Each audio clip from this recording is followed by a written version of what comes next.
I pledge allegiance to the flag of the United States of America and to the republic for which it stands, one nation, under God, indivisible, with liberty and justice for all.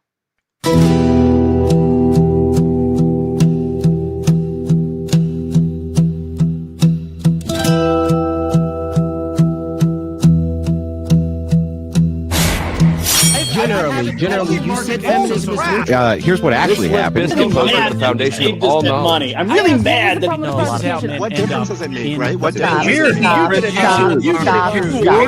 Stop. Stop. the deregulation of the industry is obviously going to cause more of that industry. And to lubricate the trust connection between people until they have enough. Yet we could still look at biological reality in determining who's a female, even if there are. Why don't you denounce feminism the same way you're denouncing capitalism? If you don't... For something to be objective, it needs to be verifiable. And you can't verify... If I make a claim as a political pundit, it is true that I definitely could be wrong. Yeah, you're promoting, right? Ideology is the main tenet of politics, right? This is my ideology. Yeah, but... So, 2015, anyone go back and watch the footage? The first GOP debate. Cool. Robert. Oh, Dad? With a crowbar, you said?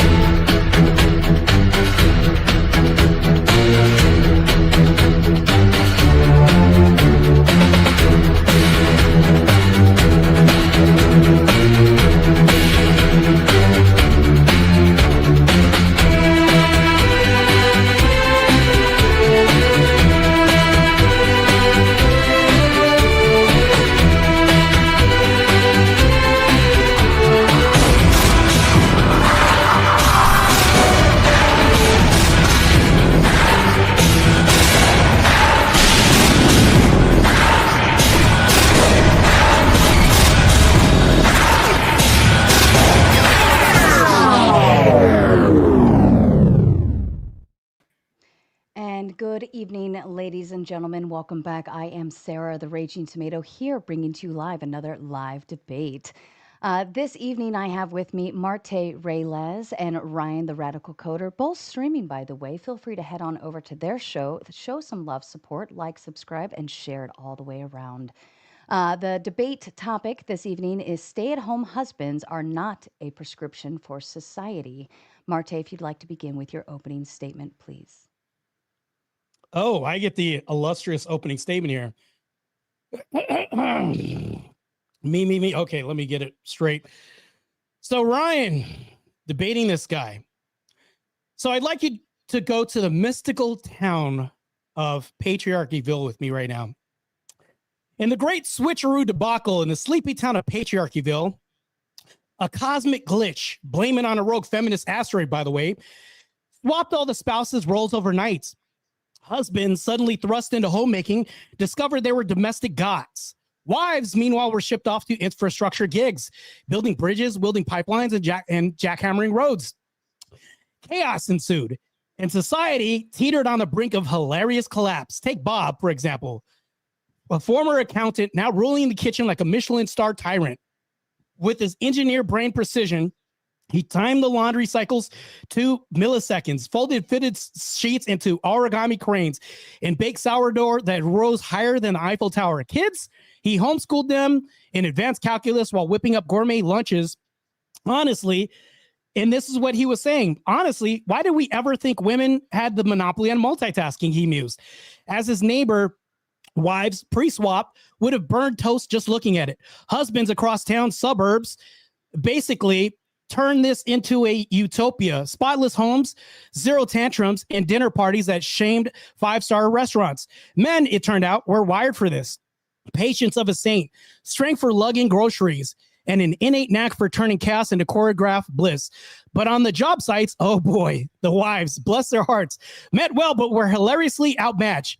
Sarah, no pun intended or coincidence intended, a former yoga instructor, was assigned to crane operate a skyscraper build. How hard can balancing be, she thought. Cue the crane swinging like a pendulum in a hurricane. Steel beams dangling, workers screaming left, no right, as she mistook the joystick for a smoothie blender. Bridges sagged like wet noodles because the gals, lacking the raw upper body grunt men, evolved over eons of hunting mammoths or changing tires, couldn't torque bolts tight enough. One crew tried girl power chants to lift a 500 girder, but it ended up in manicures ruined and the girder winning gravity. Roads cracked faster than eggs in Bob's flawless omelets. Pipes leaked. So these are pipelines blowing up all over the place like gossip in a beauty salon. Women's detailed-orientated eyes spotted fashion faux pas but missed seismic stress fractures. Construction delays piled up. Traffic jams became permanent fixtures, with commuters stuck forever because of new intuitive traffic lights designed by wives who preferred vibes over volts blinked in Morse code for Morse code for namaste. Bertha, also the next door neighbor on the left, tried manifesting a leak away. Poof. Nothing. Instead, she hammered a valve so hard it burst, flooding Main Street into a chocolate river. Cars floated like ducks as they declared a poop emergency. Society crumbled comically. Economies tanked as infrastructure failed. Trains derailed into koi ponds. Dams burst, flooding yoga studios. Husbands, lounging in apron glory, sent care packages of cookies to their stranded wives who radioed back, "We surrender. Bring the men." So all the Andrews in this patriarchyville said, hey, we're going to reverse the effects of this asteroid, swap just in time, but lesson learned. So needless to say, my opponent here is going to argue at some point that dads provide better outcomes at home. I would agree with this. I'm going to concede this, that dads are great home, but the problem is, what do you do with the wives? We're not talking about single men here. But, if you look at the outcomes versus like single moms and single dads, we're talking about married couples, meaning husbands.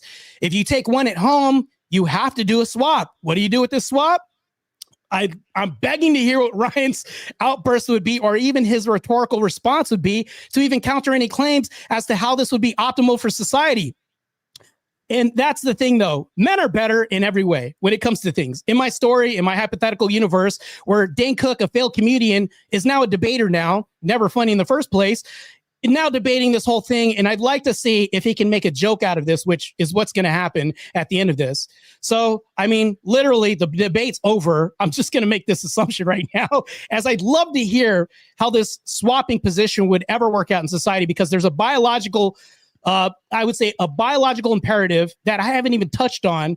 So, but I'd love to continue, and that's my time. Thank you, Marte. That's quite the story. Ryan, to you, please. Yeah, wow, that was something. So tonight's prompt is stay-at-home husbands are not a prescription for society. That's what Marte tweeted at me a couple of weeks ago, claiming that I'd run from it. Unlike our mutual friend Rob Noor, who decided to quit 20 minutes into our debate last night, I have never been known to run from challenging conversations. So here I am. Let's talk about it. But first, let's be precise. The question is not whether stay-at-home husbands are the prescription for society, some universal rule that everyone must follow. The question is whether they're a prescription. This is what Marte asked. Whether father primary caregiving is one legitimate, evidence-backed way for families to thrive. And the answer is obviously yes. Now, we just listened to Marte open with a fictional tale of a horrifying dystopian reality where reshaping his preferential gender norms led to doom and destruction. I am going to base my position in the real world while he pontificates about fairy tales. According to Pew Research in 2023, about 7% of United States fathers are stay-at-home dads. And they now make up nearly 1 in 5 stay-at-home parents nationwide. That's millions of families, not some fringe anomaly, not some social experiment, not some fictional fairy tale, a functioning, proven reality. Now, Pew defines stay-at-home very narrowly. It means not working for pay. So that excludes fathers who are the main caregiver while working part-time, running a business, or working remotely. So even these already significant numbers undercount how common father primary caregiving really is. So let's talk about why these dads are at home. According to Pew Research again, 23% of stay-at-home dads say they're there to care for the family. I would prescribe exactly that for them. If your family thrives when you stay home, that's a good reason to do it. Therefore, it's a prescription I'd make via their discretion. 34% of them are home because of illness or disability. Again, I would prescribe the same. If health limits your work capacity, but not your ability to parent, stay home. I prescribe they provide that presence, provide that stability as they already are, again, in the real world. 13% of them are retired. I would prescribe that too. These fathers already served their careers. If they choose to spend their retirement raising their kids, that's their legacy. 13% of them said they couldn't find work. Even here, I'd prescribe prudence. When childcare costs an average of $13,000 per year, sometimes staying home is the economically rational, at least short-term choice. You don't fix that by shaming the dads. You fix it with affordable childcare and good jobs. The next 8% are in school. And again, I would prescribe that as well. Investing in education while providing daily care is responsible fatherhood in action. These are not some signs of decay of social order. These are signs of adaptation, families reorganizing around economics or health or caregiving realities. So the question isn't whether men should be stay-at-home dads. The question is whether we as a society should recognize that for many men, they should because it's the best fit for their family and because they already are. Marte is the one prescribing a one-size-fits-all formula. I'm prescribing discernment and best fit, and the evidence supports it. There are multiple studies and decades of longitudinal data that show father involvement improves children's social, emotional, and cognitive outcomes, as Marte conceded in his opening. We also know that fatherhood literally reshapes men's biology, increasing their bonding hormones and preparing them to be more nurturing. And from policy experiments in Quebec and Iceland, when fathers are empowered to care, marriages are strengthened and divorce rates fall. So when someone says that stay-at-home dads are not a prescription for society, they're not arguing from the evidence. They're kind of arguing from a nostalgic fantasy, as was demonstrated again in Marte's silly story. Because the data, the biology, and the families themselves all point in the same direction, that stability doesn't come from these rigid roles that he prescribes. It comes from flexibility. I, again, don't prescribe a one-size-fits-all blueprint. That's his thing. I prescribe what's best for the family standing in front of me in the real world. If a stay-at-home dad provides his children with time, care, and stability, he's not defying his nature. He's arguably fulfilling it. So stay-at-home dads are not some social error that needs to be corrected or that's going to lead to a society collapsing. They're a reminder that strength in a family isn't about who leaves the house. It's about who shows up. Thank you, Ryan. And as a kind reminder to the audience, we are going to get through the debate. Then we will move into closing statements, read and respond to your kind super chats. And then, of course, your favorite part, we will move into open panel dumpster fire. Gentlemen, I leave the floor open to you. So you mentioned the economic status, and I don't think that that's really a good argument at all. I mean, we also have societal evidence. So in egalitarian countries like Sweden, where stay-at-home dads are subsidized, uptake by men is still low. Only 14% of parental leave is taken by fathers per EOCDs, and that's in 2024, suggesting innate preference for females for male provider persists. So this is what's making it normative. So if fathers make more than mothers, when it comes to, like, we would say even the generality, we all know this, the income would definitely take a hit, and all of a sudden you would lose income as well too. So we also have a biological imperative I'll get into right now, but economically, this isn't really feasible right now that we can see. And the studies show this. Well, can I respond to that first of all? I mean, you just said that this innate preference is being demonstrated, but it seems like, at least for some subset of society, those people are embracing this a different dynamic than the one that you think is "quote unquote" optimal. So why, like, wouldn't we prescribe it for those people? It seems like it's fine. What's the problem? So why should they listen to Marte? Problem. Yeah. So if we talk about the economic structure of if we're doing the swap, and I'm not saying a one size fits all, but you are definitely arguing for the minutia, right? You were talking about the minorities of society, like the small percentages. One in five husbands. 1 in 5 dads are stay-at-home. You're not. That's not the majority. You're talking about an extreme minority when we're talking about stay-at-home husbands, right? I can give you like instances where, like, let's say there's a boss babe, but I doubt that marriage is going to last that long. Statistically, they don't last that long. This builds resentment in the home as the mother's thinking that she wants something better, i.e., hypergamy. David Buss has entered the chat. So when we look at women, they want something better, bigger, and stronger than them. So women over time are definitely going to go into the marketplace where they see men out earn their men, and they see men who are probably more competent than them in the boardroom. So we see this. So not only this, but we have biological basis that we see. So there's stress from defining, I would say, stress ontological activities like cortisol responses that bear differently than men under feminized roles. I mean, let's look at telomere shortening. So these are like age marketers that we could see. And these are per PNA studies for 2020 from my analysis. While women in provider roles have a higher risk of heart attack risk, mind you, men have a higher rate of depression when they stay at home and don't fulfill this biological imperative. So are you going to do anything about reducing harm reduction as far as, like, so I don't even know how to say this, taking yourself out rates at home by men and depression rates? Like, how do we fix that, Brian? Okay, so you said a lot there. I'm going to try to engage with some of it, right? Because obviously you're kind of like throwing paint at the wall, and we'll try to make something I out gave of you it. a biological. Okay, well, can you like make one specific let me respond to some of the things I wrote down, and then if you want to make a more concise point, like I'd appreciate that. But one of the things you argued is that Ryan's not defending the majority. Well, yeah, congratulations, Marte. I never argued that I was. I said specifically it's not the prescription for society, as your prompt suggested. It is a prescription for society, which means there are at least a significant portion of people who are living under this dynamic. And as I pointed out, according to the Pew Research, it's nearly 1 in 5 dads are stay at home. And that's just if we isolate to the dads who are actually not working. Okay, so again, if we move on to people who are working from home, people working part-time, people running their own businesses, people are doing X, Y, and Z, these guys would not be included in this research, which means the bucket expands even more. So I don't know, what is your issue with these guys exactly? I don't have an issue with those guys, but I have an issue with the prescription. So if 87% of men work infrastructure jobs, like there's no way around this. There's also a biological premise that we have. So you can ask me, well, why is this not prescriptive, right?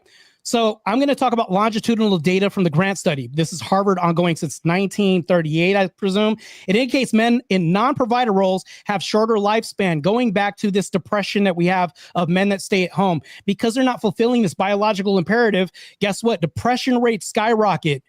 They're like, this is overwhelmingly showing in abundance in Grant studies and everything else. We can look at all the data and all the metrics that supports this. So even when men that choose to stay at home because they believe that it's optimal because the woman makes more, depression rates skyrocket. Alcohol abuse amongst men goes up big time. Cortisol rates amongst women in those boss babe positions skyrockets. Also does heart problems and all this because it's not the biological imperative that they have.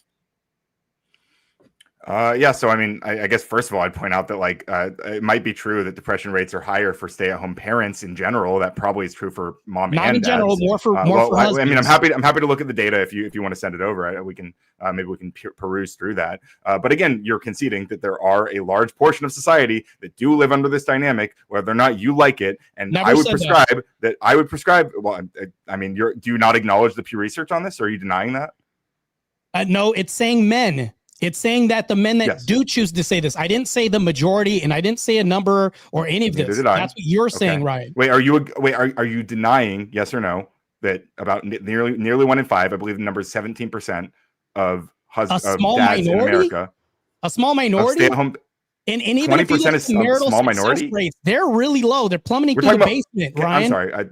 I thought we were not interrupting in the middle of sentences, but I don't believe that. Yeah, I don't believe that 20% is a tiny minority of stay-at-home parents. I believe that's a large, significant portion of stay-at-home parents, and it's nearly 20% of dads in America, or excuse me, nearly 20% of parents in America who are stay-at-home are the dads. So that's not a tiny minority at all. It's not the exception. It's nearly 20% of them. It's huge.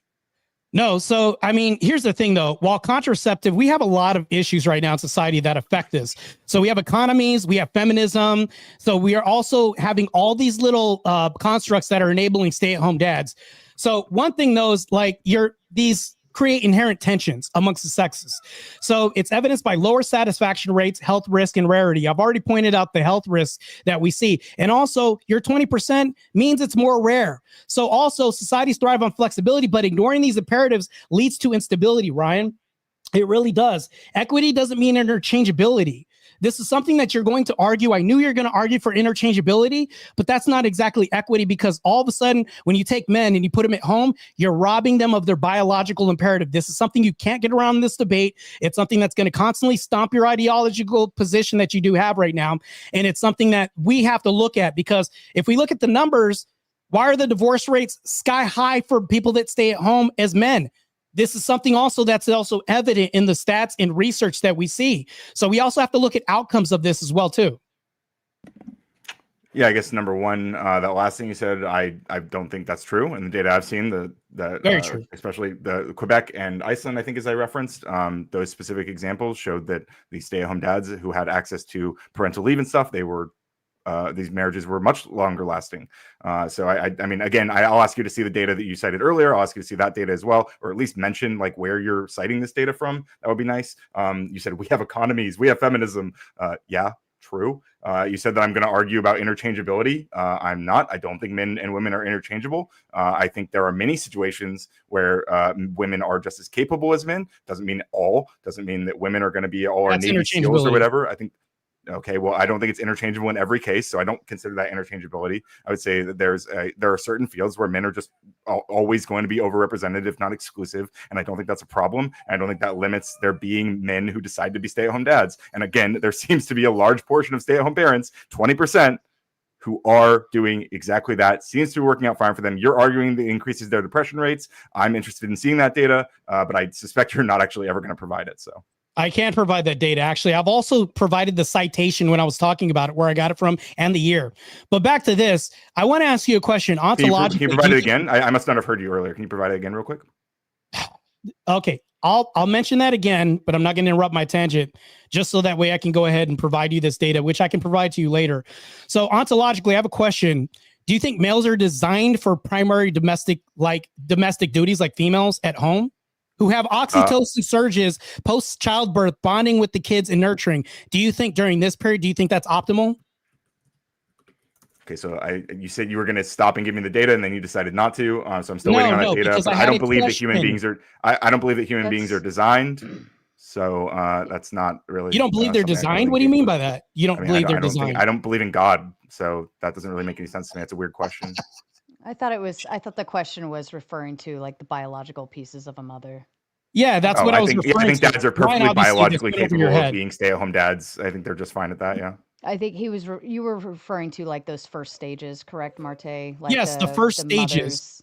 So oh yeah, well, to be clear, then I'm not arguing that mothers shouldn't be with their children when they're first born. No one here ever said that. Oh shit. Okay, so they shouldn't be with their mothers with their firstborn, or it should be. I never said anything about that, but until just now, where I said that I didn't argue that they shouldn't be. Yeah, I believe that mothers should be with their children when they're born. I believe both parents should be able to. I believe in parental leave, like many countries have offered to both parents. Because we're looking at a prescription. Are you not hearing me? Is my mic on? I'm literally saying that we should provide parental leave so that moms and dads can be with their children when they're first born for extended periods of time. I think he's agreeable to those first stages of the mother being. He's okay with that. Right, but I'm asking, like, if Ryan had to choose one because somebody has to work, somebody couldn't get parental leave, who would be more optimal during this first stage, Ryan? Okay, that's not what you were asking, but I will answer that question now. I believe the mother would be better. Sure. So you're saying the mother would be better, right? Yeah, for those first few months, yeah, for sure, no doubt. So okay, here's the other thing too, and I'm going to bring up hypergamy as well too. So women have a preference for resource providing partners. Would you agree with that? I think everyone has things they want from a partner. Yeah, of course. No, I'm saying as far as hypergamy, do you think women have a preference for resource providing partners? Or do you think men overwhelmingly prefer this more than sex and everything else? I think women want both good sex and good resources, but sure. Which one do they talk about more in society? Depends on who they're talking to.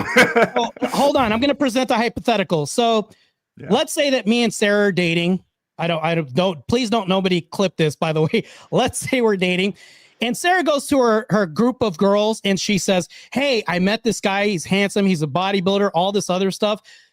Do you think the women are going to be like, hey, I was wondering what he looks like? Or do you think women overwhelmingly say, hey, what does he do? Well, they said he's a bodybuilder, so they probably already know that he's like a handsome. Okay. Attractive guy. There's ugly bodybuilders out there all the time. They might start to ask about other things, but they're already getting that part of it. And I didn't even mention like looks or anything. Like you just brought in. I was talking about both. Right. Like, he just happens to be a bodybuilder, but then I think a lot of women also. A lot of women. I'm sorry. I thought I was answering the question. Hold on. Yeah, my bad. Marte wanted to clarify. I think if you. So do you think women overwhelmingly ask about? So here's the thing. And let me make this easy and bite-sized for you, Ryan. So when men are asked by a group of men, and I go to my boys, the first thing they're going to ask is, what does she look like? They're not going to care about what she does. Whereas on the other side with the women, they're going to be like, what does he do?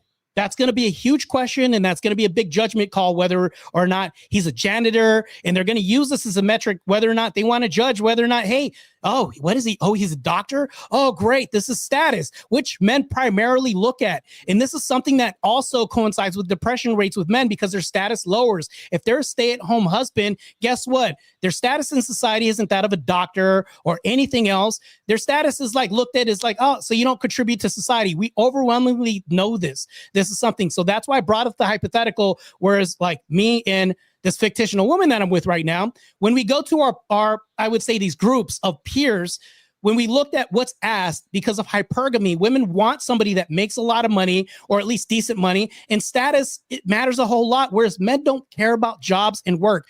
It matters to us so much. That's why the depression rates rise at stay-at-home husbands. We look at this, and this is overwhelming evidence. Okay, I'm still waiting for that data that you keep saying you're citing. I'd never heard where you got it from or any of that. I'm looking forward to that. But I mean, yeah, I agree. And to be clear, I do agree that men tend to be more interested in looks, and that women tend to be more interested in status. Is that satisfactory for you?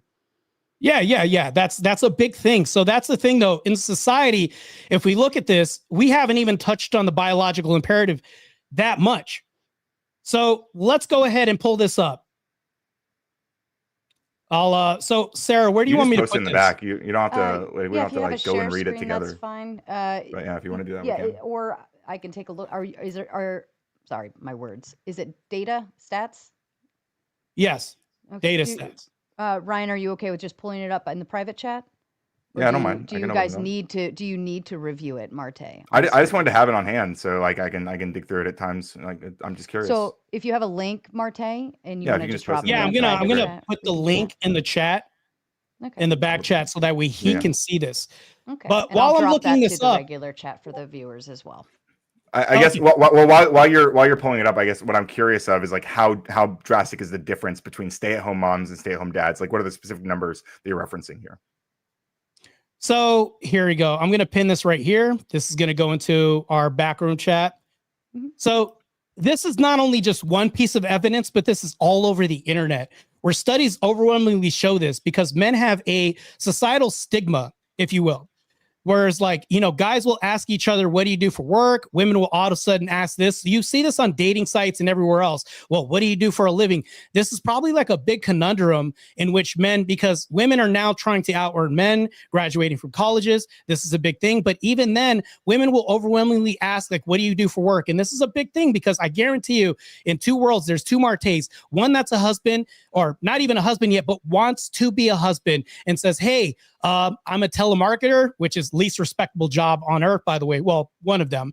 And the other one says, hey, I'm a structural engineer. Which one is going to have more status in society? Meanwhile, none of them have any status in society by their peers or any dating sites if they don't have a job. So even in marriages, if you look at husbands that don't have any status, aren't contributing to society, all they're doing is helping out at home, it just begins this big resentment battle at home. And we can overwhelmingly see this because if a guy isn't bringing any money or helping out in society, isn't doing more as far as outside of the home, the rates of resentment rise in the home.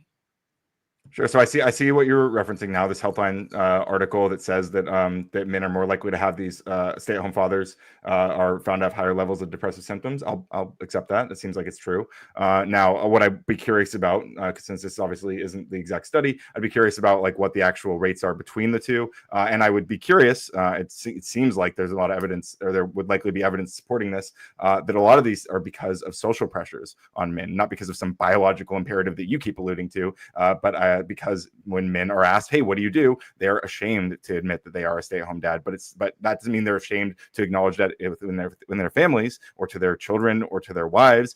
They might be perfectly happy with that, but they might be embarrassed to tell it to other men who might shame them for it, which would mean that it's the other men around them who are the problem, not the individual man who's deciding to be a stay-at-home dad. I can actually demonstrate why this isn't the problem, because one of the biggest indicators when you're trying to get married is having some status. That's huge, because I guarantee you, if I went to a woman and said, I do telemarketing for a living, I guarantee you this is probably going to make her drier than a Popeye's biscuit if we're talking about jobs and occupation as far as statuses. But if I tell her something like I'm a structural engineer, which means I could just be working on just some crank job where I'm just turning wrenches at some lowly job. It sounds way better, right? So I think that when it comes to like status in society, it means a lot. Women put that on us as well too. Overwhelmingly, this is done by women because guess what? Women want guys to make more than them, or at least be on par with them, or make more than them. Women are hypergamous in nature. They want somebody that's going to be doing more than them because they want to feel safe. They want to feel protected. But if you don't have any of this, guess what? Your status is coming from a biological imperative, because I guarantee you what, 500 years ago, if you didn't slay the mammoth, if you weren't tall, if you weren't handsome, you didn't survive a harsh winter. And we could talk about traditions as well, too, that come from biological imperatives, too, because the reason why we have this, and this sounds like a side tangent, the reason why we give women roses is because guys used to have different floral arrangements with daffodils and everything else because it shows the ability to forage. Do you think that we've lost this over time? Or do you think that this comes from a biological imperative, how we have these social structures that we have that actually helps society, and it stems from all that? That's survival here. Yeah, so just to be clear, we're talking about families that are already established, right? We're not talking about like people who are dating, who are looking for partners. We're not talking about people who are in the dating market. We're talking about families that are together and they're deciding how they're going to adjust and handle themselves when raise their children. And 20% of the stay-at-home some families who have a stay-at-home parent, that is the father. And so they are deciding to do that for a wide variety of reasons. Maybe some of them are expressing these depressive symptoms, maybe they aren't, but they are deciding of their own accord that this is the best thing for them. And I would prescribe that they do what is best for them and their family, and you would prescribe otherwise. And I want you to defend that. So here's the thing. I can defend that, and also I will. So here's the problem that you're going to run into. We have a biological imperative, and I'm going to keep going back to this. So when moms stay at home and they're very nurturing and there's two parents in the household, would you agree that this is very successful as far as like the formative years? Do you think that's more successful for a mom to be at home than a dad? For the formative years, I mean, the data I've seen is definitely within the first few months, but I think after that, there's kind of that is kind of a large decline in just how important it is. As long as they have a parent around, I think and also just having a father around in general is also like extremely good for children's outcomes. So I'm not so sure I would bite that bullet in the way you're framing it. So that's the problem, though, is that when we see this, there's a problem that we have. So, and I'm going to go ahead and cite this data. That's matter of fact, I'm going to put this in the back chat so you can see this. Please. Yeah. So here you go. Boom, shakalaka. So you can go ahead and eat that up while we talk about this. Not only do dads that stay at home have a 23% more likelihood of having a divorce, but the problem with this is that this leads to that. So I know we're not talking about the dating market or the dating pool or any of this, but all of this stems from a biological imperative that leads into marriage. Do you think it stops once you get married? No, it doesn't stop. This continues and becomes the mainstay of the foundation, because I guarantee you the person that she wanted while you were dating is the same person that she wants while you're a husband, leading to resentment in the home.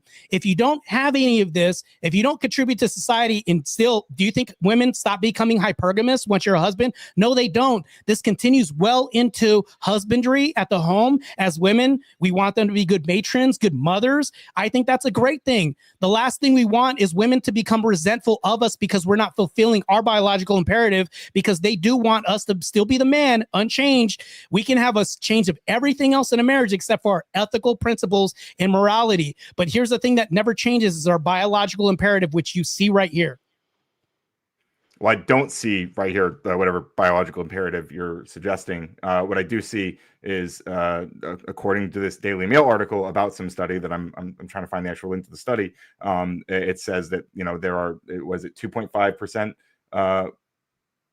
or what is it? A slightly like a 0.8% larger rate, like likelihood of divorce if he works part-time or does not work at all. So what I'd be curious to see, and hopefully I can find a link to this actual study, is what I'd be curious to see is if they're conflating or if they're adjusting for things like poverty, which stay-at-home parents in general are much more likely to be impoverished, and that's one of the reasons that they end up being a stay-at-home parent in general, because they can't afford the childcare, and it's a financial decision. So, like I mentioned earlier, on average, childcare in the United States costs about $13,000 per year. So, if that's making up a smaller, if that's making up a smaller portion of what they would be able to earn, then why would they work instead of taking care of them? They would actually be losing money, which would be a worse financial decision. I don't understand why we would make that. Ryan, do you think men make more than women right now, on average? Not. I mean, yeah, sure, on average, yeah, but we're not talking about like necessarily everything on average. We're talking about hold on. This goes to that, okay? Because as a result, those who don't work full time may be perceived as breaking a central component of the marital contract for husbands. This goes back to the societal agreement that we have as far as like leading to this biological imperative, because a woman wants a guy that makes more, that does more. She doesn't want him to do this because it's perceived as breaking a central component of this marital contract, because you don't want to become the guy that she ends up resenting because, oh shit, I have to work every day and do all this. What are you doing at home? This happens overwhelmingly, which leads to divorces. And I'm telling you right now, money worries increase overwhelmingly. So if men make more on average than women do in the household, wouldn't it be more fitting for the guy to be out of the home making more money? You know, if he's going to make more money, wouldn't you want the breadwinner to go out of the home? And the problem with this is, and I know I'm throwing two things at you right now. If women are working and the breadwinner gets pregnant, you're kind of screwed a little bit, right? And it puts you in a little quandary. So there's so much here that I can untangle right here, but just can you at least contend with these two things that I just told you right now? Yeah, so number one, I agree that when there's a stay-at-home parent, or if you have a wife that's a major breadwinner and she gets pregnant, obviously that is going to cause some issues, which is why I advocate for programs that would support that. I advocate for parental and maternal leave for both men and women in general. I don't say this is a problem. The thing I was pushing back earlier about the people in poverty is that I'm curious about the average. If we're talking about stay-at-home dads, I suspect that on average, almost definitionally, the wife is making more. So she is the breadwinner in those scenarios, right? So we're talking about a very specific, different dynamic already. So I don't know why we would look at the averages to try to predict divorce rates and stuff with regards to that. It doesn't make any sense. Well, the problem with this is you've already conceded that men make more than women. I don't think that you want the person that's not making, that could possibly make more money to stay at home. This, to me, doesn't even make sense on its face. So what you're talking about is like shifting family roles right now. And I don't think that that's a good thing. So let's make this very simple. If men make more money, you wouldn't want them to be the one making the money out of the home? It seems like when they make more money, they are more likely to be the one making money out of the home. That's I right. don't care about I think what I'm advocating for this whole time, please, I'm still answering. What I've been advocating for the entire time is for people to do what they see as the best fit for their family dynamic. And again, it seems like for at least 20% of families that have a stay-at-home parent, that seems to be the father who is the one who is the best fit for doing that, according to what these families are deciding. So I don't want to prescribe something different, because I don't feel like my idea of gender norms or whatever should be like pushed over, held over these people, because I think I know what their family should look like. That's your position, which is the silly one here, frankly. No, it's not silly. What I'm arguing is for biological imperatives, which is a reality that we have to contend with. Also, I just sent you another study. This is by a law firm right now that specializes in divorce. So, you can take a gander at that. So here's the thing, though. The initial thing that I sent you was a component of a Harvard study that was done. That was the first thing I sent you. So before 1974, the more housework a woman did, the more solid her marriage was. Would you not agree that this is common today, if it's happening? And now, because we're switching roles right now, the nuclear family is breaking down more. I'm telling you right now, conforming to the traditional expectation, that's a wife's place in the home, in my opinion. But back to this, a wife who did 3/4 of the housework in 1968 had 1.1% chance of her marriage ending, which is super low. Now, what do we have right now? It's increasing over time now that women are leaving the home. We can see this overwhelmingly. And right now, this is also in the study I also sent you, which is also a component of the Harvard study, which the Daily Mail also takes all these abstracts from as well, too. Yeah, so I guess first of all, I want to point out that, number one, you just mentioned divorce rates before 1969, which is like literally before no-fault divorce was introduced. So, there's, sure, we've seen more divorces since people have. Yeah, of course, because people were allowed to get divorces after that without having to prove that they did some other random shit, which is a good thing, because people aren't stuck in marriages they don't want to be in. No, it's not a good thing.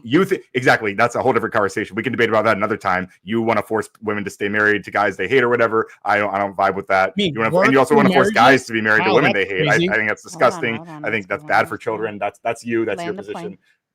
Well, I wanted to point out that you keep saying you're sending me studies. I wish you were. What you keep sending me is articles, like a Healthline article, which, to be fair, Healthline is generally pretty reliable. The other one, Daily Mail, a little bit less so. Now it's reliable. And then the last one you just sent me is a blog post from a law firm. But like, I just wish that when you were sending, this is just a personal complaint, right? But I wish when you were sending me data, you were actually sending me the data, because it doesn't seem like you actually looked into the data. It seems like you looked into people who were talking about the data, which is a little bit frustrating to engage with, but sure, I'm trying. So here's the thing, though. This is one thing that you can't contend with. You've already admitted that stay-at-home dads who would be the breadwinner and make more money, you're saying that this is a good prescription. Can you give me a reason why a woman who works out of the home, which would make less than her husband, should be out of the home? Can you tell me a good reason why the person who would make less than the man be out of the home working?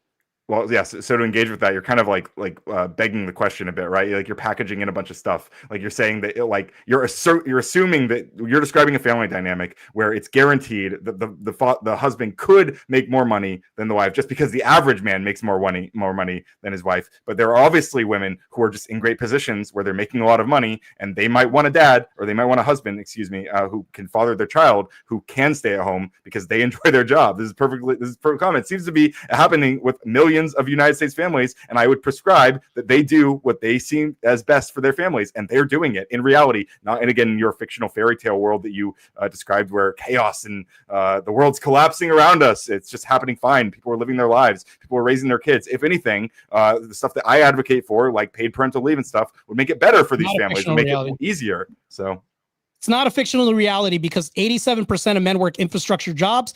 So if you took all the women and put them in these positions, guess what happens? It's not a fictional reality. Where in my fictional reality that you say is fictional, I swap all the jobs, right? And if we swapped all the jobs, guess what would happen? Do you think these bridges would be built?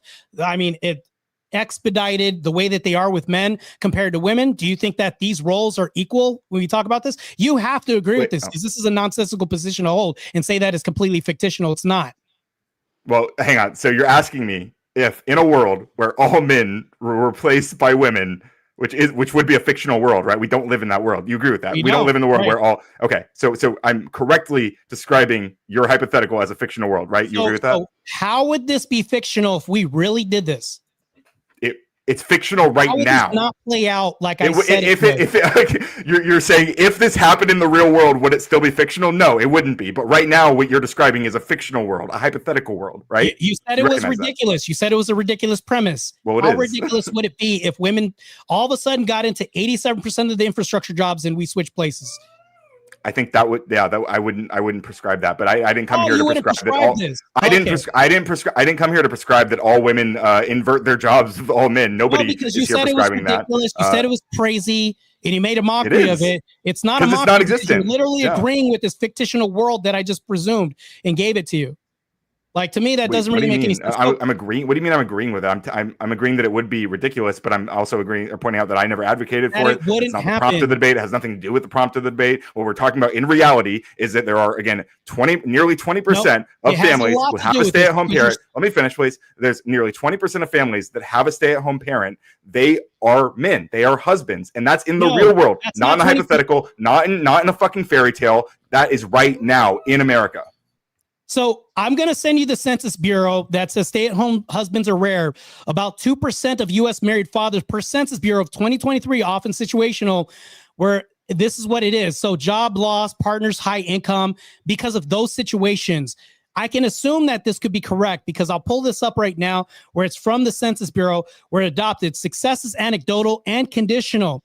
So this is what we're seeing as far as family setup in these egalitarian family setups that, I mean, you're alluding to, saying, okay, well, we should have a preference for this, but I don't think it's optional as a prescription, because that's the thing, though, is like flexibility of prescription as far as stay-at-home husbands, you could say is a valid choice for consenting adults, fostering equity and, these specific contexts that you're alluding to, but they're not a societal prescription because they ignore diversity, economics, culture, and they're imposing risk of inefficiency, which is why I brought up the 87% of infrastructure jobs that men work. It also increases unhappiness, which you saw in my depression study, and also division, which it also increases divorce, which you saw in my other study, which you also conceded to and agreed with, which also leads to division in society. So instead, society benefits from options like better support systems, like, you know what I'm saying? Like roles that evolve organically from these biological imperatives that we have, not something that's forced as constructs that you're alluding to. And you say, no, this can happen. No, because divorce rates you already agreed to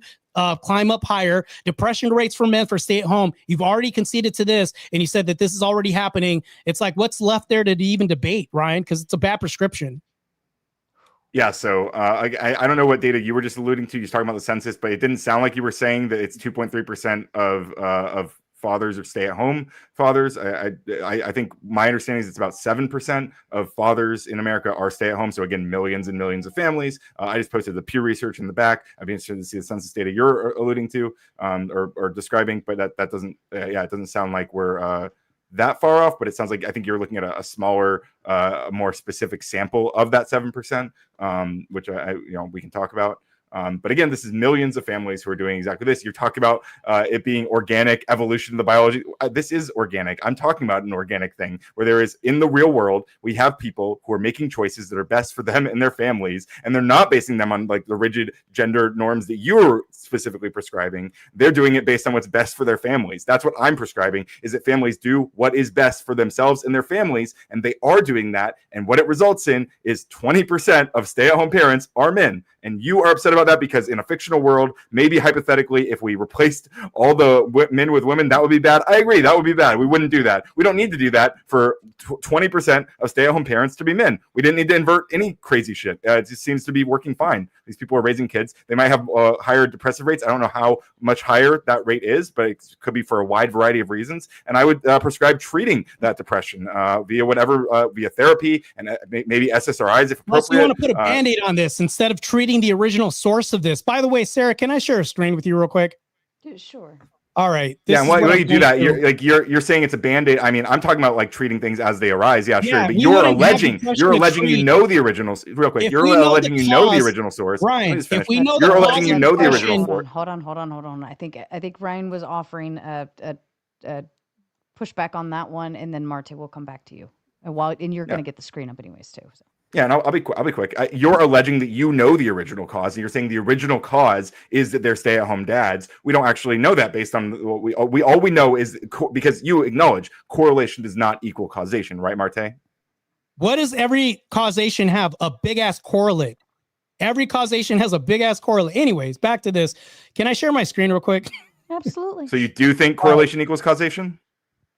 Look, Ryan, I can argue semantics with you right now. It's not right now, you've like already fundamentals of the scientific method. Ryan, you've already conceded that depression rates are high, and your example is like, well, they could just get counseling. Well, they wouldn't need counseling if we've already had this mainstay of men working out of the homes and not being stay-at-home dads. This is already remedied by that, so they don't need counseling. We already know what the solution is by avoiding this and basically keeping these traditional values. I would argue and actually agree with you that in extreme situations where if the guy loses the job, things happen, or she happens to make more than him, yeah, that could probably happen. But guess what happens? We've already seen the statistics on divorce that you've already agreed with me on. So I'm going to go ahead and share this real quick. Let's get to it.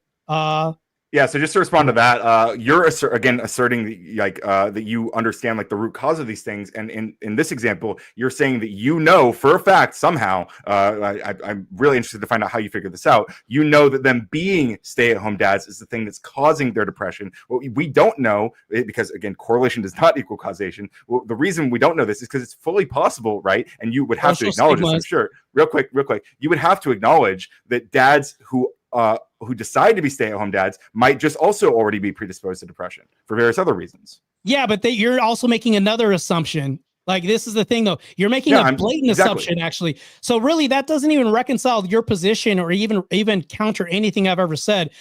So, all right, let's get to it. Except for the conclusivity of it. Is my screen being shared right now? I see it back there now, yes. Okay, what do we see? Okay. So the share of parents... What's that? This is the Pew Research data I posted, right? So, okay, 7% of fathers. That's funny. Right. Yeah, well, hold on. Yep. The share of parents in the United States who are not employed for pay has been fairly stable over the past 5 years. So we're seeing that 18% of parents who didn't work for pay. So if we skip down here, the share who are stay-at-home parents differs between men and women. 20% of mothers and 7% of fathers. I don't see your 20% here. Wait, didn't you just read that? 20% are fathers? Wait, it's 18. Hang on, sorry. 26% of mothers and 7% of fathers.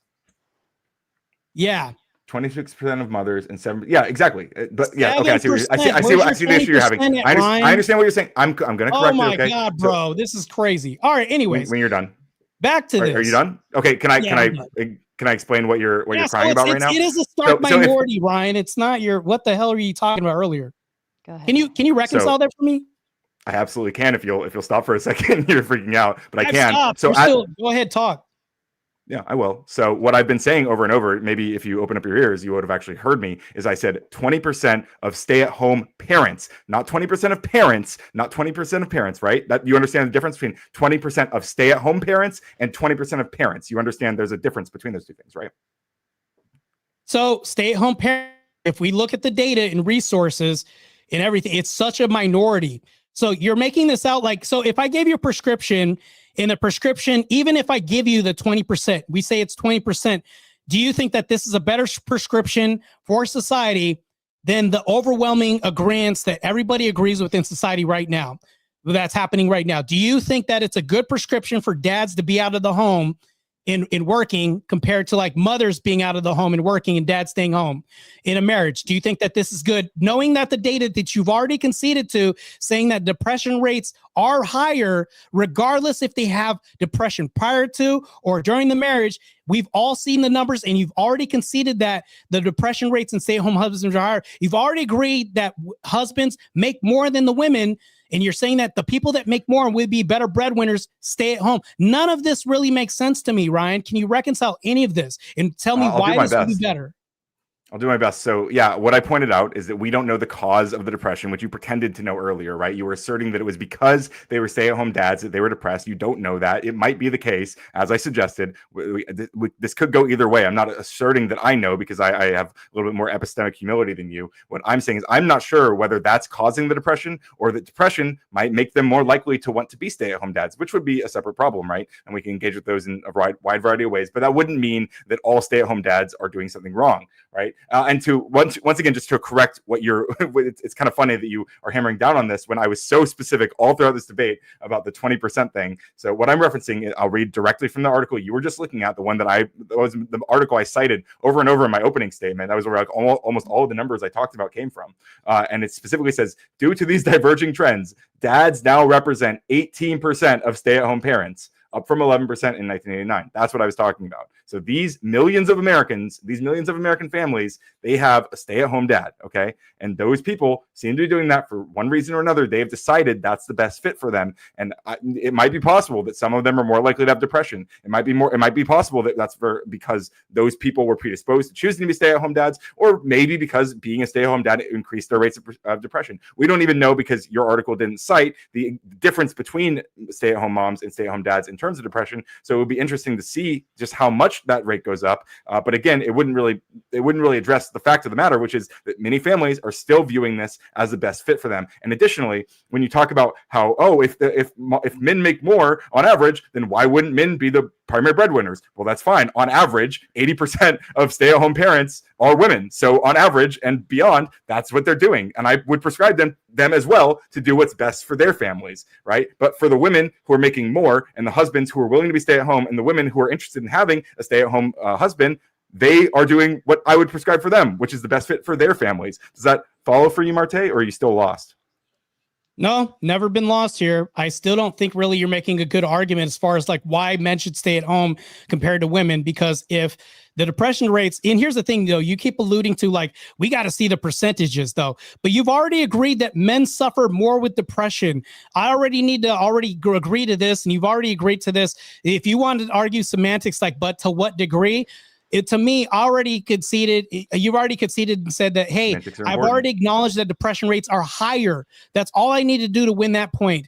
And then when we go to like men making more money, you've already conceded this already. So it's like all you're doing is saying, all right, but to what degree? To me, I don't care about the degree. I care about the happiness of home, which leads to like the happiness of marital stability and happiness, which you would obviously think in a logical entailment to think that this would lead to less divorces in the end. That's all I'm saying. So to me, you could say I'm lost all you want, but I'm not lost. All I've done is present a logical argument that you've never been able to reconcile as far as like these 2 points already.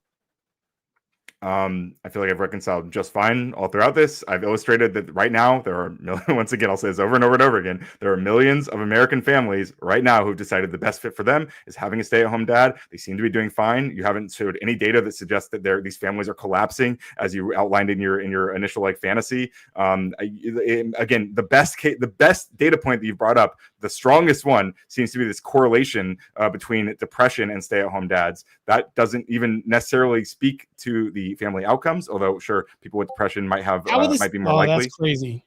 How would that not speak to family outcomes? So you don't think depression affects I'm literally about to say it probably would. You don't think any before you interrupted me, I was literally about to say that. Did you have a clarifying factor at the end of that, Ryan? I apologize. Yeah. I just want to make sure we're all on the same page. Yeah. I was literally about to say, like, as I was finishing that sentence, is that we might see other issues that arise from there being depression, which is again why I would advocate, by the way, for like universal healthcare, which would allow people to access these people who are in poverty, who are way more likely to be in the situation, who are more likely to be depressed in the first place, and who are more likely to become stay-at-home fathers. They would have better access to therapy and to treatment for their depression, which would handle this issue in the first place. So I just don't see why this is an argument against people who have these family structures, who view these family structures as best for them, why Marte should be able to walk in and go, no, you need to go to work and you need to stay home because I think that's how it's supposed to be, because biology, that's your argument. Yeah, biology is a massive component.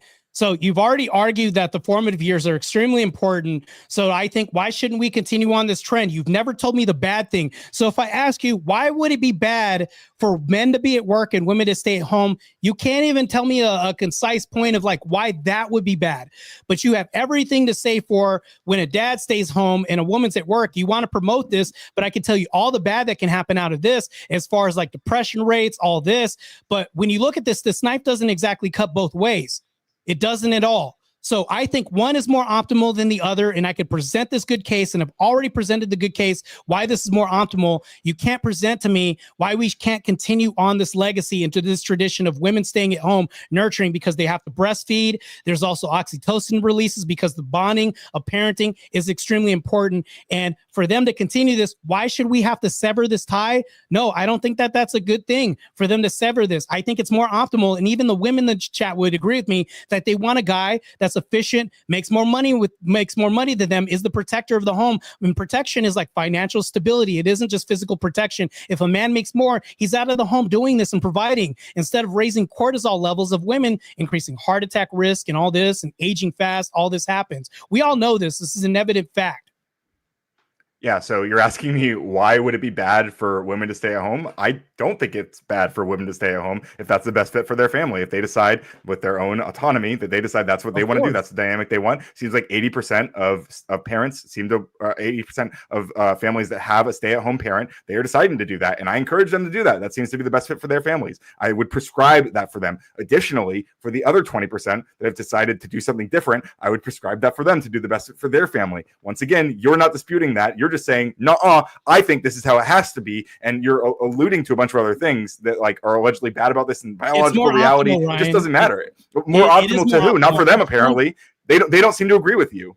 I've shown how it's more optimal. Who are you talking about? They don't agree with me. So when we talk about the people who are those families, the people who are living, who are deciding to have the dynamic that you don't personally approve of, they believe that their position is more optimal. You don't know. Marte wants to come in and tell them no. You're just making an empty assertion.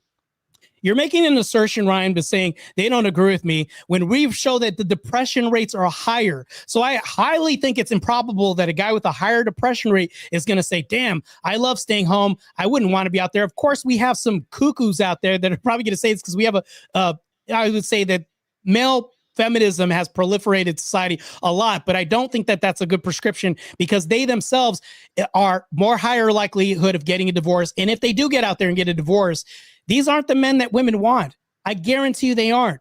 Like, if you want a woman that's a boss babe, more power to you. But I don't think that's optimal if you want to have a marriage and you want to have these good gender roles that are better for society. Yeah, so Marte is again saying, I don't think. I talked to all these people. They agree with me. I don't care who you've talked to. I don't care who. No, they would all agree against you. They would all be against you, Marte. You literally just said that right now. Okay, so are you going to let me finish this time?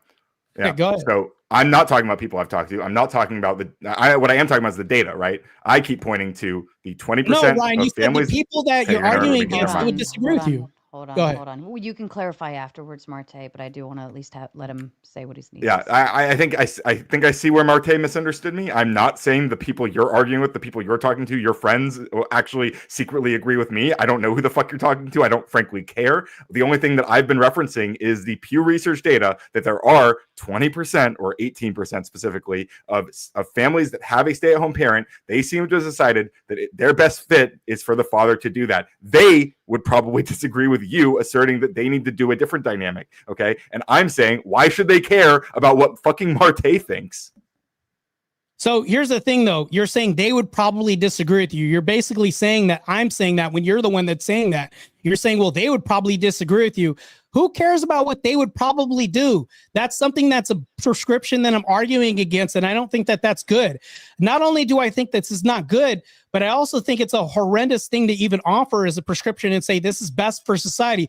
No, I think that there's a higher likelihood of satisfaction in marital rates when the husband's making more, he's out of the home, and comes home, and the woman's fulfilling this biological imperative of nurturing her families, and she actually has more access to her kids and says, okay, matter of fact, I would make an argument for why homeschooling is more superior and optimal than public schools, which are a propaganda machine. So to me, I can see this happening, but you can't reconcile what the bad would be. You've already admitted this, and I could say, hey, the depression rates are higher, which you've already agreed to, and you've already conceded this already, which you're going to keep conceding to. This is the biological imperative that we keep going to. And women overwhelmingly, even you could agree with me, and you're living in cognitive dissonance if you're saying that women are okay with men making less than them, because also there's studies that obliterate this too, that I can also present. We can go there too, because this applies to marital rates too and happiness. Yeah, so I'm not arguing that most women would prefer a man who makes less than them. In fact, it seems like most women prefer a man that makes more than them, but that doesn't mean that all women necessarily want that for the entirety of their marriages. Again, I keep telling you, 20% of these families that have a stay-at-home parent, they have the man doing that. So these families have decided for whatever reason, this is the best fit for them. Why? Like, I feel like you're not processing this, and you're saying that, no, this is bad because of depression rates or whatever. You're arguing that the depression rates might be slightly, I think, or the divorce rate, I think, was like 0.8% higher, which is like fucking nothing and can be explained by a whole bunch of different other factors and could be addressed by a bunch of other different factors. And the depression rates are probably a similar difference, which again could be addressed by a bunch of different things. So I'm saying that your prompt that you tweeted at me was that stay-at-home dads or stay-at-home husbands are not a prescription for society. I'm saying that for 20% of these families that have a stay-at-home parent, it seems to be the prescription that they want to work with. And I would prescribe that they do what is best for them. So therefore, it is at least a prescription for society. I feel like this is extremely clear, extremely simple. Even if Marte disapproves of their family dynamic, I mean, honestly, like, who gives a shit? So... I give a shit. And the reason why I give a shit and the reason why I really care about this is because we're inverting family values. The traditional structure of families has been upended for a very long time in society. And guess what's happened? What's also increased? Marital rates have basically plummeted through the basement. Divorce rates have skyrocketed. Yes, we could say that no-fault divorce has also added to this, which you say, well, this couples shouldn't be forced to stay together. You mean work through their marriages when they have problems? So this is my argument. My argument is saying it's a better prescription for society if men uphold to this and they're staving off divorce when they have a woman that stays at home and they're the person that's the breadwinner and making more money, thus staving off resentment for the future in their home, basically avoiding the treacherous, I would say, the gallery divorce that awaits them, because marriage is a business. Let's admit there's the front end of marriage and then there's the back end.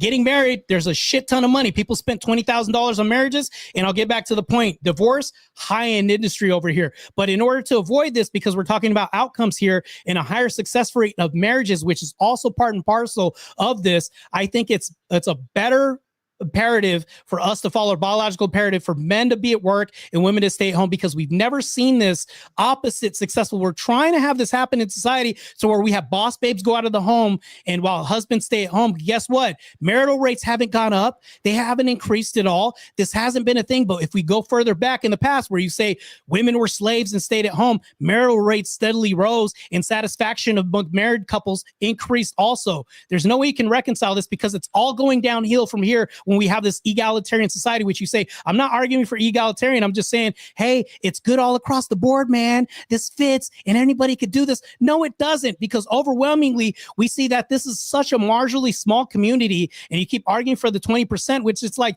why are we saying that this is optimal? That's my argument. That's not optimal at all. Not a prescription. Well, it does seem to be optimal for them. Again, like, it might not feel optimal for Marte, but it does seem to be optimal for them, which is why they're doing it. People are generally make rational decisions in many ways about what they want their lives to look like, how they want to take care of their kids. And these families are deciding that this is what's best for them. Marte doesn't approve. Again, fuck it. Who gives a shit? Like, Marte, we don't need Marte's permission to set up society. Additionally, when we talk about the marriage, no fault divorce and all this crap, like, yes, people will be forced to work on their marriages, even if they continue to not work. Like, you want to force that on them. That's not my world. I'm not about that life. Yes, I do actually advocate for egalitarianism. I haven't talked about egalitarianism tonight at all. I haven't ever said that men and women are equally or interchangeable widgets like you keep prescribing to me. I never argued that. What I did argue is that your dog doesn't even agree with you right now. He's literally like refuting your whole argument when I don't even have to. So not only does your dog disagree with me, but I don't. Yes, my dog does disagree with you. But I disagree with your whole argument too. So both of us, that makes two of us. Your dog disagrees with you. I disagree with you. So on your premise right now, when you're talking about, I'm not arguing for egalitarianism. What are you arguing for? If I'm arguing, no, I am. It? Okay. To be clear, I do believe.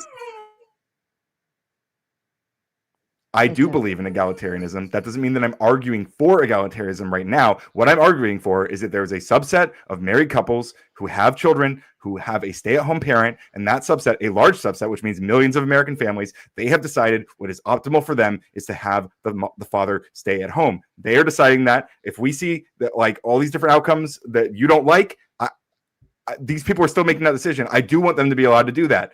Do you think they should not be allowed to do that? In a sense, you're arguing for the exception to be the rule. And yes, I agree that they're arguing for this. They can argue for this and say, hey, this is great. But I guarantee you, and this would be an assumptive claim on my end, I don't think that they would say, hey, this is a prescription we see in society and that should be normalized. When you say this, you're saying, well, no, this is okay. It's fine. It could be normalized. But if people are talking about things that should be normalized, it's because it's not normal. And that's the thing, though. If we look at this historically, we don't see any of this playing out in the beginning. We've always had men outside the out of the home working and becoming the workforce, adding to all this, bringing home the kill, as they say, while women are home nurturing their babies. Now we have this inversion. If you notice on the scales, marital rates are plummeting. Your dog doesn't agree with you. I don't agree with you. And even Sarah laughs because she knows that your dog's right. Okay, my dog, for the record, my dog was barking because someone just came home and he wants to go see them. Yeah, some claims don't work that well, right? When you're throwing it my way and saying, no, they wouldn't agree with you on this. Well, you don't know if these people have lost their jobs or anything would have happened where the guy got disabled, things like this. We don't know their Actually, we do know that. I cited all of that in my opening statement. That's exactly what the Pew Research says, that about a third of them are disabled or are stay-at-home fathers because they're disabled or because of illness. And for those people, I would prescribe, if they're capable of taking care of their kids while they handle the illness. Are you going to let me finish talking? Yeah. So while they are dealing with that, they are going to be, I would prescribe for them to treat their kids. You keep saying that I'm arguing for a one-size-fits-all solution, basically, but that's not my playbook. I am not arguing that stay-at-home dads are the prescription for society, and that was not the prompt that you suggested to me. You suggested a prompt, are stay-at-home dads a prescription for society? I believe there are many prescriptions for society, many prescriptions for a healthy family, and for 80% of people, they want to use your prescription, more or less. 80% of families that have a stay-at-home parent, they want to use use yours. Base, good for them. Love that. I'm about that. I would prescribe that for them. What I would prescribe to the people who disagree and want to have a different family dynamic is to use that family dynamic that works best for them, which is what I've been arguing this entire time, and you've never once actually engaged with that. I'm saying it's not a good prescription at all. Therefore, it shouldn't be a prescription.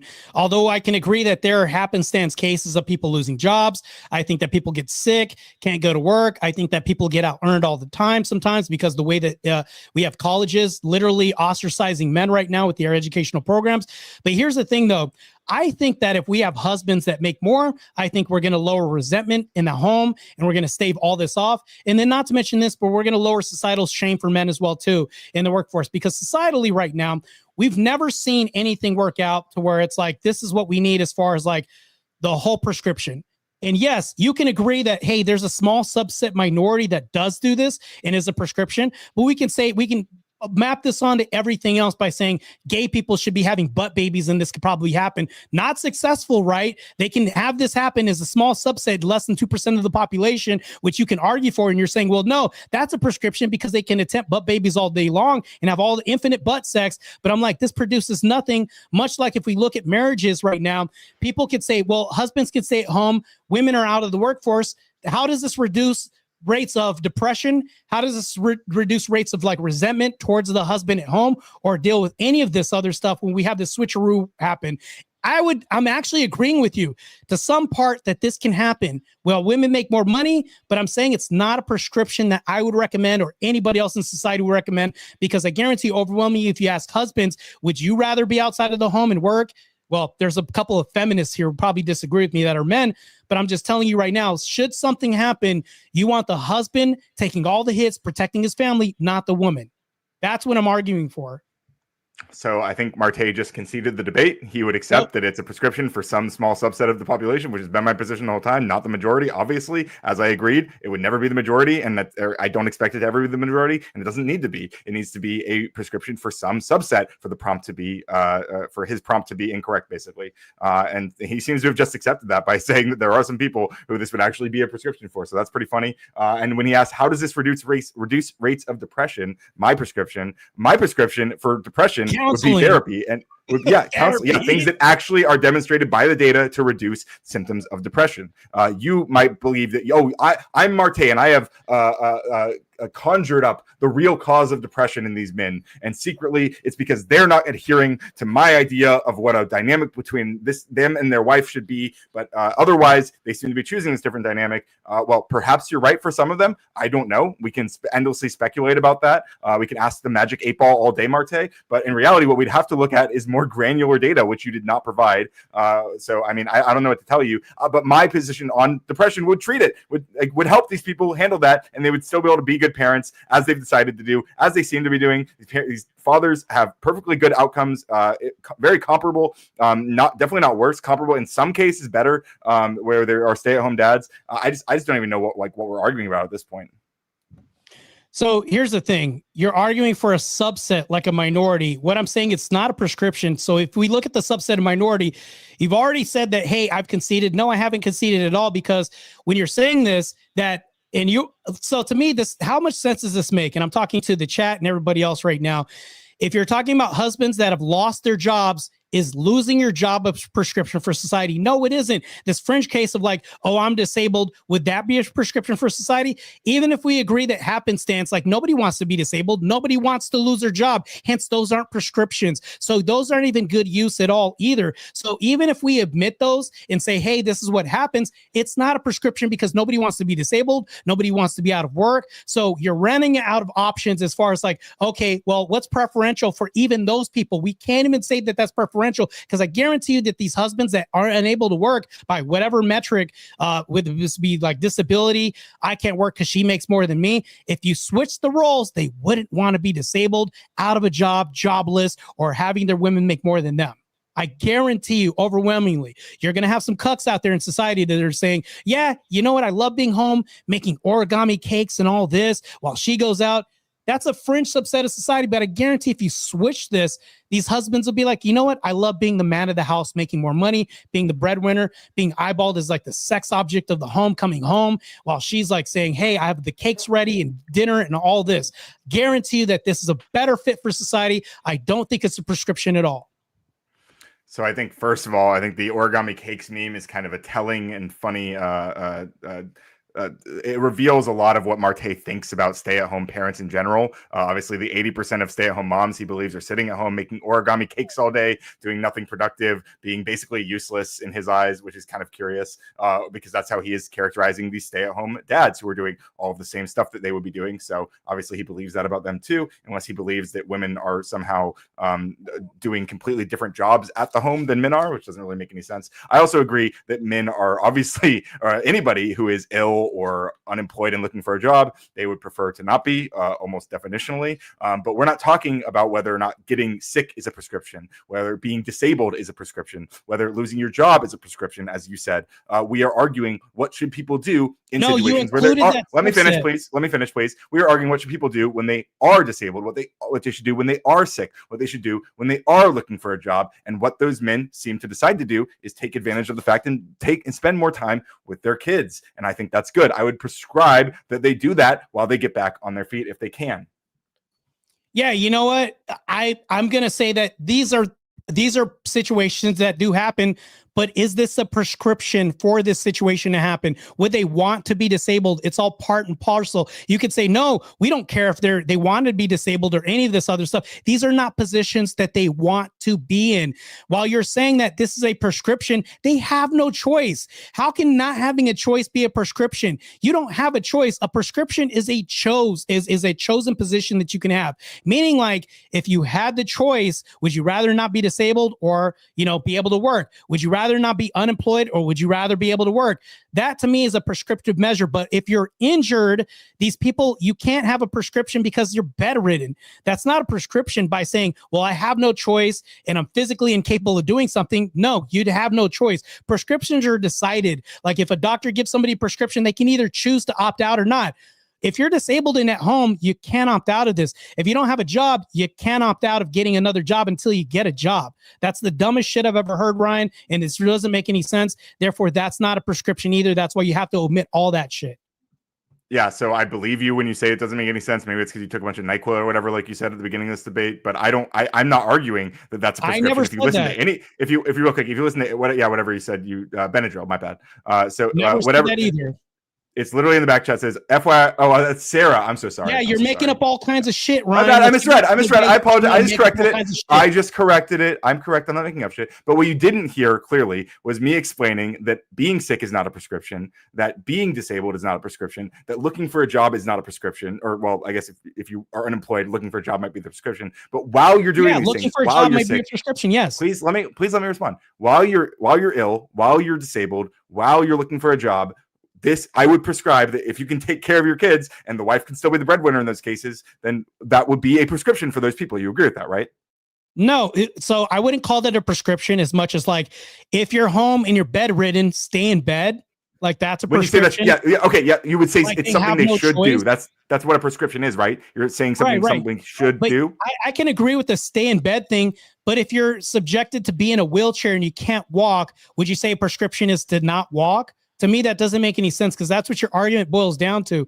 So I'm just telling you right now, as far as a prescription, your prescription, which you would say is a prescription to get a job, which means to not be at home. Your prescription is working on getting out of the home. The prescription isn't staying at home. That's what I'm saying. And this literally goes against your whole argument as far as staying at home. Because if the father's disabled, the prescription would be the antithesis of this is working out, staying out of the home. Like, hey, I need you back on your feet so you're not a stay-at-home husband. Hey, you don't have a job. I need you looking for a job so you can get out of the home so you're not a stay-at-home husband. So every prescription that you're talking about as a prescription is, in a sense, working to get out of the home. Staying in the home isn't a prescription. You're literally agreeing with me here when you say, well, they're home, they're disabled, and I'm just saying this happens to be. Do you think they want to stay in this position? No, they don't, because the prescription you're even agreeing with me on is working out of getting out of that position, which goes to my point, Ryan. So that would be true for the 13% who are in the position where they're looking for work, right? Those 13% of people, are trying to get out of that position. And what I'm saying is the prescription I would give for while they're in that position would be to be stay-at-home dads, which would, again, make up 13% of the stay-at-home dads, right? Which is a good thing for them, right? They are being able to be stay-at-home dads during this time while both parents are probably working, but during this period of time, they are stay-at-home dads. And I would say that's a good thing. They're able to spend more time with their kids while they're looking for work. Similarly, if they're sick and they can still take care of their kids, it would be a good thing if they can take care of the kids while they're doing that. For the other 60% or so, there's going to be a wide variety of different reasons that they decide to do this, but they are deciding that it is the best fit for their family to be the stay-at-home dad or to be a stay-at-home parent while the wife is the breadwinner. And I think that's a prescription for them because they've decided that's what's best for them. 60%? The other, the 60% that's not the 13, the 30% that's disabled. 34% is people who are disabled or ill, and so the other 60% would be what I'm referring to there.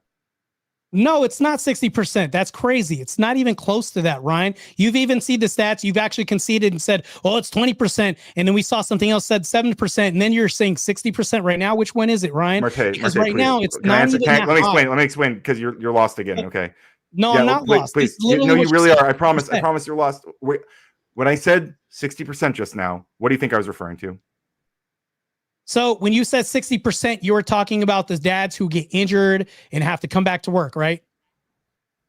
No. I'm clear this up. 30. Clear this up. Okay. So the 60% was the inverse of the 34% of people who are of fathers who are stay-at-home dads. 34% of stay-at-home dads who are there because they're ill or disabled. And I was saying the other 60% are not those people. That's what I was talking about. Not saying 60% of dads are stay-at-home dads or whatever, which seems to be what you interpreted.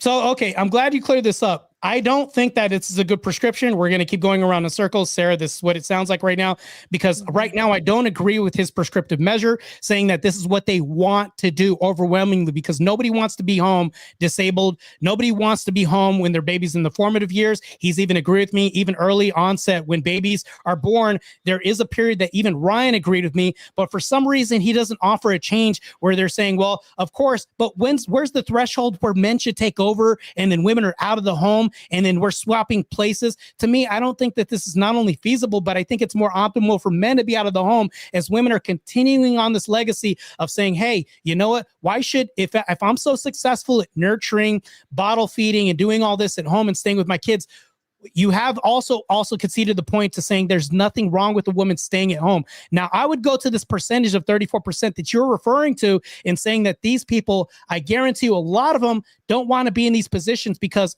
a subset you're saying are disabled, don't have jobs, trying to get back in the workforce, which is my point, saying that they're working on not being stay-at-home dads. We can't say that there's a subset of people that have no choice, they're crippled, things like this happen, but that's not a position that they want to be in because they have knowledge that it's not optimal for society. Not in any stage. Yeah, so I think it's funny. A couple weeks ago, one of the things that one of the pieces of advice that I was given on these panels to try to listen a bit more, and I really think this advice applies to a lot of people in these spaces. Marte, for example, if he was listening, he would have understood that I keep saying this 34% number, specifically referring to the people who are disabled. So you wouldn't say some subset of them are disabled, Marte. The 34% are the disabled and ill stay-at-home fathers. This is specifically what I'm referring to from the data.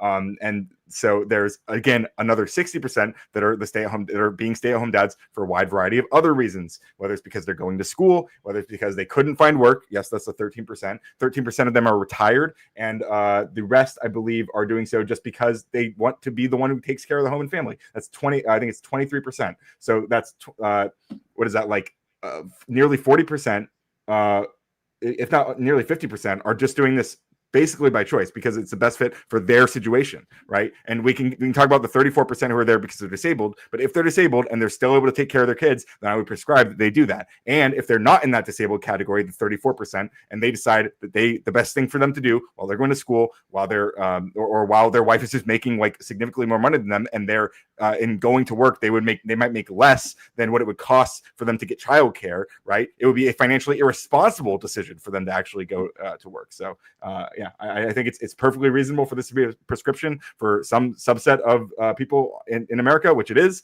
20% of families who have a parent who is stay at home, 20% of them are men for a wide variety of reasons. And I would prescribe that they do what's best for their family, as I've said over and over. No, I don't think it's good. I mean, I'm going to send you a study right now that's talking about paid leave and divorce. So right now, I mean, that's something we can't reconcile. So you could say, well, and here's one thing I'll go back to in this whole debate. You've stated, well, we don't know exactly how many people are depressed and what percentage. The fact of the matter is that we see that the majority of them, or most, it says in the article, it says most of them are depressed and they're leading to higher depression rates. So when it says higher, what does that mean? We don't even have to look at the percentages because we know that this is part and parcel with staying at home and nurturing your kids as a husband. To me, I think that this is a social thing, which you've also alluded to. It said, well, no, it's because of social pressure for men. I've also proved that this is also from women, the majority, especially with the dating market leading into marriage, which goes into marriage because we have these societal functions and these constructs of men wanting to work. And there's an expectation of men. This comes from a biological imperative that men have because we're stronger, we're bigger, we're more competent to go out here and work these infrastructure jobs, which are, mind you, 87% of men work these jobs. Women don't work these jobs. So if you were to do a switcheroo with even some of these, I don't really think it's optimal because of air conditioning. We have women that can now complain about certain things and then swap a little bit here and there. But I think it's a temporary thing. I think it's no more than like an internship until you buy time to get into the position which is optimal for bioavailability as far as like your functions. So I think men are more optimal out of the home because 87% of infrastructure jobs are out there. I think when it comes to cortisol, men are better adapted for these type of stress because we have a higher stress tolerance level when it comes to this. We can argue about pain thresholds and all this other stuff, but I'm not going to get into that. But as far as the workforce, we've noticed when women started getting into the workforce, there's a higher rate of cysts, hair falling out with women, and coronary heart issues. So this is with women getting into the workforce. When you're pushing women out of the workforce, health increases risk in all this. With men, there hasn't been a drop or a raise. Actually, it's been a consistent flow when we talk about the metrics of this.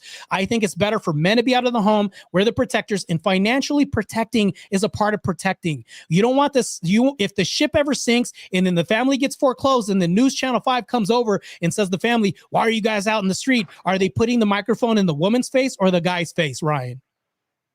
For why you guys are foreclosed? I don't know. I mean, I guess whoever is closer. So when it comes to the depression, no, can you answer the issue, question?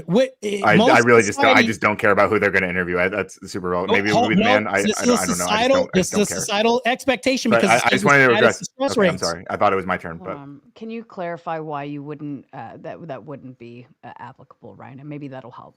Yeah, I just don't understand the relevant. Like, why does it matter? Like, who they would put the microphone in front of? I don't know the right. I don't know the answer. They might interview the woman. They might interview the man. I have no idea. There's a wide variety of factors that could play. Meaning, like, who would they blame? That's what I'm pointing to. Who would society point the blame on for why the family is getting foreclosed? The woman or the man?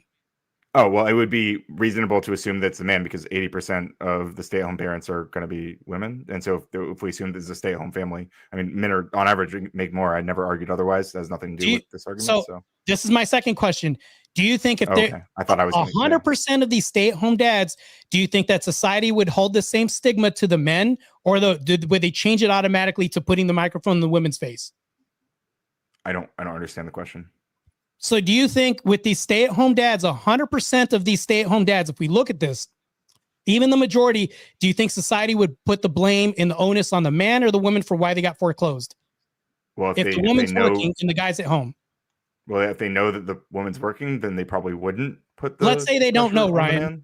Let's say they don't know. Then it would be probably reasonable for them to assume. I still don't understand the relevance to anything that we're talking about. So I'm going to address the things. I'll get to the relevant. Okay, well, before you do, I would like to talk for a minute. You just gave a long spiel and then you get to do like a bunch of questions. Like I thought I was going to get to respond to some of the things you said. I don't care about your question, but we can come back to it. I would like to respond to all the other shit you said before I sit down. Let's put a pin in that question, and we can always come back, even if it's during open panel, maybe when there are some other voices that might contend to it. Well, if we're wrapping up, okay, you know what, Marte, I will be gracious. I'll let you finish your line of questioning. Okay. So 100% of these stay-at-home dads, do you think that they would put the onus on the dad why they're out in the street and their home got foreclosed, even if the woman works and she's the breadwinner? 100%. Would they put the onus on the men? If they didn't know, it would be reasonable for them to assume that it was the man's fault. Yes. So the reason why I asked this, and I'm just going to wrap this up real quick, I'll be short, I promise you. So if we think about this, there's a societal stigma on men having to work and do all this. This is part and parcel with the depression rates of men rising up because they don't feel like they're performing these biological imperatives that we've had, which has been successful in tradition society, and the traditions that experiment that's proven successful over a period of time. From seeing this, we can then presume that this is that I would say the elf, and I want to basically carefully phrase this, men deleting themselves in depression rates wouldn't be as high. I think that if men were fulfilling this biological imperative working out of the home, which this actually imposes itself on marital happiness rates and actually decreases divorces if men are working outside of the home and being the breadwinner and women looking up to them because of their hypergamous nature, because they're admiring them. The men are making more, they're fitter, doing all this, going outside of the home and then coming home. I think that when we fulfill these biological imperatives, homes are happier. Okay, so I'm glad that we went through that line of questioning so that you could get back to the point that you've been making the entire debate about biological imperatives. Thank you for walking us through that. That was really helpful. So what I wanted to address was specifically the depression topic, which you brought up again there, because I'm looking back at this Healthline article, and it does say fathers who left the workforce to be stay-at-home parents were found to have higher levels of depressive symptoms than women. So that actually doesn't even mean that they're more likely to have depression. It might, to be clear, it might mean that, but this is why critical thinking skills are really valuable, okay, and why being able to discern what like more granular levels of data are really important. So what it says, again, is that they're found to have higher levels of depressive symptoms. So do you understand that depression is a cluster of symptoms that people experience, right? It's not like I'm sad. It's a cluster of symptoms that manifest. And what it's saying is that the men who are in these stay-at-home dads, they are more likely to have higher levels of these symptoms than women. That doesn't actually mean, again, it probably does mean that they're more likely to have depression in general, but it doesn't actually mean that based on what you've said here, which is why I wanted to look at the actual data, but you didn't provide that. We provided the Healthline thing. But even if it did, I would still argue the solution would not be telling them, hey, you shouldn't be in this dynamic, in this marriage dynamic. It would be to try to figure out what is causing those depression symptoms, and try to figure out how to treat them, how to treat them. And it could be a wide variety of things. You have not demonstrated anything that demonstrates, or you haven't provided anything that demonstrates that it is because they are a stay-at-home dad that's causing that increase in depressive symptoms, which is why I was trying to push you on. I was saying correlation does not equal causation, which is why it's important to understand why people choose different family dynamics and what they might experience in those family dynamics. And we would prescribe, as you accepted a couple times throughout this debate now, that would be a prescription for at least some small subset of families, as it is, in fact, for millions of families in the United States. It's a bad prescription. I mean, because of depression rates, and all you're doing is making semantical arguments of just assuming. You're just making an assumptive guess and just saying, well, we don't know to what the symptoms are, what it looks like, and all this. All I'm saying is that depression rates are higher, whether or not they're symptomatic, whether or not when we say, okay, to what degree, all this other stuff, it's just saying higher. That's all my argument saying is that it's higher. Whether or not it's higher symptoms, higher rate of depression, there's a higher likelihood. That's all I'm saying, just to make things very simple for you, Ryan. And then furthermore, we've already conceded, and you've even conceded with me, that men make more. I don't hear an argument against why men who make more should be in the home while the woman's outside of the home overwhelmingly. Now, what you've done was you've talked about the minority in trying to make this a prescription by saying, because it happens, it should happen. Could and should are two different things. We can even argue this. But I think all I'm doing is making an ought claim. This ought happen. I think that this is a good prescription for society, and I think it's better. And I think a lot of women would agree with me on this in saying they want a man that makes more for them and providing them an easier life, and they want to feel safe and protected. All of this is just mostly universal. You'd be a crazy batshit lady to say, no, I want to be the man of the house and work and do all this other shit. Yeah, we see what happens in lesbian same-sex relationships with the DV rates and everything else. No, you don't want to be the same as your partner, or you don't want to have to compete in the household. You want people to work together in these gender roles that are more efficient for society and more optimal.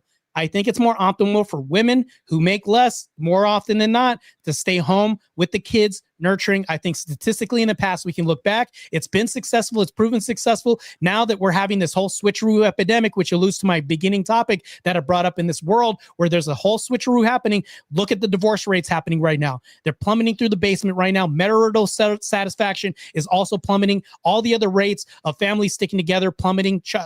Children going to recidivism out of the home. The outcomes are bad. It's just not a good thing for society. I don't think it's a prescription at all. And I think that overwhelmingly, a lot of women would agree that they want a man that's going to take care of them and protect them, especially if they're an honorable man and actually leaning towards Christ. That would be a better prescription. Yeah, that's great. I agree that most women would prefer that. And that seems like how it plays out. 80% of families that have a stay-at-home parent, that stay-at-home parent is the woman. And I think that's perfectly fine. I would prescribe that for those families, as I've said dozens and dozens of times in this conversation so far. I would just also say that for the 20% that are deciding to do it differently, I would prescribe similarly that they do what they think is best for their families, which again is being a stay-at-home dad. I just want to point out to you simplifying the claim about depression rates are higher. This is what I'm telling you, Marte. That's not what the article says. It may be the case. I'm not. When you're saying I'm making an assumption. Real quick, you're saying I'm making an assumption. I'm actually not. You are the one making the assumption. I am saying I don't know. I'm telling you what the article does say and discerning it between what you think it says. You are saying that it says higher. What are you talking about? Yes, yeah, it says the word higher. Thank you, Marte. It says it does not say depression rates are higher. It says specifically. Let me pull it up again. It says that they had found to have higher levels of depressive symptoms. If you understood anything about depression and how it's a cluster of symptoms, then you would understand why I'm making this discernment, right? Because it doesn't mean that they're more. It doesn't mean because I've really you've interrupted me a lot tonight, Marte. Right? Like it's kind of frustrating. It's hard to like keep my train of thought when you interrupt me in the middle of it. Like you've done it a lot. It's kind of frustrating, but I'm doing my best here. You know. So what the article actually says is that they are found to have higher levels of depressive symptoms. That is importantly not the same thing as being more likely to have depression or as having higher rates of depression. That's the thing I'm pointing out. Again, it could be the case. I'm just trying to give you a little bit of advice on critical thinking there. But when you said that men make more, I agree. Some subset of men, however, do not make more. And for that subset of men, it seems like a growing subset of them, in fact, are deciding to do a different dynamic than what you think is best for them. And I think that they should do what they think is best for them, not what Marte thinks is best for them. Thank you. So there's also evidence that I see that an example of the women's independence effect, the idea that wives are unhappy with their marriages are more likely to leave if they can support themselves and their children, thus that women's employment increases the odds of divorce by not making marriage happy. By allowing women easier exits from unhappy marriages, we can see this. But here's the thing. There's a clear implication of this theory that women's employment encourages women's, not men's, departures. And I'm going to send you this. This is a pub article right now. Hold on real quick. I'm going to put this in the back chat so that way you can see this. So there it is. Sent. You can go ahead and review that as well too. And I can review this with you as well too. So all of this is the PubMed article. Yes. That you can look into right now.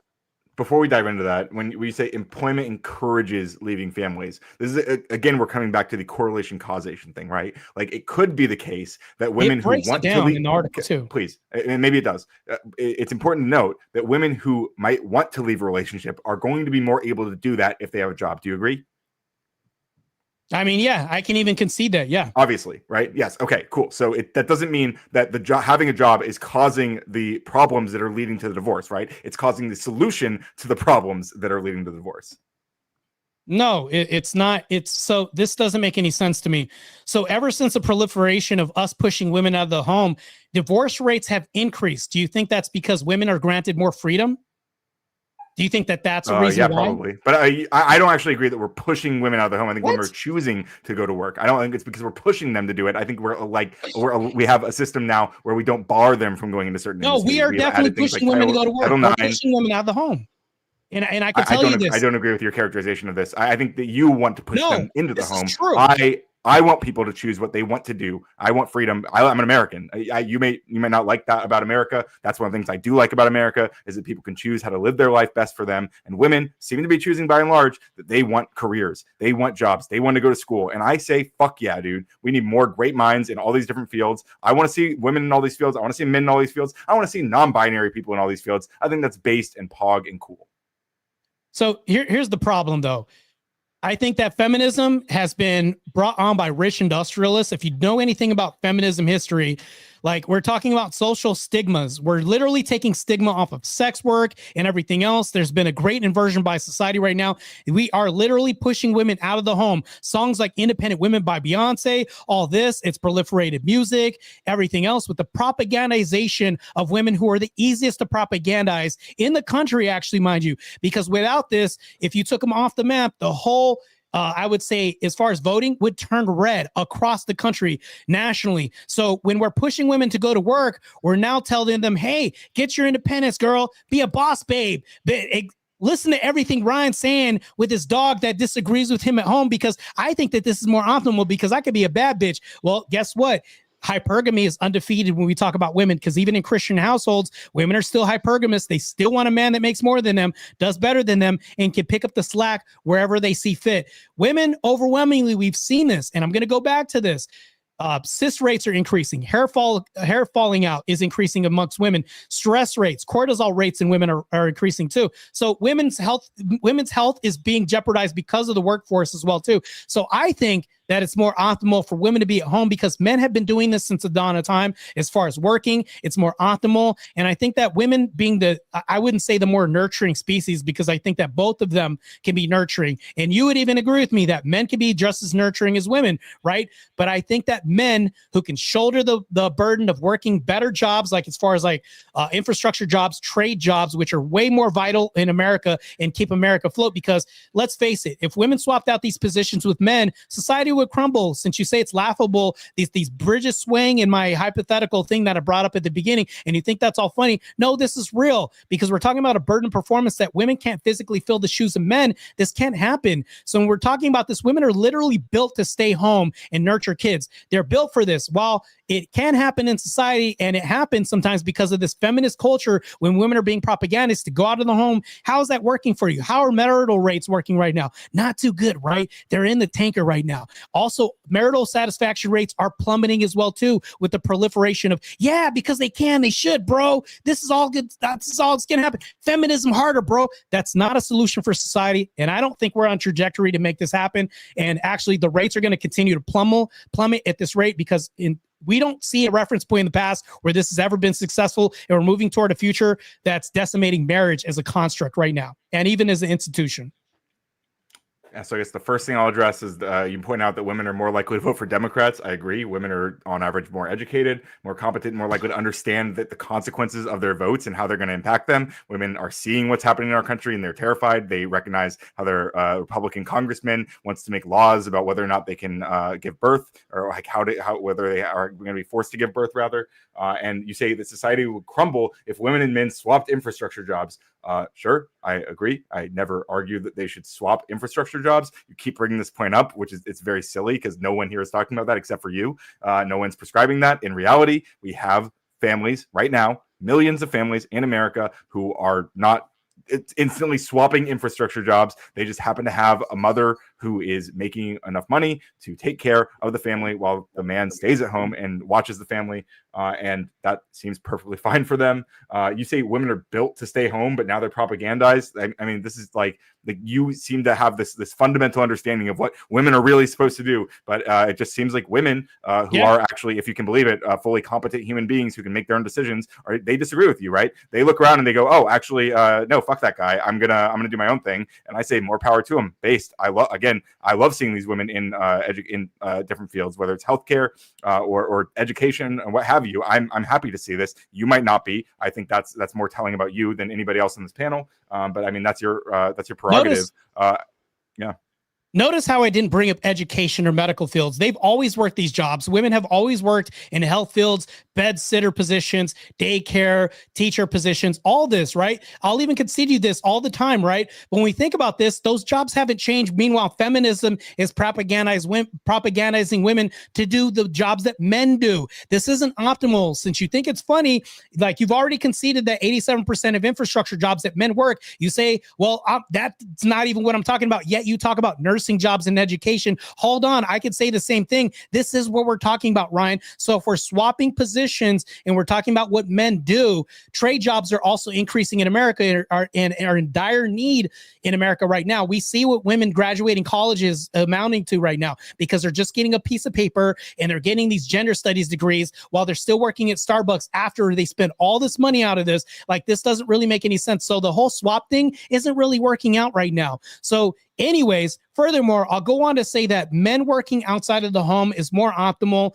because we braved the elements since the dawn of time. We've been doing this, and this is something that we do. I don't think women are built for these jobs. That's what I'm talking about. When you say that women aren't capable of doing this, not one time have I brought up nursing or education. You did this, but you're saying you're only bringing up infrastructure job. Well, this is the reason why, because we're talking about moving society and making this function, which leads to the societal stigma that men have. If they're not working this job or doing anything out of the home, there's a stigma associated with this, meaning like they're looked down upon, and this isn't something good. What status do men have if they're not promoting anything towards society or benefiting? Society's not benefiting from these men. I think this is good. Well, although you can say that men are better at home than women, I'll agree with you on this, but it doesn't mean that I'm making an ought statement that this ought be what men do. That's my whole claim, and that's my argument, saying that men ought be out of the home working. That's my whole argument. I'm not arguing that there isn't a prescription that doesn't happen. I'm arguing that this ought happen, and that's the whole debate. That's the prompt and everything else. It's not a prescription. I'm making an ought claim, even though you could say, well, it is happening. There's like this small percentage, which you say, no, it's not small. It's small, bro. Let's be honest here. It's not small. I'm saying this ought happen. It ought happen, and everybody with common sense on the right, since you say the Democrats are smarter, I highly doubt that because they're thinking that one sex can be another. So anyways, I'll let you talk because you seem impatient right now. Well, I mean, I'm making notes so I can respond because again, you do this like Gish Gallop thing, and I'm writing down things so I can respond to all the different points. So some of the last things you said was that I argued that Democrats are smarter. I didn't say that. I said they're more educated, which is true. That doesn't mean you're smarter. I don't have this idea that most people are stupid or whatever. That a lot of people seem this kind of elitist mindset that a lot of people have. I don't believe this. I don't think the average person is dumb. I think they might be uneducated or ignorant about a lot of things. That doesn't mean they're stupid. That's not true. I don't believe that you can prescribe. You might think that an average person is stupid. I disagree with you. That's fine. We don't have to argue. No, that Democrats are smarter. Can you prove that? I literally let him finish. Like, first of all, you're interrupting me again to accuse me of saying something that I literally just clarified I didn't say. Like, I'm not saying Democrats are smarter. I'm saying yes, I can demonstrate that. We can come back to that. You say it's small. It's a negligible amount of people. No, it's not. It's millions of families. The data suggests that it's millions of families who have a stay-at-home father, a stay-at-home dad, a stay-at-home husband, and it seems to be working fine for them. And so you say, when I point out the jobs, right? I talked about the medical field. I talked about education, and you brought up nursing. You brought up daycare. I was talking about doctors. I was talking about professors. You never mentioned doctors. I'm not. I understand that. I understand, but I also didn't mention nurses. I also didn't mention daycare. I mentioned the medical field. You did. I mentioned the education. Please, Marte, come on. You've interrupted me so much tonight. Let him finish, Marte, please. I mentioned the medical field. Yes, that's true. I mentioned the healthcare field. Or, I'm sorry, that's medical. I mentioned the education field. I was talking about doctors. I was talking about professors. Another example would be not just flight attendants, but pilots, right? This is what I'm pointing to. When you say the swap isn't working out right now, I'm not arguing for a swap. There are people with degrees right now that make more money, men and women. Most women aren't getting fucking gender studies degrees. This is like this is a Republican brainwashing talking point. Again, Republicans feed you these insane narratives about what's going on in the world, but in reality, people who get degrees, which women are increasingly disproportionately likely to do, these people are making more money on average than the people who don't get degrees. And that's true for men, that's true for women, and that's going to mean that there are going to be more situations where the woman is making more than the husband that she chooses, and those men might decide that it may be best for them, at least for some period of time, to be a stay-at-home dad, which means that I would prescribe that they do what they've decided is best for their family, thus confirming the prompt. Finally, men are looked down upon by Marte, right? By many people in society, but especially Marte right here, who keeps saying that he looks down on men because he doesn't think stay-at-home dads benefit society. He just told you. He just said he doesn't believe that they're providing anything to society. Stay-at-home dads, people who are taking care of their families, raising the next generation of our American citizens. He thinks they're not providing for society. I think that's ludicrous. I think they're doing an amazing job, and I want to encourage them to keep doing that job if it's the best fit for them. And when they decide it's not, then they don't need to do that anymore, because I would prescribe that they continue to do what's the best fit for them, even if it's no longer being a stay-at-home dad, right? So the reason why I brought up the news example in saying, well, who would society blame? So you've already conceded that society would put the onus on the men and they would make men more responsible. Is that saying Marte is saying that? No, you've literally admitted, you said society would put the onus on men. They blame the man for this. And then when I whittled this down and saying, even in situations where the wife's out working and she's the breadwinner and men are stay-at-home husbands, and you said, well, we don't know about this. And even if they don't know, they'd still put the onus on the guy, which means that it's not Marte saying this. You've already conceded this. So this debunks your whole premise of saying only Marte thinks this. This is stupid. You've literally debunked your own point in front of you. Like, so not only have you contradicted yourself, not once, but twice in this debate. And I'll point it out to you. So throughout this whole debate, we've talked about who's more optimal. You said that it's more optimal for men to be out of the home because it's something that happens, and you're arguing for a minority. While you say it's millions, it's still the minority regardless. And if you talk about the majority, yeah, it's more millions if we think about this. So that's a better prescription for society, and this is something that we should lean to, because I guarantee that the millions of men that are home right now don't want to be handicapped, and I'm going to go back to this point again on you. So they don't want to be unemployed and they do want to work. So when you say that, also your other point that you brought up, that women aren't graduating with gender studies degrees. No, this is actually happening. Women are graduating with degrees that are nonsensical and don't make any sense. While you could say, well, they're the most educated. Yeah. Black women, they say, are the most educated, but that doesn't make any sense. They're the most graduating, not the most educated. So if we think about this, that doesn't really make any sense. And you've yet to prove how they're more educated than Republicans. That's nonsensical, doesn't make any sense. And you're making a political standpoint that you'll get defeated on anyways. I guess for the last point, again, I'll pull this up in a second, but it is well known that that people who vote Democrat are more likely to be college graduates. Do you actually disagree with this? Just real quick, yes or no? So yes, they're pushing the liberal agenda. Okay, so you agree. So you agree. Thank you. That's all. No, that doesn't mean they're more educated. They're more graduated. Okay, sure. Yeah, that's what I said. Yeah, you might not. No, Ryan, hold on. They're more. It was a yes or no question. I wanted to move on. Ryan, just because they're more educated. Just because they're graduating more doesn't mean they're more educated. Can that be true? Potentially, but usually when people say educated, they're talking about people who went to school. So, right. If they're graduating more, it doesn't mean they're more educated as far as like smarter, as far as leaning towards like who has a better education. Smarter. This doesn't reconcile any of that, because people are pushing people through like factories, through colleges.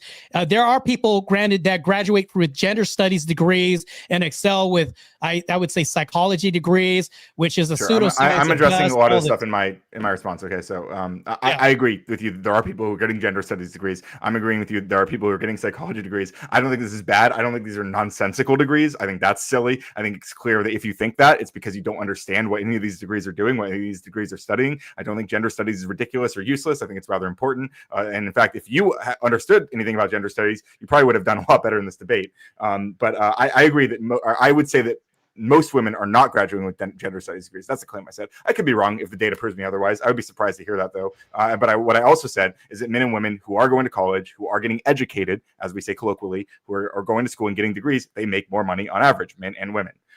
You mentioned the people, you brought up again the people who are unemployed. I told you I'm not prescribing that people get unemployed. I am prescribing that if people who are unemployed can take care of their families while they're unemployed, while they're looking for a job, they should do that. I would prescribe that they do that, and therefore they would be part of the stay-at-home dads in that situation, or stay-at-home moms, or stay-at-home non-binary parents, which I also think will be based. Okay, so when you say a better prescription would be what you're prescribing, I agree that would be a good prescription for 80% of families. All I'm saying is that there is another prescription, which is why I'm thankful that the prompt you suggested was not that stay-at-home dads are the prescription for society. If you had, I wouldn't have agreed to the debate, because I don't believe that it is the prescription for society. I believe that there are multiple prescriptions for different people in different situations. And for 80% of families who have a stay-at-home parent, that prescription that I would make seems to be that prescription would always be do what's best for you, and that seems to be that they are choosing to be a stay-at-home mom, or with the 20%, they're choosing to be a stay-at-home dad. When you say the question of what's more optimal is what we're talking about tonight, no, that's what you have been talking about. I'm willing to engage on that level. I've not brought up the word optimal at all. You keep talking about this optimal, whatever. But if we talk about what's optimal, we're talking about optimizing to particular metrics, right? And so we have to talk about very specific statistics if we're going to be optimizing. That's kind of how optimizing works. So I think that's a whole different conversation. But like I'm not in the business of optimizing exactly how I think families should look. I'm in the business of having happy, healthy, successful families who are living their lives, who are raising the next generation of our American citizens well. And I think that millions of families are doing that just fine with stay-at-home dads. And to the one of the other things you said, when I don't think I ever said that only Marte is making this. In this debate, it's only Marte. On this panel, it's only Marte, although maybe Sarah even agrees with this. But in this conversation, it is only Marte who's talking about shaming these men. I agree. Many people in society would shame these men. I don't think that's good. I think we should embrace these men who are fulfilling the role for their families that they seem to be best fit for. And I think that's good. I think that's based. I want to see more people, if they are best fit for that role, to do that. Not be shamed by Marte because he doesn't like their biology doing that job. Nowhere did I say I'm shaming men on this panel, and nowhere did you say on this panel that only Marte is talking about this on this panel. You said no, because Marte doesn't think this, and Marte's shaming them for doing this. No, you outright said that, which is a contradiction. So back to this, I do think that when we talk about people graduating from college, there is this societal norm right now that's pushing women through. We're eliminating programs for men through, taking away shop programs. Other programs, PE programs are being decimated. So college is being structured mainly for women, not for men. If we think about all the new programs that we have, we didn't have gender studies and all these other programs proliferating college at the rate that we do right now. If you look at the rate of women graduating right now, we can definitely tell this. I think that trades are more optimal for people in situation. So when we look at trades, which is a booming industry, diesel tech, all these other industries that make a shit ton of money, I think that this is good. Women can't be in those industries that much. It's extremely rare for women to be like diesel techs, electricians, plumbers, and things like this. This is what runs societies, not like the person that's a counselor, a person that's a gender studies major, things like this. I don't think they're quite running societies, because if we delete one person out of this society, and we would say, who would we take off the map? Would we take out the counselors and gender studies degrees graduates, or we take out the plumbers or anybody working infrastructures? Yeah, you would agree with me overwhelmingly what keeps society afloat. So I think that men being on the road as truckers, plumbers, doing all these jobs that we see, which are also more successful, producing in society, creates this great stigma that we need to run society, because ever since the dawn of time, men have died on sinking ships while women and kids floated up, because we had to be the protectors and the providers, i.e. going out of the home, making everything foraging so that we could survive a cold winter. All of this 500 years ago, this wouldn't have been a prescription, because we modernized society so much so where women can complain because they work air conditioning jobs. I don't think that this is optimal for society or a good prescription. The only reason why you can even reconcile and say this is a prescription is because men are modernizing society and making things capable for women to do this. Back in the day, yes, I can agree, women work nursing jobs and all this, but that's because they probably had to do this. And we could look at this at the big push of women out of society, pushing out of the homes and all this because of feminism, pushing women to do this and becoming the man that they want to be in relationships. And just to give you a heads up, we'll go for about 5 more minutes, gentlemen, then we'll move into closing statements. So if there's any loose ends you wanted to tie up, now's the time. Sure. So I guess, first of all, truckers are good. Plumbers are good. I know you guys have this caricature of a Democrat that you've invented in your mind, where they hate truckers, they hate plumbers, they hate trades, they hate all this stuff. I don't actually believe this is the reality. I think that people encourage people to do what jobs are best for them, and many people go into trades, and it's awesome. I love that they do that. I agree that men who are more likely, by far, to do a lot of these fields, that they are making it possible for women to do other things and to be in other fields, and I think that's great. I'm glad that's happening. Yeah, I think that's fine. That a lot of your spiel was just about that, and it's not anything we disagree on, really, except for that you think it's bad that women are taking the opportunity to do things besides staying at home. But I wanted to share specifically, because I've said this a couple times. I'll post an article, not a study. I think it's referencing a study, but I want to be clear that I'm citing an article, and this is from Inside Higher Ed. It says, overall, college graduates voted for Kamala Harris by 13 points more than they did for Trump. and that gap was starker for certain demographics. So that's just one example of college graduates being more likely to vote for Democrats because they are more educated, because they have a better understanding of what's going on in our political system, frankly.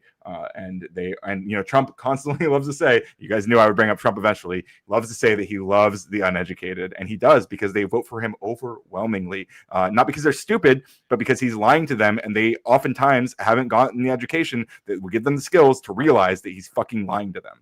No, this doesn't make any sense, Ryan. So I'm writing a book called The Female Warrior Fallacy that's going to be published in 2 months. So in the process of writing this book, I went to 2 colleges. I went to Arizona State University, and I went to our other college that we have right now. In the process of telling them, hey, because you guys have this curriculum that you guys are helping, I'd love to know what you guys are teaching here as far as this.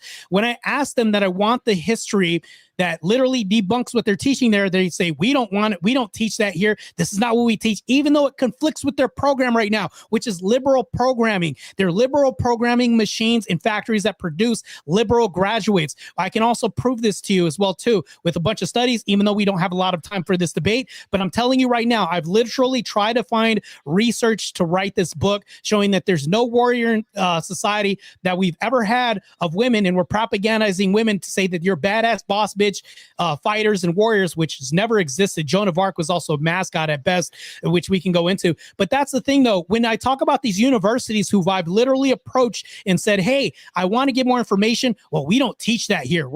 This is what we have here, which literally is revisionist history that they have. So if you're talking about people graduating, they're graduating with liberal indoctrination through these universities. And this is what's happening right now, because if you go through the history and you tell them, hey, this doesn't make sense, well, that doesn't compart with our studies and what we teach here, we can then see why these people are so liberal. And that doesn't make any sense when you say, well, just because they're graduating means that they're more educated. Yes, through liberal indoctrination that's leaning toward these universities. This is what they're pumping out. And this is what I've seen personally. And it doesn't make any sense, because actually, if you look at this, it's been gatekept throughout history and universities. They're literally doing revisionist history when it comes to all the facts and data. So I can imagine what else they're doing this with. So that doesn't make any sense. Yeah, so we can probably start to wrap up after this. I'll just tie off that end that Marte just talked about. Basically, what he's telling you is colleges don't teach what Marte wants to hear, what Marte believes the reality of the world is, and he has very strong feelings about what that is. And the colleges, for a wide variety of reasons, I imagine, disagree with his analysis. And so he calls that liberal indoctrination, which I think is really silly, but... It is, because when I check them on their feminist studies and when I check them on everything else when it comes to historical relevance, none of this actually works out. They're literally glorifying these women and saying, well, this is what we have, and this is what happened. We had shield maidens back in the past, which Xena Warrior Prince. None of this. They're literally basically saying that some fictional thing happened, which didn't happen. And I went to them, and I was ran off of campus back, basically. And security had to escort me off because I wanted to get some data. And the person who was teaching the class didn't like what I was saying because it literally went against their stuff. What I'm saying comparts with history. What they're saying is comparts with the liberal agenda, saying, no, you're a badass empowered babe, which that's what they teach. To me, that's more liberal than anything else. So when you say, well, it's funny that he's saying they literally are, they're pumping this out. This doesn't make any sense. So my whole thing is the debate prompt is stay-at-home husbands are not a prescription for society, meaning society, overwhelmingly society. We're not talking about one-off cases or, hey, this is an anecdote here and there. Society is more than just that, meaning if I was to prescribe something for society, this is not a prescription that I would overwhelmingly tell people, hey, jump on board with this, because it fails at a higher rate than it succeeds at. We could look at the stats for depression, symptoms. We can even go with your terminology on this. The symptoms, that's not a good thing, Ryan. If we see this rise and there's higher rates of symptoms, that's not a good thing. Men make more, and I'm going to basically tell you that over and over again, that men are more optimal for society, and this is a better prescription.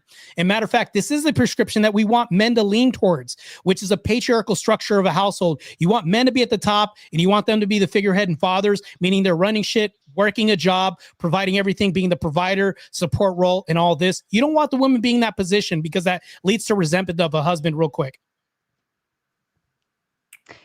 Did we want to go ahead and move into closing statements, gentlemen? Yeah, that's fine by me. Perfect. Ryan, if you'd like to kick us off, please. Sure. Yeah. So, we've heard Marte say a lot tonight But what he's a couple times at least acknowledged that, you can clearly argue that there are some people who this would be a prescription for, basically conceding the debate when he says that. And it is the reality that you can't argue that because there are millions of families who are doing that successfully. We had a disagreement about the language used in that one article, not because there are not increased depressive symptoms for stay-at-home dads, or people who choose to be stay-at-home dads. Again, there's a correlation causation thing there. But what I was pointing out there is Marte's inability to critically think about what he's reading, which is further makes me very skeptical when he says that, he found the truth about all the studies that he's pointing to in the colleges, saying they got it all wrong, but Marte figured it out. Based on everything that's happened tonight, I would express extreme skepticism that that's actually what's happening. What's far more likely is that Marte has no fucking clue what he's reading 90% of the time, and that he looks very silly when he tries to cite it. For example, at the end of this just now, he said, well, I'm talking about one-offs, that I'm talking about, a handful of people. No, Marte, I'm talking about millions of families. I'm talking about millions of people in the United States right now who are stay-at-home fathers for a wide variety of reasons.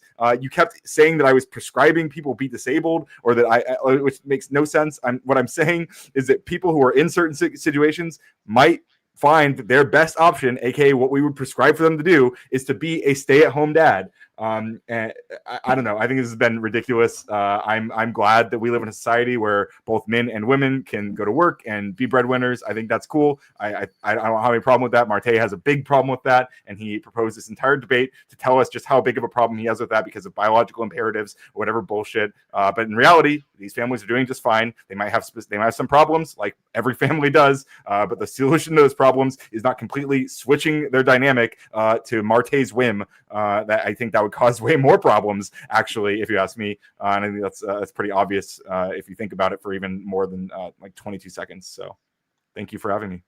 Absolutely. Marte, to you. Okay. So here are 10 short, concise reasons why I feel like Ryan's wrong. I'm going to wrap this up real quick. So if stay-at-home husbands provide equity, why do wives still do 70 to 80% of childcare planning? And this is through peer research as well, too. Why do stay-at-home husbands report higher rates of depression from isolation, which he's also agreed with, too, because of the symptoms, like he said. So in economics, how is a 20 to 30% earnings penalty on reentry sustainable? So if we look at this, husbands report a higher rate of depression. So reversal, as far as divorce rates, 50% higher role reversal in marriages.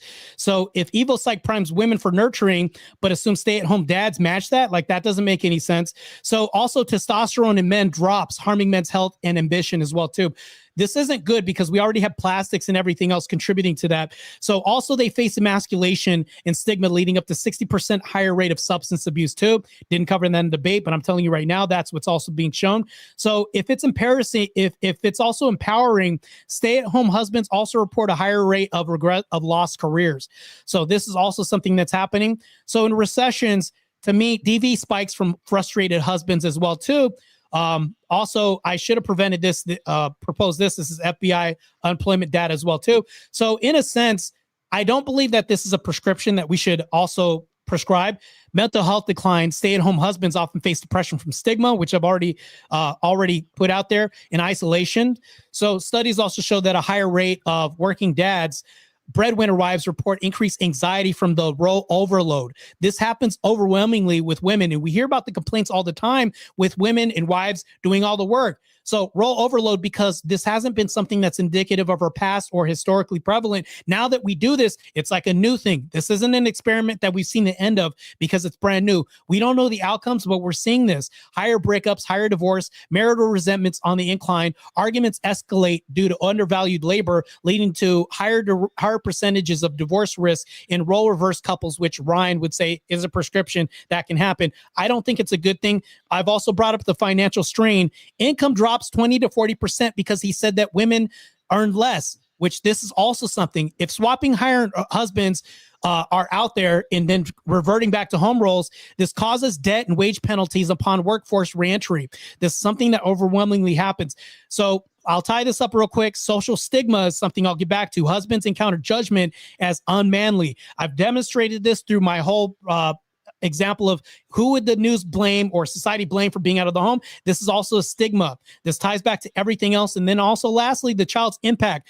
Kids may face bullying over non-traditional parents, and this also links to higher anxiety, which also adds to men's stresses as well too. The role reversals don't work. If traditional families were basically more successful back then, which we had higher marital rates, higher rates of happiness, why would we want to fix something that's not broke? Right now, we're literally doing this change where we're saying, okay, well, just because it can be done, we're saying that it shouldn't be done because marital unhappiness rates are increasing. Divorce rates are also climbing. This isn't a good prescription for society because we're seeing this play out right now in real time. It's not working because if you had one family, I'm going to end this right now. If you had one family that's traditional where we had the man working out of the home and the woman staying in, if we took 50 and then we took 50 where the woman was a boss babe working out of the home, guess which one would have a higher divorce rate?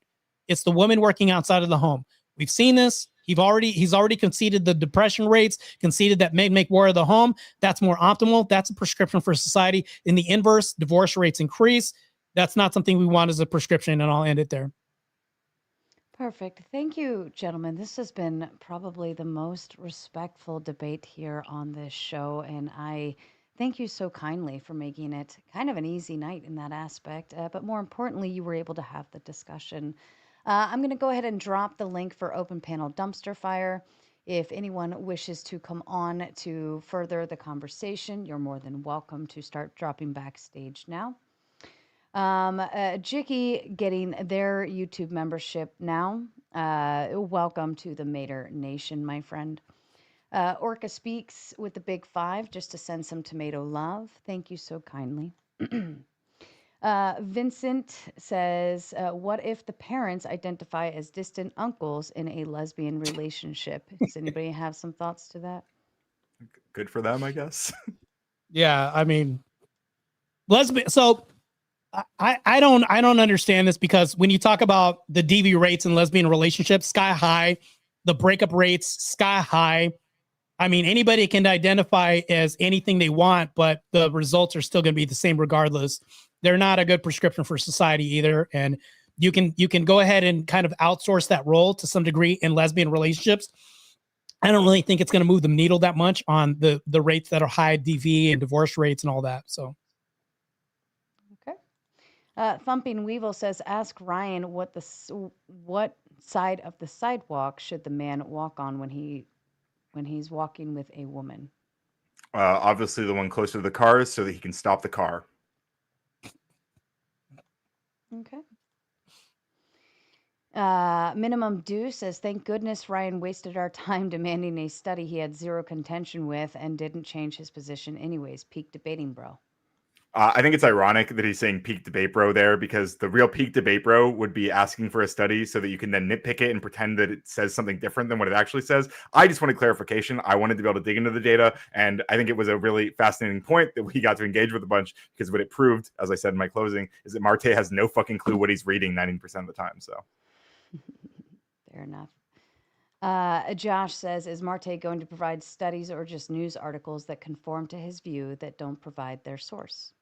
So I can say I can have a logical entailment of my argument and say, hey, this is something that we can agree to, which Ryan's agreed to when I brought up the premise of the reporter who society would blame. We don't need a study for this. When I say that men make more, I didn't need a study for this. Ryan also conceded to this. So we can also agree that he can also agree to concessions on this. He's also agreed to, hey, this study that I've seen that was impactful, he also pointed it out and agreed that this study also is very concise when it says the entailment of depression details or I would say like symptoms, right? When he agreed to this, that's also a study. So it's like, what are you referring to when he actually agreed to that as well too? And also the logical entailments that I also provided. Okay. Minimum Due says, I don't understand why isn't Ryan spurging and interrupting constantly? I thought this was a raging tomato debate. Where's my tard outs? What changed? I think I'm riding on a high after Rob Noor realized last night, about 20 minutes into our debate, that I actually understood what the Insurrection Act was about, how it's been used in the past 50 years, and what conditions it was being used. And he could not defend by any means what he came to argue with me about. His best example of the police not doing their jobs was allegedly some video of them not arresting some 15-year-old girl or whatever. It was very silly. He looked very dumb, which is why he muted the stream and talked to his panel for the rest of the night. It was very embarrassing. I thought you guys did great. You guys were really good at not interrupting too much, and even if you did, you backed off and all of that. So that's great. Marte, you did really good with also allowing clarifications between each other. I like that. Vincent says, just to elaborate, mothers at home for the first 3 years reduces post perinatal infant deaths by about 25%. Exclusive access to breast milk reduces infant hospitalizations by 70%. Ryan, look at 2025 CDC. I mean, if that's true, cool. I would support women getting paid to be able to stay home during those periods. If that leads to better results, that might be fine. I support maternal and paternal leave anyway, so I'm not against like women being supported as they decide to stay at home. I think that's cool and fine. Well, hold on though. But if the man is working, like maternal leave and paternity leave, like we look at this paternity leave. So if we think about this, like the woman wouldn't have to be so dependent on that. If the man is stepping up, he's a provider.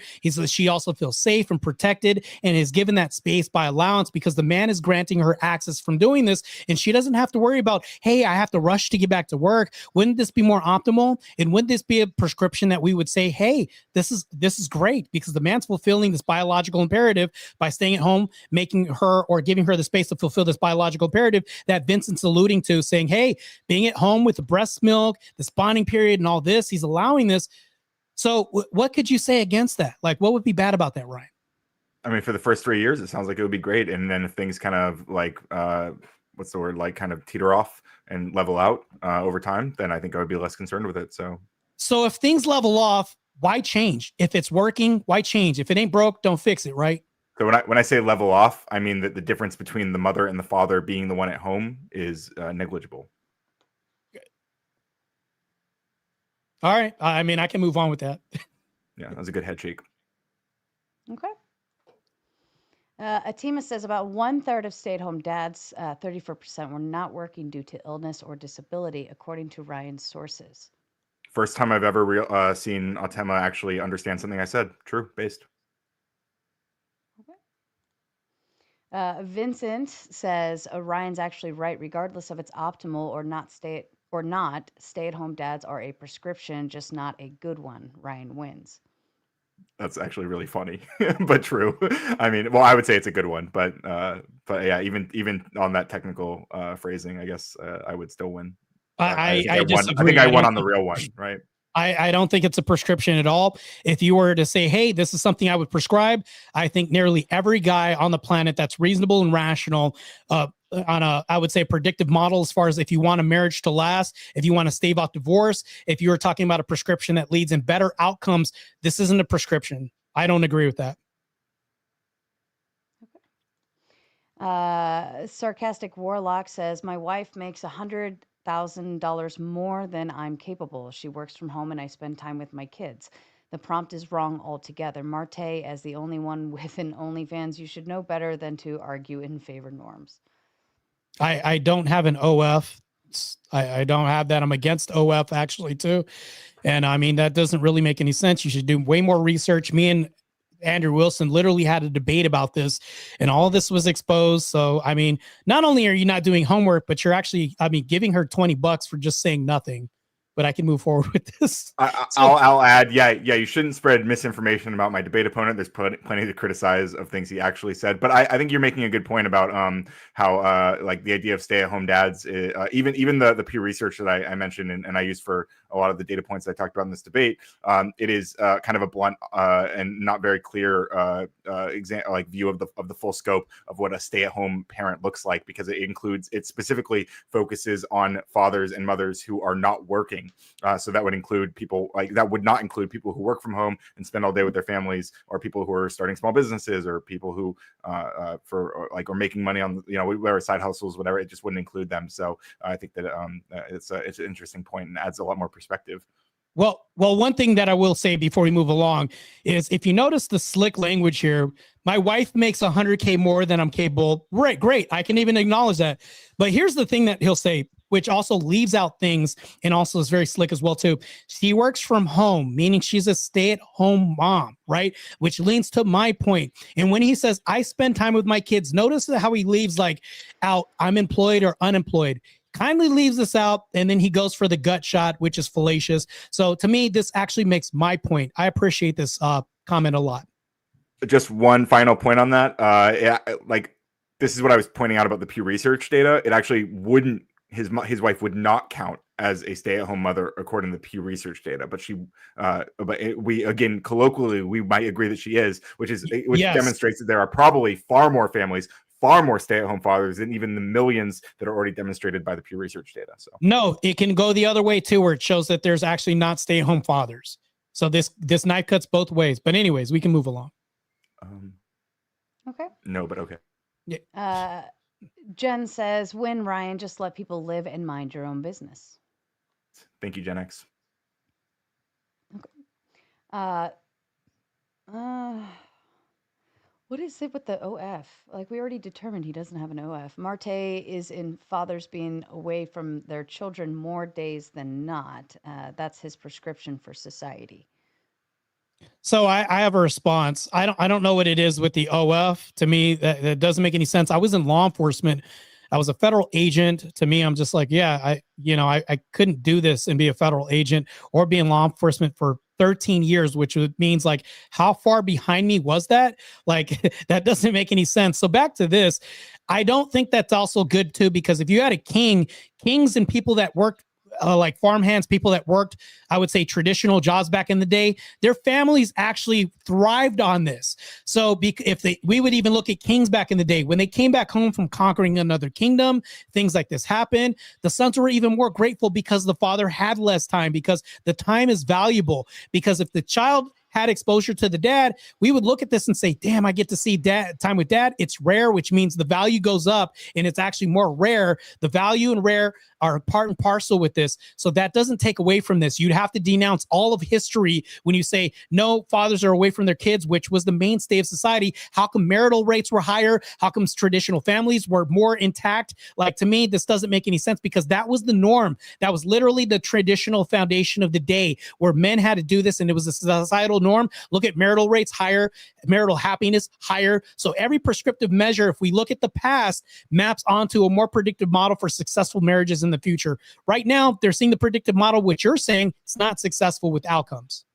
I just want to add one thing that reminded me. Another thing that's been a common thing all throughout history is kings, monarchies. And I want to advise everyone to go to nokings.org and find your local No Kings 2.0 protest, which will be tomorrow, where we are protesting all of the insane authoritarian oversteps that the Trump administration has been doing for the past 9 months, including the abuses that ICE is doing right now. No, that's completely false, because in the Biden administration, guess what happened? YouTube was stripped, no free speech, the stabby jabby, all this other stuff. So I'm like, so this is bad. You get destroyed on this one too. But anyways, moving forward, let's get to the next comment. Okay. The low end theory says only one person has asked chat for help in this debate. True. Also good to see Low End Theory. Low End Theory is an old friend. In fact, he and I used to debate Andrew Wilson together back in like 5 years ago. So I saw Low End Theory on Twitter, and then they said, well, Marte's a Andrew Wilson copycat. He said, or clone, he said, just to be factual. And then in this thing, I said, well, you're welcome to show up on the panel if you want to help Ryan this debate, because he's going to need all the help he can get. Furthermore, I went to go to Low End Theory's X page, and it says, I'm against everything with the right. Okay, bias shown, meaning you're probably going to be bad faith anyway. So yeah, let's move forward. Based W Low End. Okay. Vincent says, Marte, have you ever been prescribed the wrong medication, or medication that's not as good as more expensive one? Less optimal is still a prescription. The only Percocet I mess with is breasts. Is that what they said? The only perky set instead of Percocet, the only perky set he messes with, as in like boobs are perky, a perky set of tits, and a Percocet, which is a pill. It's a pun he's making. It's pretty funny. But it is a really good angle Vincent keeps alluding to. I actually kind of wish I would have thought of that, but I'm glad that I engaged in a like fully good faith, because I think I was fully capable of winning without the meme. So I would actually challenge that by saying this. So if you have a prescription, which is the right medication, and then you get a wrong medication, to me, that's not a prescription, meaning like it's not a prescription that we would see for society. So if I was to say you have two choices, right? All you're saying is it's not a choice. Yeah, I can agree it's a choice. We could say, yeah, that's a choice, but is it a prescription, right? You mean a mistake. That's what we're talking about. So when doctors get lawsuits all the time, I can basically be liable for a lawsuit if I prescribe the wrong medication to a client. So to me, I'm actually increasing liability in society. I'm also increasing malfunctions, everything else. So even a doctor can come and say, hey, yeah, that can be a choice. That's what that means when you're saying this, but that's not the prescription for the client. That's not a prescription for them. Meaning like this can be a choice that we could say, but hey, now I've opened myself up to more lawsuits, liability, and also losing my practice because of this. This is what we're seeing in divorce rates plummeting. I mean, skyrocketing through the ceiling. Matter of fact, breakups, traditional families, all these norms are literally being degraded by society and feminism right now. We see this. If I give you the wrong prescription, you break out in hives, guess what? I lose my business and my practice. Yeah, good job, though. Okay. Sarcastic Warlock says only one person in this. Oh, goodness. Okay, sorry. Millennial shit, Mike. Yeah, sorry. I apologize. Millennial Mike says Ryan wins on a technicality. Should have defined terms more clearly. I agree with Marte in spirit. Fathers need to provide generally, but obviously not in all cases. Win debate, Sarah, like the video. Yeah, and just a reminder, I mean, Marte chose the prompt. He tweeted at me, said I would run away. Obviously, I didn't, and obviously he took a major L here, so maybe a big mistake. But I would happily debate you again, Marte, if you want to. No, I don't think it's a major L, because if you think about this, what he means is winning in spirit. To me, I think that's a good gesture of goodwill, meaning like this is a prescription that we want to see in society. Now, technically, if you were to say that a prescription's a choice, yeah, you can say that, but I think we should have went through like our definitions for prescription. I was arguing that this is not what we want for society, which means like this is not optimal. Now, I should have probably made the prompt more optimal. You would have taken a bigger L in that debate, but no, I still would stick to my guns and say it's not a prescription for society. So what people are basically taking this down to is like saying it's not a choice. Yeah, we can agree that it's a choice, but we're talking about a prescription, right? If you give the wrong prescription, like the other guy's super chat, and you give the wrong prescription to somebody and they break out in hives, they have allergic reaction or predisposition for some medical, I would say, contraindication according to the label, guess what's happening? A bad outcome. This is not a prescription, and that's what I mean by prescriptive measures in society. I don't mean like option. That's not what I'm talking about as far as this. It's saying that we don't want this as a prescription. It's not a prescription by that metric of saying I'm producing more liabilities, more broken marriages, less dissolving of traditional values and functions for families. That's what I'm saying in this debate. Okay. Sarcastic Warlock says literally everything about Marte could be replaced with an AI in a robotic drone's body within 6 years. I think that's not fair. Okay, an AI would actually be able to have reading comprehension. No, I think that's false also. So if we talk about a drone's body, I'm also an IFBB professional bodybuilder. Less than 1% of the population is me. And if you talk about people turning pro, I turned pro in 2 world-class sports. So that number actually drops down even lower since I beat world record holders. So if we think about that, so as far as like my comprehension and reading level, no, I think I'm good with that. So Ryan's definitely coming in with a fallacious hit on that. Doesn't make any sense. Okay. Radical colon cleanser would rather be the stay-at-home mommy so he can breastfeed and slave over a hot stove while fighting for justice and communism. True and based. So please come over to my channel and give me money so I can be a stay-at-home father to Umbreon. That's funny. Trib says, pity Dono for having to sit through Marte's torture. Stay sane. Thank you, Trib. Marathon Cav sending in the big 50 just to say, Sister Sarah. Thank you, Marte. Thank you. And two more. I think. Oh wait, no. There's a couple more in there. Since Marte loves talking about what is biologically optimal, what does he think about child brides? Don't deflect. I'm an Orthodox Christian faith believer. I think that I would definitely oppose that. I don't think that that's a good decision to make because societally, even if we have something that's biologically optimal, we have laws for a reason. So we have to also think about morality and we have to think about ethics as well too. So even though something can be biologically optimal because we can, doesn't mean we should, because look at the outcomes. If we look at the outcomes, this isn't good for society. So you're literally saying that this would be optimal for people to do? No, we have societal functions against this because what's normative actually ends up in good outcomes because we actually have less people talking about like child brides and child marriages. We've had a success rate of saying that, hey, this person's of age, they're more knowledgeable. So biologically, let's comport like the whole biological spectrum of this. Would you agree that, I can't really ask you this question, but I would assume that if we marry somebody that's like 21 and older, 18 and cognizant, they're going to be more knowledgeable about the agreement biologically compared to somebody that's a child like 9 years old, not knowing what to get into. They're more easily coerced. So that's the biological component. We're talking about years, age, and all this other stuff. It's wiser. So it actually makes my argument. I will say I agree with a lot of what Marte said there about the reasons it's a bad idea. But additionally, I'll add it's a common misconception that like child brides or like young underage women, for example, would be like biologically optimal or whatever. That's actually not true. It's actually more dangerous for them to give birth to children by and large. So even if there weren't all the other reasons that people shouldn't do that, it's also not a lot of ortho bros even would argue that's like biologically optimal, and they are wrong about that.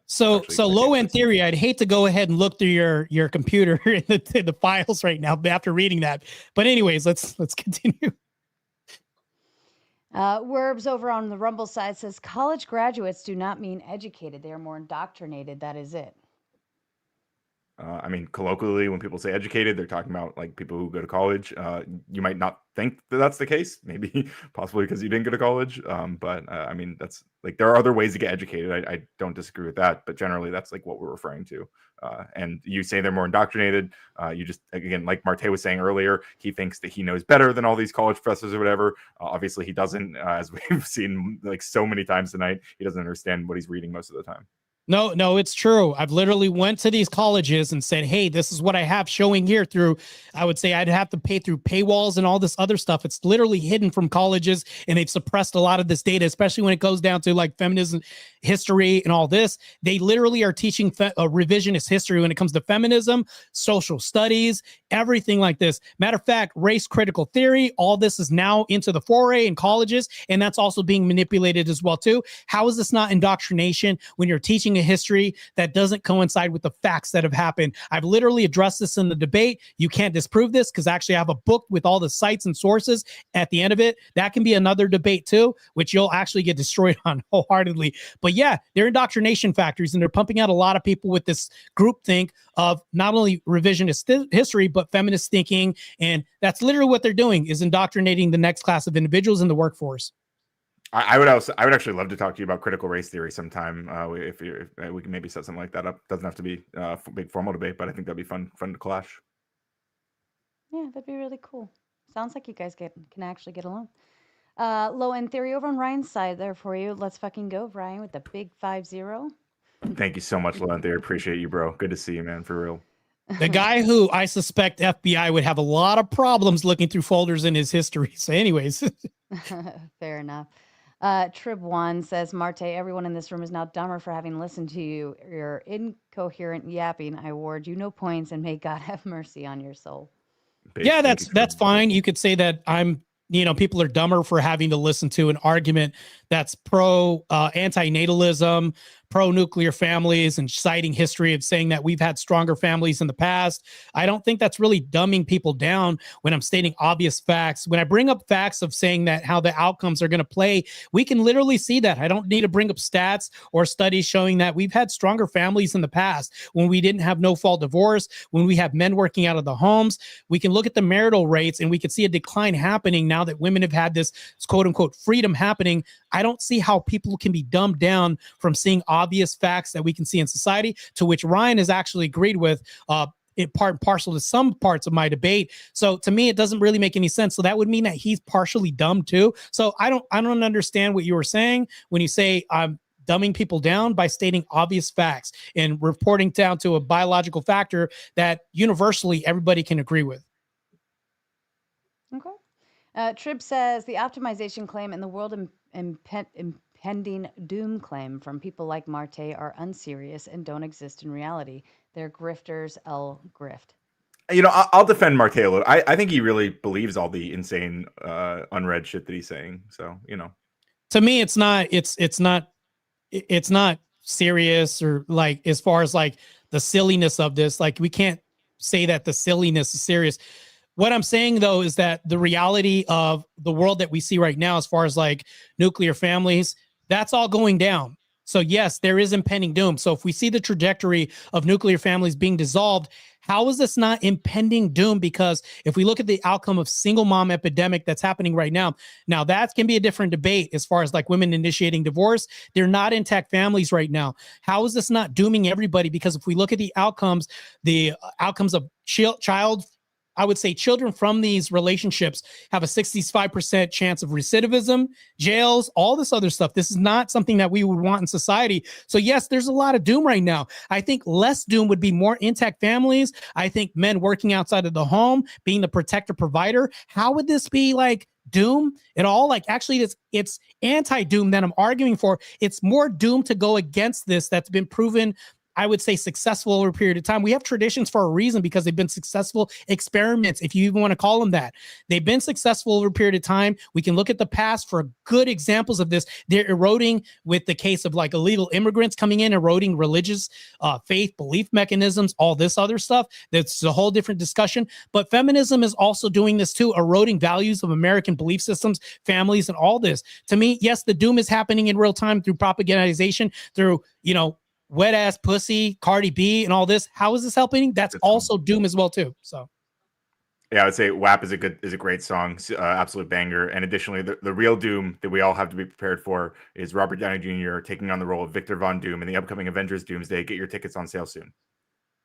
Yeah, Ryan, that doesn't make any sense, because we literally have I covered this on another stream where we had a black hip hop artist and she was twerking outside of an AB clinic saying, I didn't get the plan B, so I'm going to delete your baby. And there was another music video of the woman who sued the Lyft driver dancing outside of a KFC with a 40 ounce. Yeah, none of this is helping nuclear families at all. It's actually pervasive culture that's deconstructing this nuclear family premise that we want for society to have success rates for America and our children in the future. I think that if we want to see a better society for our future, we need to bring Christ back in the home, which brings back two fathers. I think in your world where it's okay for Christ to be out of the home because you're a non-believer, but also with that being said, fathers are also out of the home, which is not a good prescription. I think that this is a bad prescription for society, which means it's not a prescription at all, not a choice that we want. And to me, we can take optimization out of this. It's actually something that actually causes more liability in society and increases degeneracy. And I don't like it at all. And I don't care if you disagree with me. I think that Christ is king and Christ is God, and you should convert someday. That would be a good option for you. I'll just add, the people who are twerking outside abortion clinics are actually they're successfully doing what they're trying to do, which is triggering Marte and people like him. So that's their goal. That's what they're doing, is they're making fun of you, and it's working. I think just 4 more and then we'll kick off with the panel. Vincent says, you have the flu. Is there only one prescription, or is there multiple ways to clear it? Most optimal is the best choice. Your use of the word optimal already contradicts your weird take of only one prescription for a problem. So here's the thing, though. I'm not talking about that. I've already reconciled this by saying if a doctor gives you something, right, you're talking about the onus of one person by having choice. I'm not talking about choice. I'm talking about, is this a prescription? So if a doctor gives the wrong medication, I'm going to go back to this example to somebody, and the person breaks out for hives, yes, that can be a choice, but it's not a prescription. All you're doing is saying, do they have a choice? Yes, we can agree that they have a choice, but is a prescription? No, it's not a prescription because a doctor is going to give you one. He's not going to mostly say, well, if you have contraindications and there's bad outcomes, he's not going to say, well, we're going to give you the thing that leads to bad outcomes. He's never going to give you that, and that won't be a prescription. He's going to give you, say, hey, this is what I want you to do. Take this and let me know if it works or not.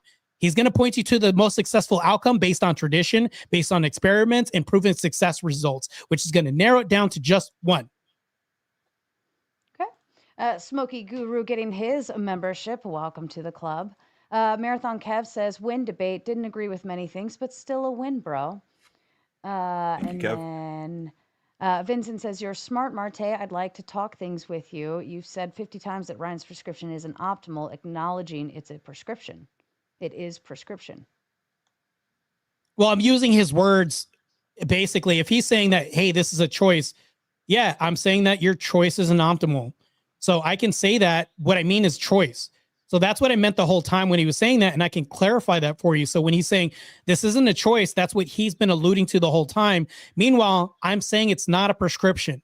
So I'm using his own words, and I'm basically being really benevolent right now by not switching his own words. And I'm saying, hey, your choice isn't optimal. And to me, that doesn't really make any sense. We can repeat things back to you. Like if I say that you're a boy and you think you're a boy, I'm just going to say, for courtesy of saying, hey, even though Ryan's a girl, I'm going to say, hey, a boy like you shouldn't be wearing a dress out in public if you think you're like, you know what I'm saying? So we can have this conversation, and I can use his own language just to prove my point. And that's all I'm saying.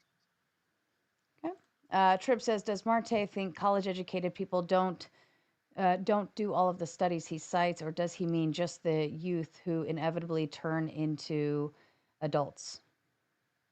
Well, when I went to the university, I went and talked to the professor or whoever was teaching the curriculum, and they were really pissed off. Like to the point where I got escorted off campus by security. So I wasn't talking about like college educated people. I'm talking about the figureheads representing the studies department of these universities.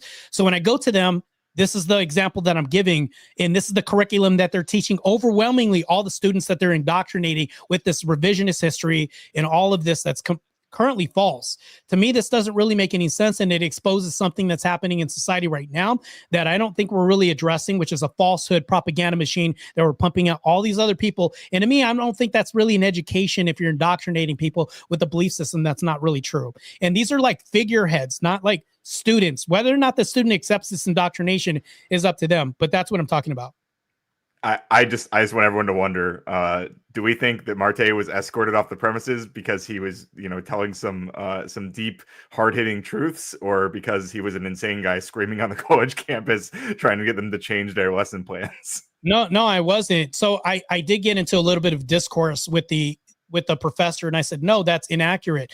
And then when I said this, they got very pissed. And I said, well, if you look at this, shield maidens didn't exist. At best, they were cheerleaders, and I can actually prove this. No, I don't need to hear any of this, right? They actually got really pissed off. And I said, well, hold on. I just want to ask you some questions, because to me, I just want to get the truth, and that doesn't match up with this. And I literally showed them the info because I brought documentation with me.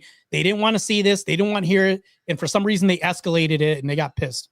For some reason, liberals get really pissed off and emotional when you show them the truth. You were just showing them the facts. Trend. Yeah, that's crazy. Okay, 2 more, and then we're all set. Vincent says, feminism did worse for society than good. Marte's 100% no-fault divorce, less mothers, no accountability, degeneracy, sexual promiscuity, nuclear families, all this because women don't want obligations. I think no-fault divorce is good. I think it's weird to want to force people to stay in bad marriages. I would say less mother. Maybe less people who don't want to be mothers, which I guess is fine. No accountability. Accountability to who? Degeneracy. I probably don't care about what he thinks degeneracy is. Sexual promiscuity for one, and nuclear families can still exist. No one's stopping you from having a nuclear family. Even like 80% of the stay-at-home family or families that have a stay-at-home parent seem to be closer to that dynamic. So seems like it's doing just fine. So hold on. Do you think that people can change their financial status if they get a job or not lose their job or all this other stuff? We agreed that this is like a temporary position that men don't want to be in when it comes to like working, right? And men can get back into the workforce because, as the lady alluded to in the previous super chat, she said, well, these people are like disabled or due to illnesses. We could say that, but these are positions that they don't want to be in. Now, granted, when we talk about the divorce rates, the majority of them are due to financial disparity or unhappiness. It's not like, and it doesn't sound like women are being forced into these positions, because a lot of this is just unhappiness, which means like this could go into things like you breathe the wrong way or he snores too loud and I'm just sick and tired of this, you know? So if we think about this, these are all problems that we can work through. But now that we've given people an easy out, they can literally say no fault, meaning like, I didn't like the way that you breathe. I don't like the way that you put your shoes on in the morning. To me, this doesn't really make any sense. I still don't hear anything where women are being forced, because this isn't the conversation that's happening right now. Because if you look in social circles today, I don't hear women saying that they're leaving because they were forced to stay. This isn't a big complaint that I'm hearing. They're saying, I left because I just wanted to, giving no reason by saying, I'm just unhappy, even though it's something that we can all agree that they should have worked through this or could have worked through this. That's why marriages lasted longer, because we promoted people working through the storms and hardships through their marriages, and just saying, well, I left because I could, and it was just easier for me to do this, and I didn't want accountability. And that's what he's alluding to. Yeah, they left against Marte's will, sadly. Okay, last nice one. Mischaracterization, but fair enough. Omni Future says no stats support societal changes as per prescription, but tons of stats are clear warning signs against it. Love Marte. # be serious. So to me, I think that we do have societal change right now, and we can see that in the metrics of divorce rates. How's that going for you? It's not going good right now, ever since the proliferation of women working out of the home and being pushed out of the workforce. To me, we can blatantly see this. So when you say that we don't see societal changes or stats, I'm like, that's a complete fallacious thing. You could even agree, and even Ryan could agree, that divorce rates are sky high. Men are opting out of marriage. Gee, I wonder why. Even women are opting out of marriage at high rates now, following suit. There's a reason why. We can see the trajectory going right now, and marital rates aren't increasing right now. So when we say this, it's like, yeah, I don't understand where you're getting this from or rational reasons. So clear stats, when we see this, the stats overwhelmingly show where we're going with traditional families are being broken up. And that's the trajectory we're going through. And prior to that, we had a super chat saying, well, there's doom culture that you're talking about that isn't happening. That's doom culture. That's what we're having. Okay. All right. Well, let's go ahead and get ready to meet your panel. Where's my remove button? There we go. Oh, my apologies. All right, let's have some fun, and here we go.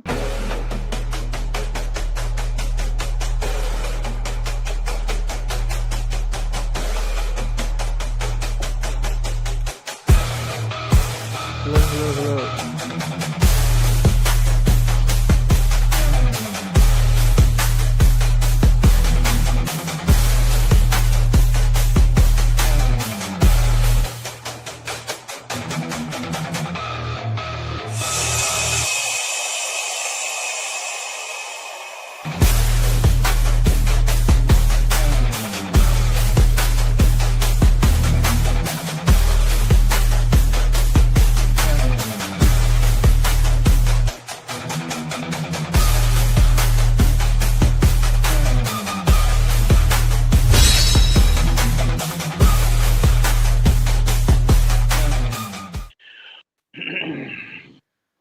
All right. Hello, everyone. We've got Marte and Ryan are our main debaters for the evening, so they are in the safety net. Brandon, welcome back. Andre, you look new. Welcome to the show. Vinny, Modern Men Lost Again. Welcome. And Zers, I'm going to step away for just a moment to use the ladies' room. But outside of that, Brandon, you were waiting so patiently back there. If you have a question for the gentleman, I'm going to go ahead and let you kick it off, okay? Awesome. Thank you, Sarah. I had a quick question for Marte, because I'm not even sure if you and Ryan actually disagree on anything, so I'm just curious. Maybe this will at least clear things up for me. Do you think it's impossible, and I'm talking about logically impossible, for a stay-at-home husband to be the best option for a given family? Yeah, I think that it can be possible, and that's where Ryan would say, well, I won the debate. Well, that's not what I was saying as far as like choices. So if you overwhelmingly ask people in society, because the whole prescription was for society, not an individualistic perspective of like one man. So we can't use like an anecdote. So whenever you use society, we're not going to be cherry picking and saying an anecdote. Society is like what? More than one? We're saying like a premise that we can map on to society. So if we look at men overwhelmingly, meaning if we ask society overwhelmingly, we would see a position that men would overall agree with me on and say, I would love to be the breadwinner. I'd like to be the hero that slays the dragon and comes home and stops the castle from crumbling. I think that's a good position, and that's what I was alluding to. So you don't think it's impossible, but you think generally speaking it's the best option, generally for societally. Families. That's okay. that's now, the tagline. Society, yeah. Now, do you think Ryan disagrees with that? So as far as that, I think Ryan would fight me for egalitarianism, even though he says like that's not my whole premise. Even though in this premise, he's literally switching women around and saying, well, it can happen, and I can say it should happen for these people. But overwhelmingly, we're talking about like societally. I think that he would disagree and say, no, they're empowered, they're boss bitches. This is something that they can do. Well, I'm saying that this is an ought claim that I'm making, and he's referring to like now because it happens, it's a prescription. I don't believe that it's a prescriptive measure that we should be able to map onto societies in general, because we're talking about society. We're not talking about like one-offs or anything else, which Ryan is saying, well, we see this percentage of people happen. Well, no, we're talking about society, right? So you think like if there is a given family where that is the best option, that they should do that? What are you talking about? As far as like if the man, it's more optimal for the man to stay at home? For that given family, yeah. You think that should happen then for that family? Yeah, but what? So I would ask this, like, so Ryan doesn't disagree with that. I'm just trying to figure out where you and Ryan actually disagree. That would be you, Ryan. Well, I mean, I guess it would be the degree of which how many we might disagree about how many families we think are in that position. I would say there's probably. Can you hear me? There's probably a decent test. Yeah, Mike test. You. Yeah, you sound very distant. All right, we can hear you cutting off everybody on panel.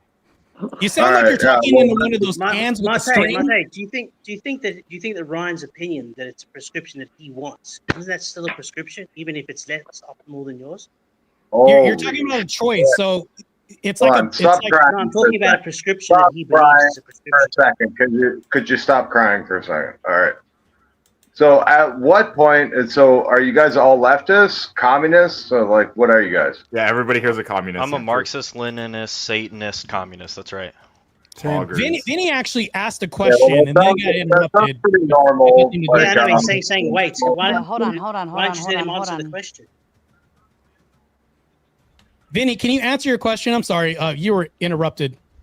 I'm just saying, everybody's going to have, no one's an expert on society, but if someone says, well, I think this is a prescription for society because I believe this is the better way of doing it, regardless if he's wrong or not, he's still offering a prescription. I mean, you're saying it's choice, but I mean, he's saying, I think a good prescription for society is that more men need to stay at home and more women. I mean, I disagree with that, but it's still a prescription. Yours is more optimal. What do you... Well, like what clear, society? Vinny, I actually agree with you on this. And that's the position I was actually arguing, was saying, yeah, we can agree that it's more optimal. I think that to be honest, I'll take the onus on this for making the prompt, which should have been clarified a little bit more. So, bro, can you just let him answer? Trying to figure this shit out. Can you figure it out while you're muted for a second? So to be clear, I think that you're correct on this. So the problem with this is even though I think you're correct, it boils down to like the semantics. I don't think that we really reconciled like the definition of what we mean by prescription. When I say prescription, I'm saying like if a doctor was to offer something that not only like stop liabilities, stop lawsuits or anything like that, we would say that the one that increased lawsuits and liabilities wouldn't be a prescription. It would be more or less a choice, because to me, I don't think that that's something that they would teach or say that for society, we would give out like Marcozet, which is a pill that increases like lymphoma and all these other things that happen. I don't think that they would say that that's a prescription. It would be a choice. And I know this is a really semantical argument that I'm making right now, but that's why I'm saying that it's not a prescription. Did you get okay, COVID? So just real quick, just to give because I think this is addressing the actual question. being asked, I believe. Like I don't prescribe that people who are not in a position to do this should do this, right? I'm saying I do believe there's a growing number of families who are in this position where they should do it because it's the best fit for them. I think there's a growing number of those people, and I don't think that's a bad thing. But I'm not arguing that people should embrace this against their will or whatever, or like be like, hey, like we don't want this dynamic in our family, but like Ryan thinks we should. That's Marte's game, right? Marte believes that people who have some working system for their family, he thinks they should change it up because of what he believes biologically, essentially, like certain people should do. Yeah, I think that we should fulfill a biological imperative. If men are more built for industrial positions, things like this, which 87% of men work these positions, we can then say, well, okay, we can say that there's like a universal metric, which men and women can then be nurses, teachers, and things like this. But what I'm saying, though, is if we're talking about prescriptive measure, we can look back at history and say that, okay, well, men were more outside of the home working and away from their kids. Well, what were families looking like as far as marriages? More intact, higher marital rates, divorce rates were actually decreased at that time. But if we look at now in the society where you're saying, well, just because it does happen, that can be a prescription. Well, look at marital rates right now. Look at intact family homes. The nuclear family is being dissolved as we speak right now. And to me, that's why I don't think it's a prescription. It's something that can happen. Just before you carry on with that, do you believe that there is more than one prescription for a problem at any point, or is there always only one? So it's going to boil down to one. So if we look at success rates, you're going to end up at one. Because if you look at a reduction, and of course, I'm going to talk about like being a reductionist here, but if you think about men, we have to come up with solutions. We're not going to say, hey, we're going to take two choices at one. You can only take one choice in the end because you're not going to be in two places at once. So it always boils down to one choice. And that one choice you're going to say is a solution-oriented optimal approach. You're Christian. Well, there can't just be one with what you told me. It can be You said it's possible for a stay-at-home husband to be the best option for a given family. It's possible that you can take the wrong medication. Right there, because generally speaking, that's possible, but that goes down to choice. So that's more than one right there. You think generally speaking, the husband shouldn't be a stay-at-home dad, but in some cases they should be. The best option is the prescription. Okay. The best option is everything else is not. Well, then he's just equivocating on. He's equivocating on. It's really simple, right? A prescription is what do we think is best for the majority of people. However, we know the majority of people don't always fit in that scenario. What Ryan's fighting for is he says, well, not everybody fits in that. Everybody agrees 100%. But overall, this is something concerning that nobody seems to be like talking about, which is exactly what Ryan said. 20% of men are at home taking care of their children. I actually will argue that 20% of men actually don't want to be doing that. There are a percentage that do, and granted, let them do it. Let them thrive. Let them have fun taking care of their kids. But in circumstances where a man is at home taking care of his kids because he can't get employed, he feels like crap because he wants to be the provider for his family. Where did that come from? And so the prescription here, I think actually Marte wins on pretty easily. The 20%, I think Ryan loses on, because I think every man on this panel will agree with me. If you guys were just to say your gut, your feeling, do you think 20% of men want to be home taking care of their kids? Or do you think 20%? It's not about our gut. It's not about our gut feeling. It's an empirical question, right? So if you don't have the empirics to back it up, why are we talking about feelings? Well, then why don't we go ahead and look at the actual empirics? Who gives birth to babies? Who gives birth to babies? Don't tell me that seems super relevant. That seems super relevant. Birthing people do. Birthing people. That's so. No, that's women. So birthing people. Sometimes did you say? Like, did you mean that? Hold on. So we have one question. It's a very serious Who gives question. birth to the babies? 2. Who's the one that feeds the babies with their bodies? Okay, not a birthing person, women? a mother. Okay. It's women. So cool. if you're going to make this link, you have to understand the biology that's here. If you're going to make a prescription, you can't say people have to. Did you guys understand that women give birth to babies? With the minority. Ryan, let me finish my argument. Yeah, let me finish my argument first. Let me finish. It's fallacious. It's an appeal. It's an appeal to nature. Go ahead. No, it's not. It's not an appeal to nature. Descriptive facts. Therefore, they should do this. That's by definition a naturalistic. I'm saying this is what. Okay, in terms of a prescription for society, we're talking what's prescriptive for society. You're going to use things like natural law, observable reality, things that actually happen, not people's feelings, not perceptions. You're going to go based off of that. It's not like you don't see a whole bunch of male lions deciding that they're suddenly going to go become the ones that raise the babies and do the hunting. No, you're not going to see that. So if you look at it, you have to use the generalities. You don't just go, and that's how you create a prescription. Not the exception like Ryan's Hold on. Okay, that was all really stupid. Can I engage with what Vibe was saying? Okay, is there men that go out? Over, is there men that go out with women and women earn more than their husbands? That's not what I'm talking about. I'm talking about. I'm asking we know it's not because you're not talking about the topic. No, I'm asking you. That is the topic. Quite literally, Ryan. Are there women that have husbands that earn less than them? Yes. So would you not think that their prescription would be different to a normal family that would have a husband and wife is with a that husband the majority? But it doesn't matter if it's nobody's arguing it's the majority, dude. Prescription. That's the point. Okay, if it's a prescription, if it's a societal prescriptive, you have to look at it as in what's best for society. Society the fuck I do. in general and as a whole. That's how the prompt says society in it.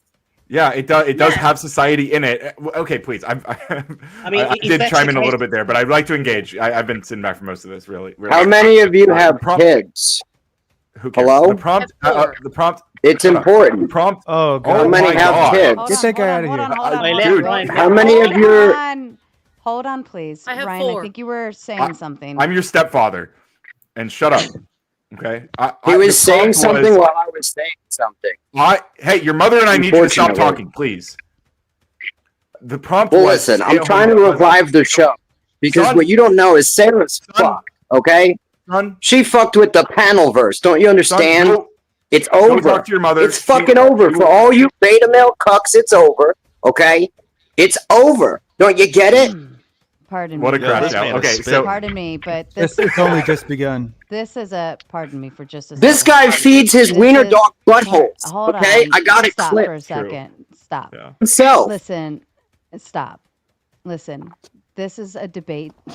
We're having an open panel debate. You're welcome to join in the conversation, but if you want to go off target on some kind of drama or something, that's not welcome during this stream. You're welcome to. Well, you won't let me debate. What? Well, I was just. You could have chimed in when I finished. I just asked a simple question. Who has a child? Who has a wife that goes to work? You asked it. I can demonstrate my point. Okay. That's fine. I believe you. I'm sure you can demonstrate lots of things. I bet you can do lots of cool tricks. I just wanted to speak to the point that was being made before you jumped on and started talking over everybody. So you were talking while I was talking. All right, bitch ass. No shit, and I'm trying to to keep doing that right now. So the prompt was. Why are you so angry? You're acting like a Hold on, female. please Driving stop, me crazy. sir. I don't know what your name is. You're dangerously crazy.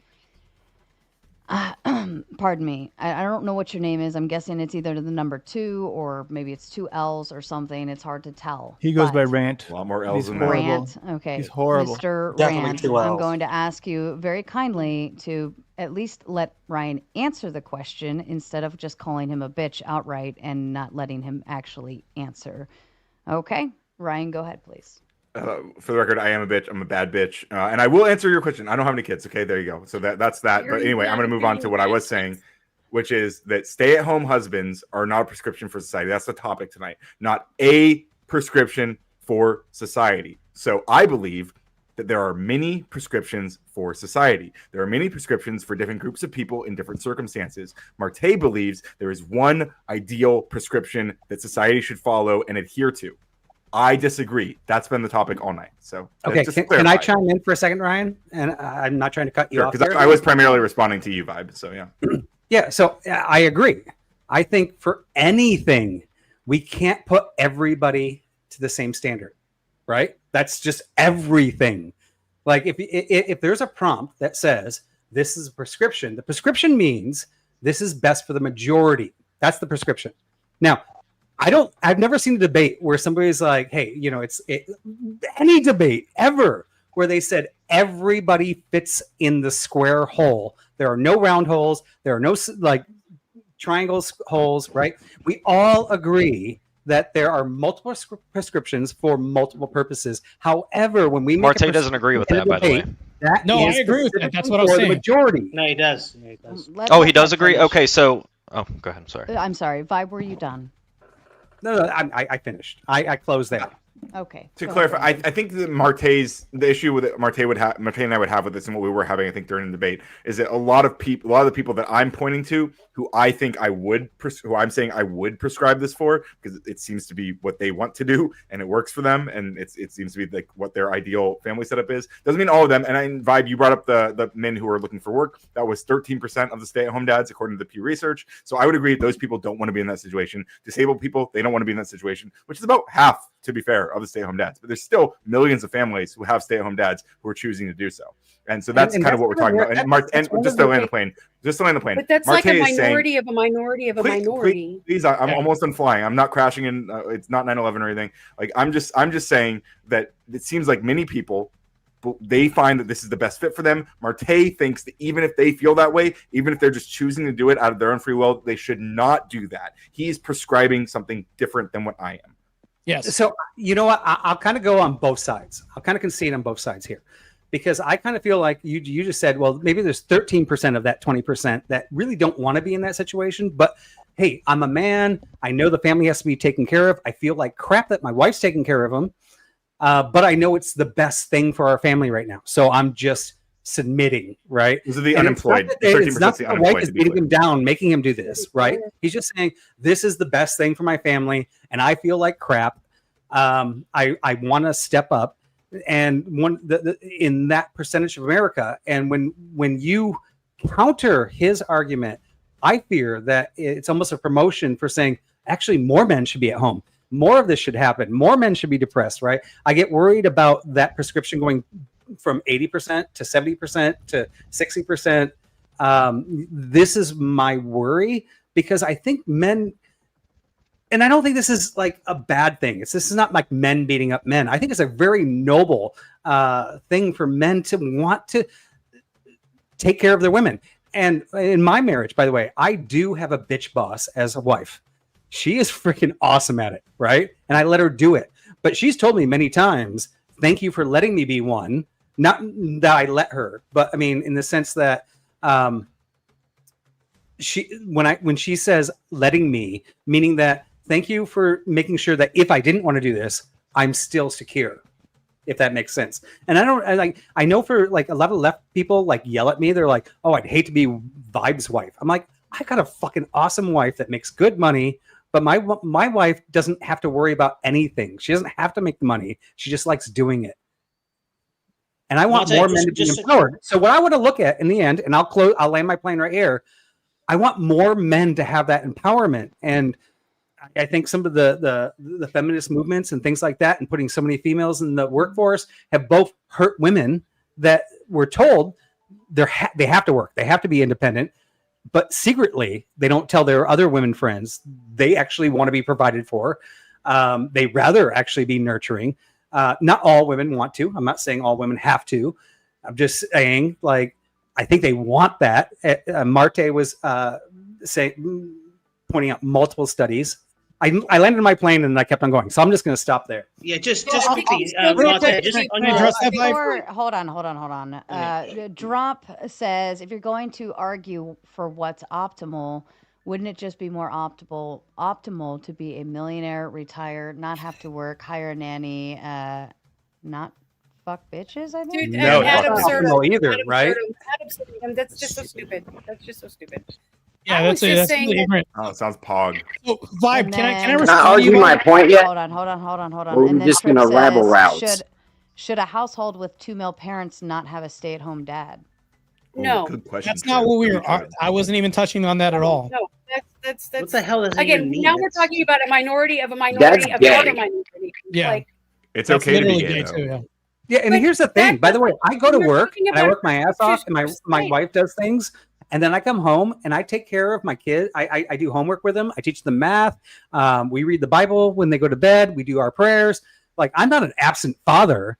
It's not like my But wife can is I ask you responsible for everything. You I read go the to work, Bible? make some money, come Tell me home, how and your make- wife is submissive to you if you read the Bible when you just said you submit to her. Break that down for me.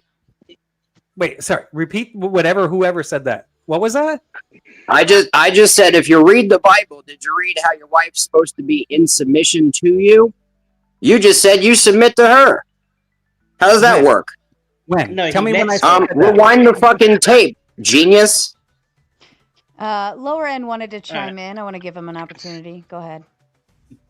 I'll challenge that, but I'll let Sarah go. No, let you guys go ahead. I'm waiting for a place to pop in. Okay. Great. So here's the thing. Biologically, women are built to be nurturers, not men. We don't really deal well with children. We're not built like that. We're built to compete. We're aggressive. You understand? Men statistically have higher earning potential than any woman in any field. Look it up. The best chefs in the world, the best scientists. You ever hear about a woman being top of anything? Never. Why? That's not because the it's a argument. male-run world. That's not And the here's, argument. listen, shut the fuck up. I was quiet when you fucks were speaking. Now listen to a fucking thing. Are you listening? Here, I'm gonna demonstrate some knowledge. Hold on a second, Rant. Hold on. I'm gonna. You give the hold floor. on. You fucking sunk your own channel. You don't even know it. All right. All right. I'm not gonna listen. I was gonna give him the floor, and I was trying to quiet everyone down. I'm not here for the stupidity tonight. All right, back to you guys. So Vibe, can I kind of co-op what you were saying a little bit? Let me go ahead and just clear this up because he was being addressed about this. So I'm going to clear this up on 2 points.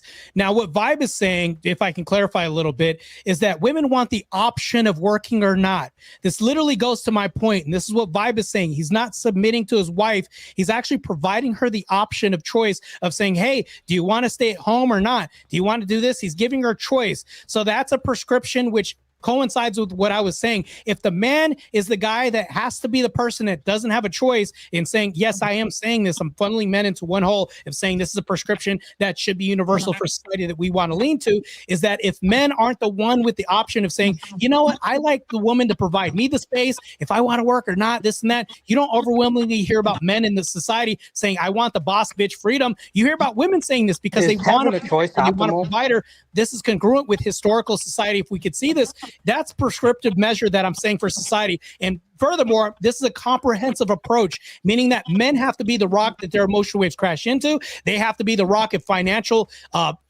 I would say, apocalypse happens at home. You want to be the one in a position of working and staying out of the home, because when it happens the opposite way, divorce skyrockets. Now society looks at you as the fault of everything else. You want to be in this position of being the rock of the relationship. You don't want the woman to be the rock of the relationship. That's what I'm saying. Yeah, Marte, what you're saying is what's most optimal. You're not saying that this is the only prescription for a society that's allowed.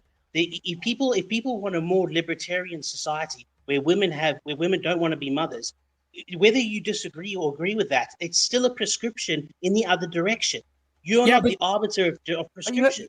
But that's what my whole point was in the beginning here, when Ryan was saying, "Hey, there's many prescriptions." Yes, once again, I disagree with Mike's way of things. Okay. But it's still I agree with you. I'm going to concede there are women that are 10 times better at running a company than another man. Now, I'm not saying all men, just another man, right? There are some men that are not competent at running a company or even laying a fucking brick. I've worked with some men that can't freaking figure out left from right, right? Every individual is different. So, but when we're talking about a prescription, we're saying what works overall best. We're not saying let's figure out how we're going to cope with this one guy that can't fucking lay a brick when we're defending men being able to lift or lay bricks, right? Like, not every man is suitable for that. Some women excel at things that men fail at, but the majority is, our biology is, and the prescription fits. Does that make sense? This is so dumb. I disagree with everything by you said societal before, prescription. Because if you want a society that where women don't want to be mothers predominantly and they want to be out in the workforce, it's not a good thing for a society, but it's still a prescription that people want. You know, because they don't want the outcome of Marte's. No, I'm asking, what do you mean by prescription for society then? Because obviously what would be a rational step for what is a prescription for society, or the assumed what people would normally think when you make that in a statement, especially for a debate prompt, isn't what's agreed upon. What do you guys actually mean by prescription for society? I'll tell you exactly what it is. It says that is dad staying at home a prescription. It's not alluding to if it's a good prescription or a bad prescription. Is it a prescription? You're using the word that she wants defined. prescription. Okay, Yes, you know what? but that's what Thank the debate you. prompt is. You know, this is That's the what the debate dumpster prompt file. is. So let's just reset it. Let's just say what the actual debate is about, and not debate the prompt, because they already did their debate. They won or lost, however they went. But let's actually get into the topic instead of just going, well, it wins because of the debate prompt, or it doesn't win because of the debate prompt. Let's talk about 20% of men and how many of them are actually freaking happy being that 20% that are not providers. Well, if Let's that's just the get case, it clear. because Marte was right. Can I chime in for If a second? you guys want to play just a That'll debate get prompt clear if we game, had some data on. then it's a chess game, right? If you guys actually want to move society forward, then let's actually talk about the issue.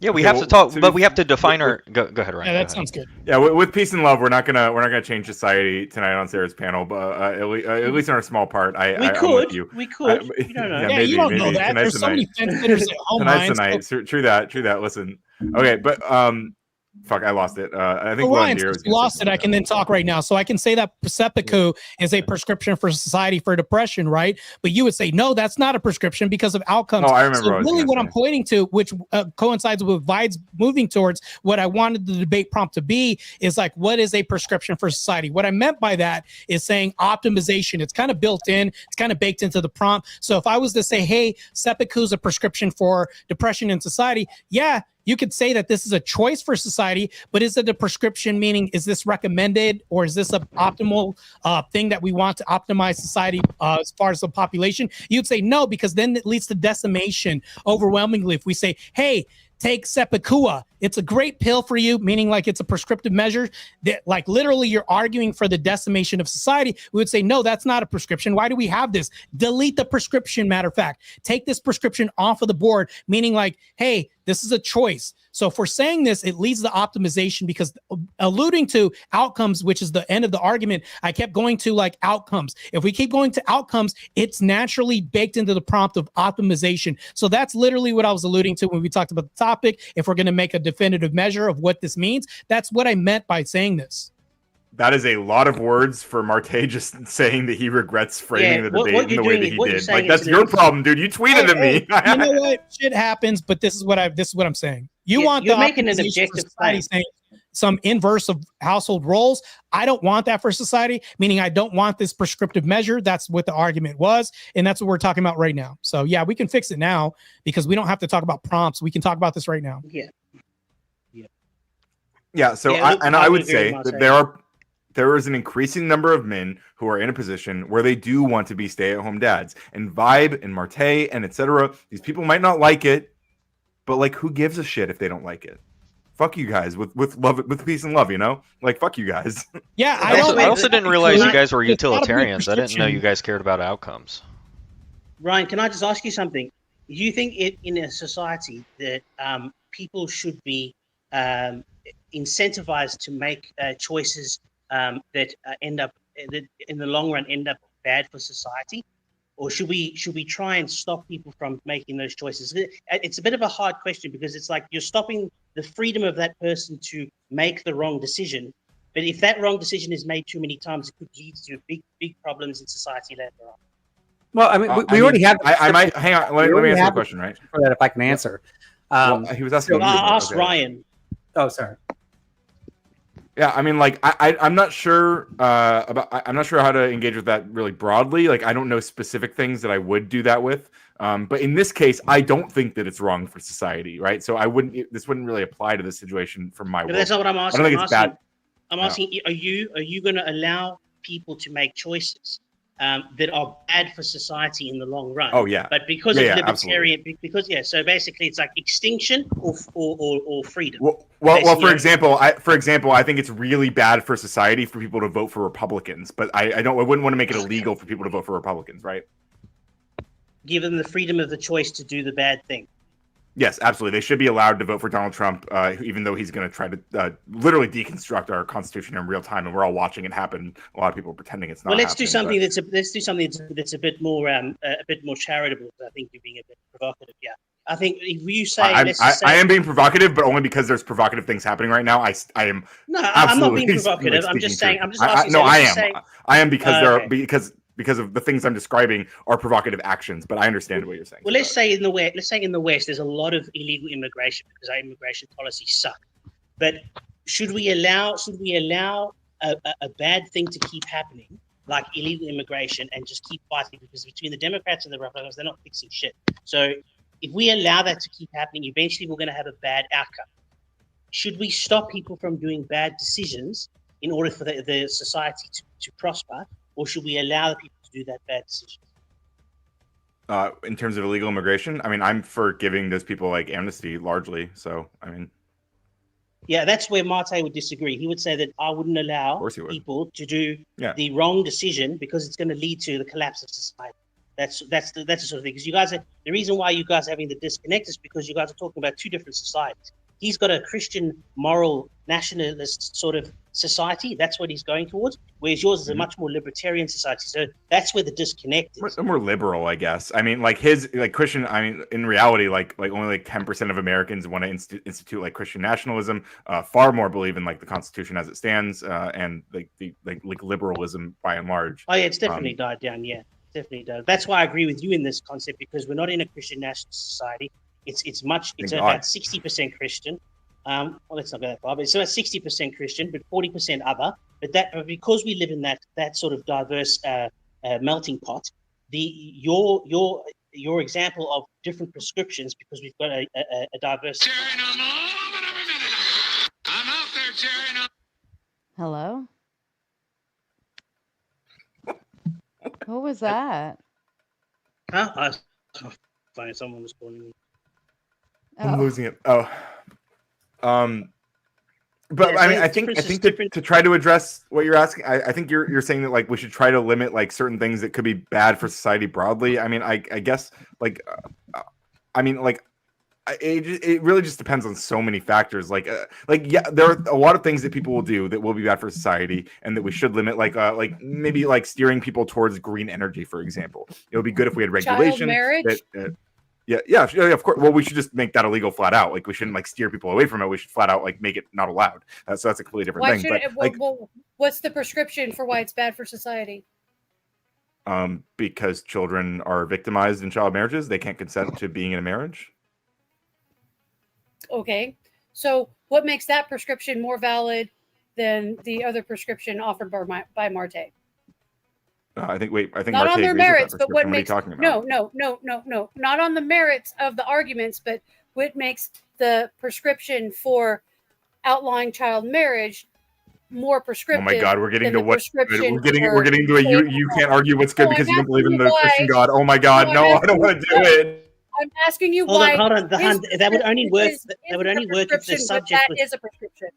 Yeah, but it's a prescription for different things. You're making a false dichotomy here. I'm asking what the heck you guys mean by prescription, because a prescription means a fixing. It means that we think someone should do it. It means we think people should do it. That's what it means. Yeah, that's all I take it to mean.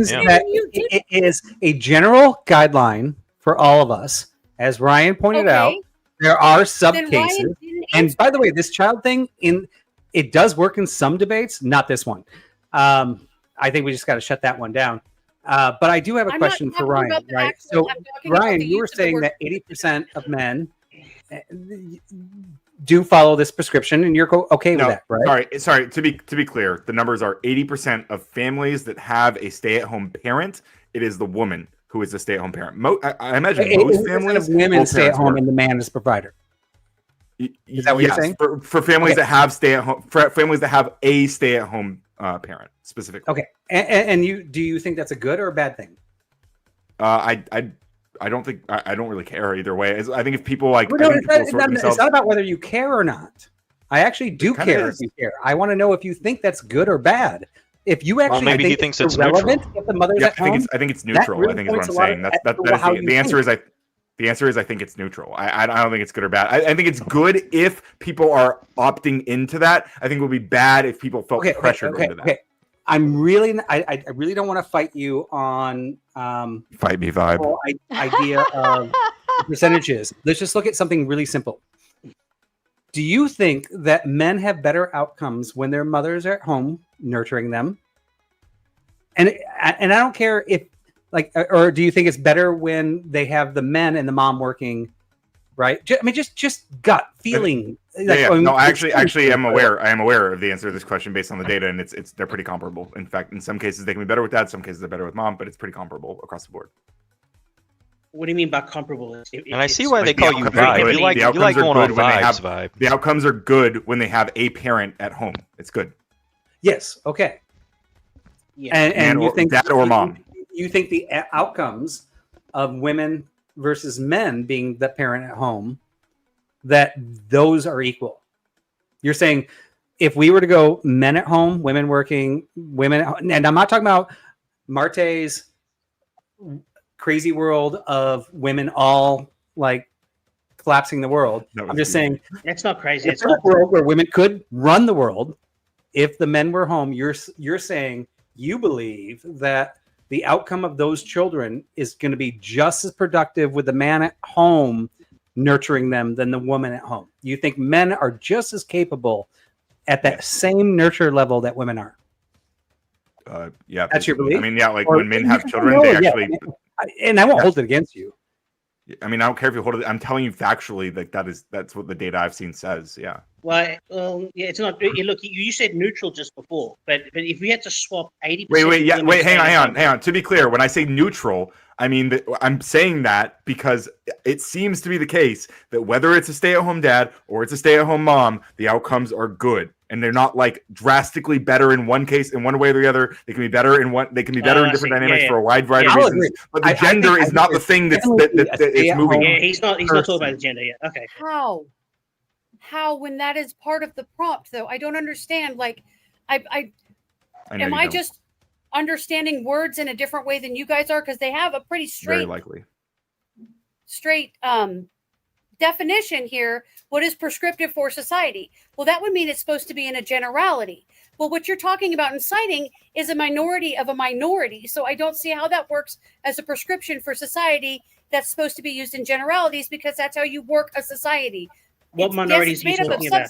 Well, that was already... Does someone else want to clarify it for this time? Yeah, that was just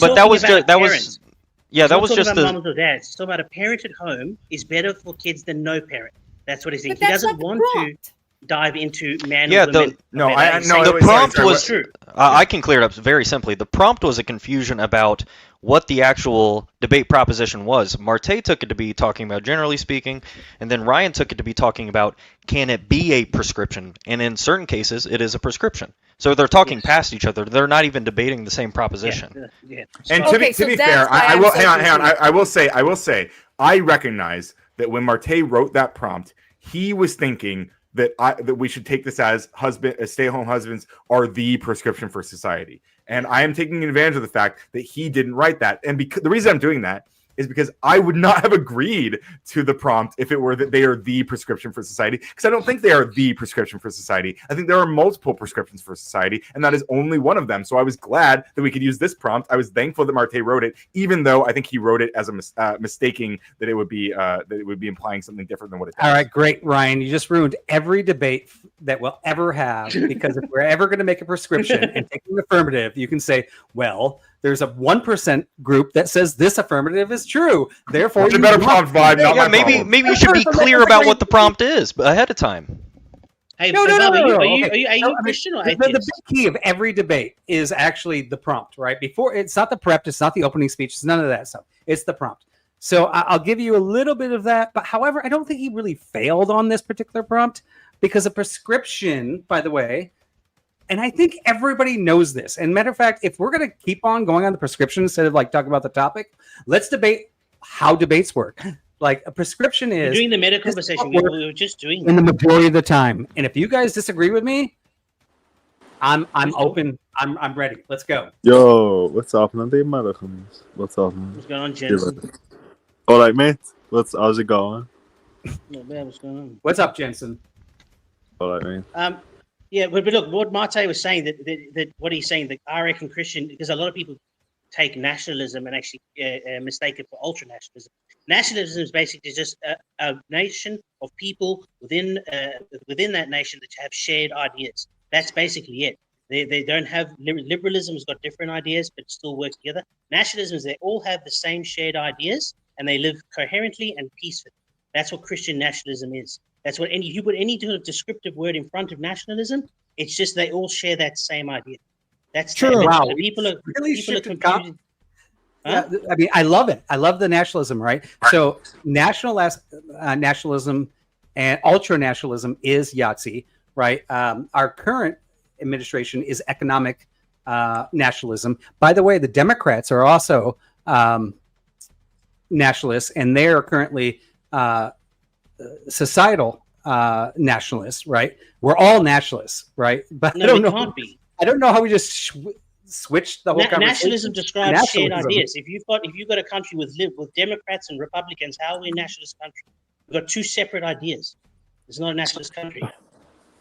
I agree, but I'm just so confused where this came out of the woodwork. Because that's Marte's framework. Marte's framework is sides talking of the about medical one list, objective they're truth. honestly like- Christian Thank God truth, there's a which is reasonable voice which is that just nationalism. showed up.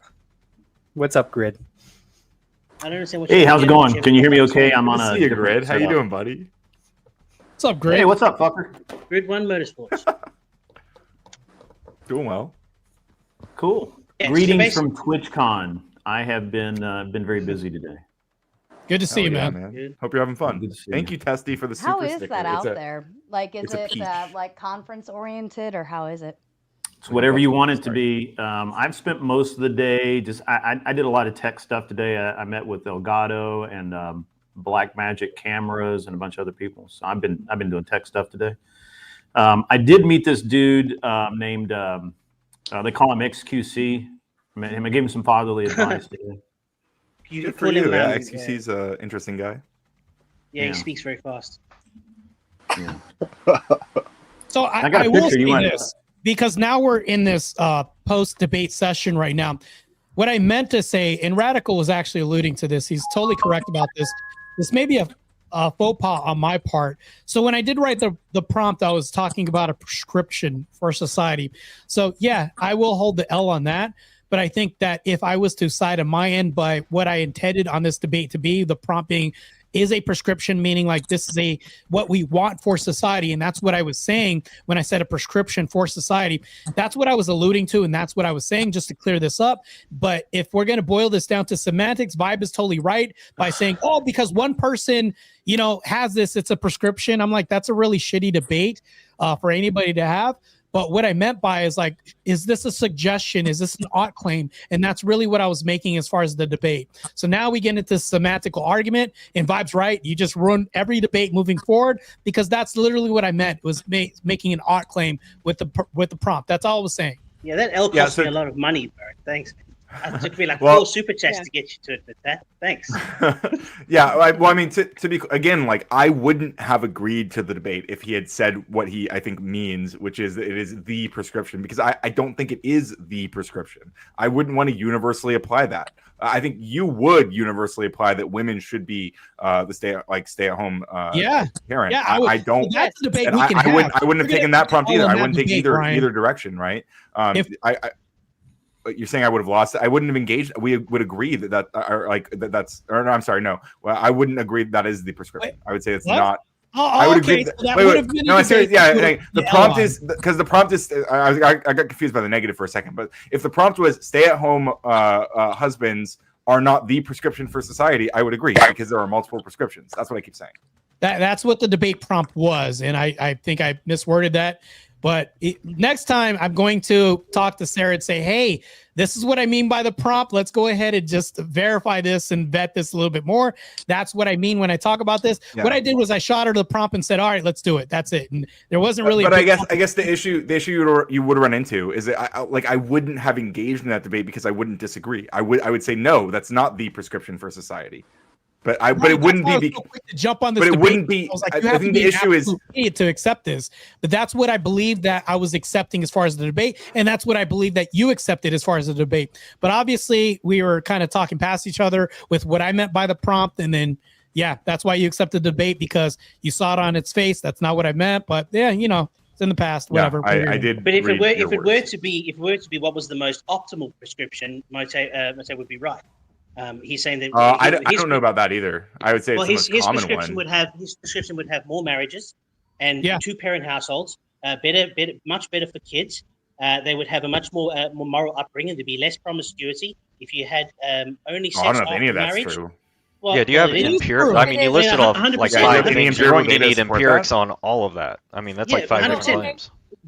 Kids in single-parent households are 9 times more likely to commit We're not crime. talking about They're single much parent. more Nobody's likely- talking about single parent households. Well, that's because of divorce, correct? And in saying in his society there would be much less divorce. There would be Less. no fault Yes. divorce. There'd be much more people. I don't know if that's true either. I don't know if there would be. It's true. It's true. Well, I mean, that's not I an think argument. there would I probably don't know, be more. I don't If know he, if that is. That's not an well, argument. if he argued, well, if he did make the prompt about like no fault divorce or whatever, then there would be, yes, there would be more marriages that don't end. There would be less divorce, but there would be you more can't- unhappy you're- marriages. You're saying I disagree with No, I you disagree can't with prove his that. opinion. What I'm Wait a saying minute. is that in his world there would be more marriages staying together. That's not an argument. I'm just saying that's his belief. His belief Yeah. is if people stayed married for longer and didn't get married, because most divorces are initiated by women 70% of the time. Out of that 70% of the time, 40% of it is irreconcilable differences. That means I don't like this. I'm leaving. That's basically Right. what that is. So if and? we took a more Christian stance, people would stay together more, which is better outcome for kids, which will have a better actually not outcome true. for their school. It is true. It is There's true. statistics there. People who are in unhappy is marriages true. actually have worse results for their children. No, when you practice Christian Yeah, but- rigorism, when people yes, talk it- about these traditional values, Yeah, they're actually your more traditional inclined to values be make together. unhappy So- marriages. Sorry. No, that's not true. That's not true. So basically, You know what would practicing- solve this debate between you guys is if you brought some empirics so we can look at it. True, No, but they we- don't I'm just believe yelling. in empirics. No, I'm right. No, you're right. No. No. I'm bringing up the preach now. So the most happiest women today are married women with children. They're by the metrics of the study of happiness. The happiest women today are married women with children. That's indisputable. The most unhappiest women are divorced liberal women in their 40s. That's an absolute fact. You can look at that in any stat. Now, And does with that- kids, hold on, let me finish, and then you can dispute whatever you want. With kids, married parents that have stayed married, that follow Christian ethics, they have the best outcome for kids. When single parent house, especially with divorced mothers, especially with single parent mothers, the worst outcomes come out in the kids. So in his society, the best outcomes would come to be. The more liberal the society, the more degeneracy actually ends up coming, and we saw that in the last 100 years. So I mean, Sorry if I for can fucking your jump in here, because I actually like what Vinny's saying here. The most happiest women are the women that are with kids, supporting their kids. I will change what he said a little bit in the sense that there are also women with kids that has a father that can't provide, and she's worried now about her kids, and she's suffering from depression. She's suffering from worriedness. And what I really worry about is what Ryan's prescribing is that men just don't have to provide. Like, we can be stay-at-home dads. We don't have to be the providers. And now all of a sudden women are worrying that they're meant, like, this is my biggest worry. What's being prescribed today is that men don't have to be men. Men don't have to provide. Men don't have to be caretakers. If our women are happy taking care of children, are they not going to be less happy if they're taking care of their children and worried about a man not being able Let to me engage with vibe. Let me engage with vibe Yeah. because I would say the prescription that you're making, or specifically when you say that they're not men, I think that's actually the problem. I would say that that's something that's making the world worse. Is when you tell men. You're making the world worse by Dude, saying let me men don't respond. have You to be just men. I listened to you, right? I sat and listened to you. Okay, I'm So listening. when I'm you listening. tell men that because they're stay-at-home dads that they're not real men, I think you are increasing the depression symptoms that Marte was talking about. You are the one contributing to that issue. You are making society worse for them. You are making their lives worse and telling them they're not acceptable by your metric of men. You are shaming them for being a good dad. Fuck you. Yeah, you know what? Okay, I will respond to Not this sure because how we get from I point A actually to have. B on I mean, I was on your channel the other day saying that Yeah, I the know right either. is actually this is the same problem on like shaming trans men, and they make them into women.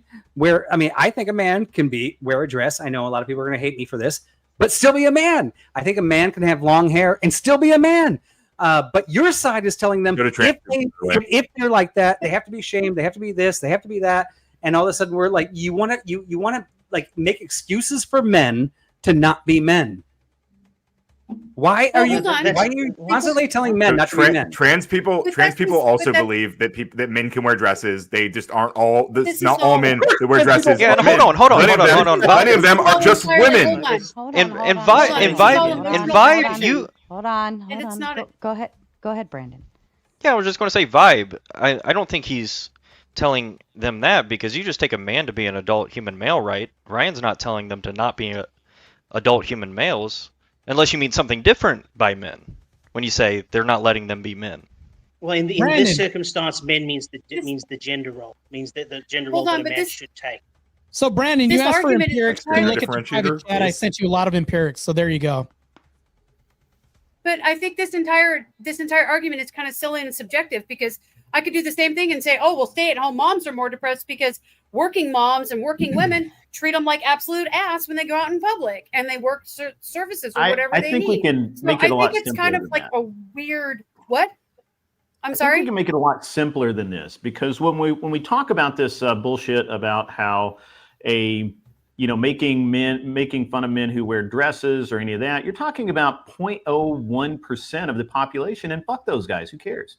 You think that has any real effect on how children grow up? 0.01%?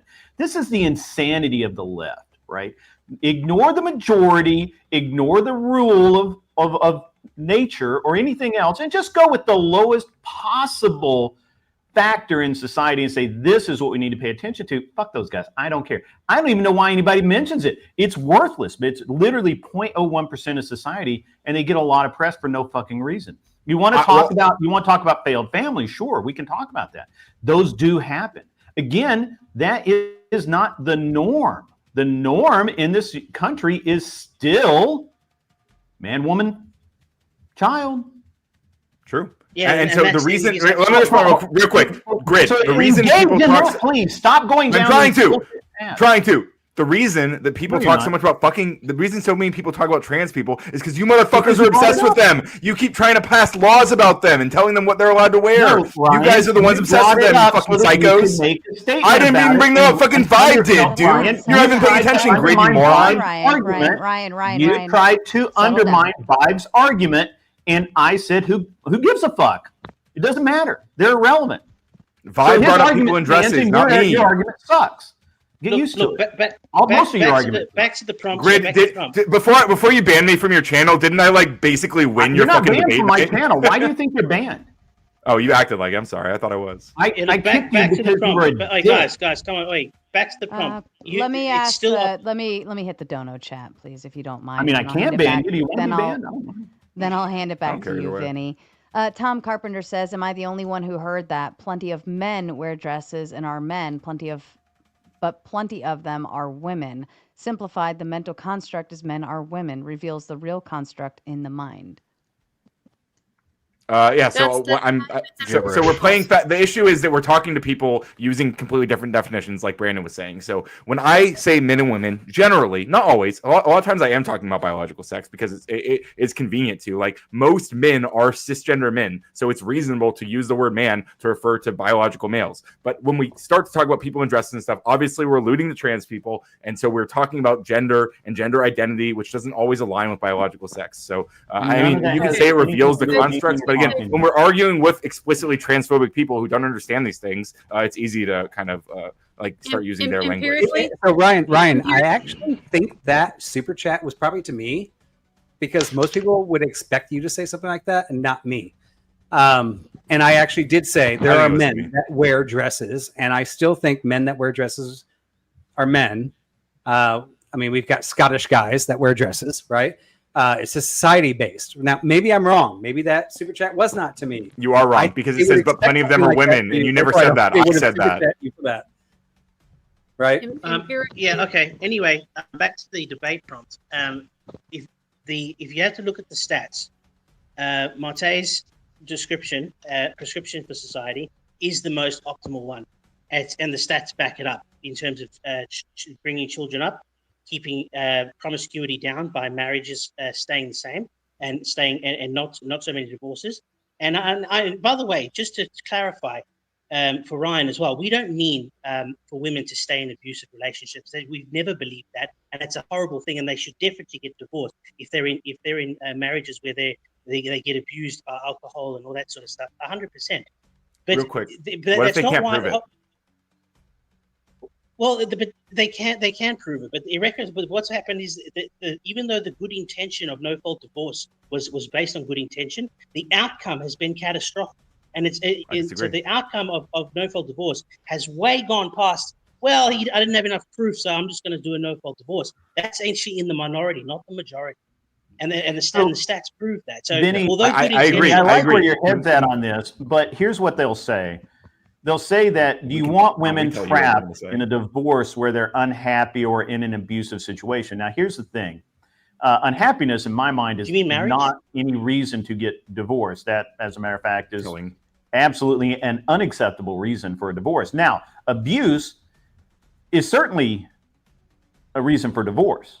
Correct. I mean, can we all agree on that? No, nobody's advocating for women to stay in a dangerous situation. Or men. Does anybody, yeah, of course not. Anybody advocate for that? Show of hands? No. Obviously not. Great. Thank you. So just because you want to quit, it's not your fucking job. It's a lifelong commitment to another human to be bound together and raise a family together and form a family unit together. It's not a fucking job. Matter of fact, it's easier in some places to, get a divorce than it is to quit your employer by that. And as far as the amount of paperwork involved. And so I think this is a bullshit argument even more. I think these are arguments that are used to distract from the actual issues at hand. The issue is are men better at raising children? I'd say from 5 on up, yes, they are. I think all this evidence and science proves that men, and history, by the way, has proven that men are better at teaching children and growing children up once they're walking, basically. And then the women are helpful, but not, we don't need them. That's true. If empirically, Grid just joined the radical coder side of this debate, by the way. Yeah, I was going to ask, if empirically, I don't agree. I doubt you agree with me on this. If empirically it was the opposite of what you just said, would you still advocate for what you're promoting? What am I promoting? I didn't promote anything. Well, you want he's doing you would prefer stay-at-home mothers rather than stay-at-home fathers, right? Stay-at-home dads. I would prefer stay-at-home mothers. However, I don't believe, but staying at home doesn't mean you're educating the children.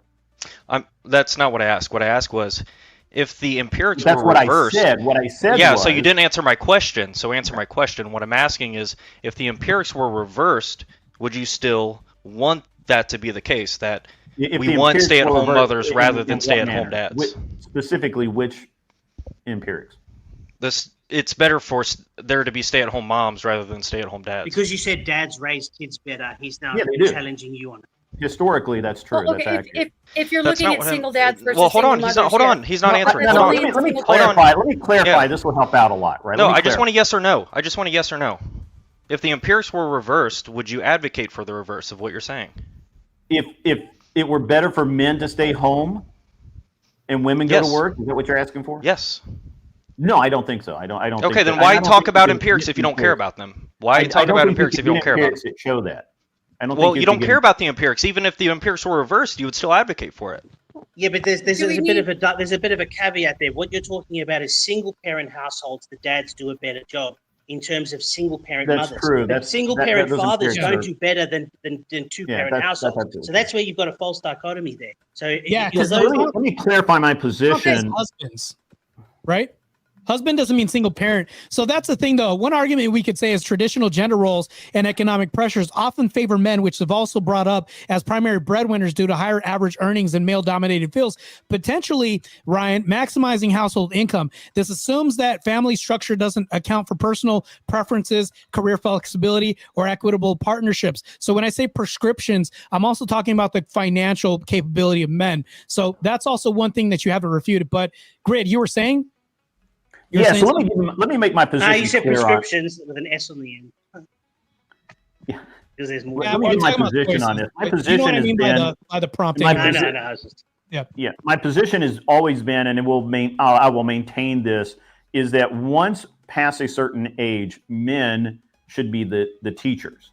Now, that doesn't mean that they stay home to do that. There have historically been teachers that have been male, right? It's only been the last 50 years where all of a sudden everybody thinks that men shouldn't be teachers because they're, pedophiles or something.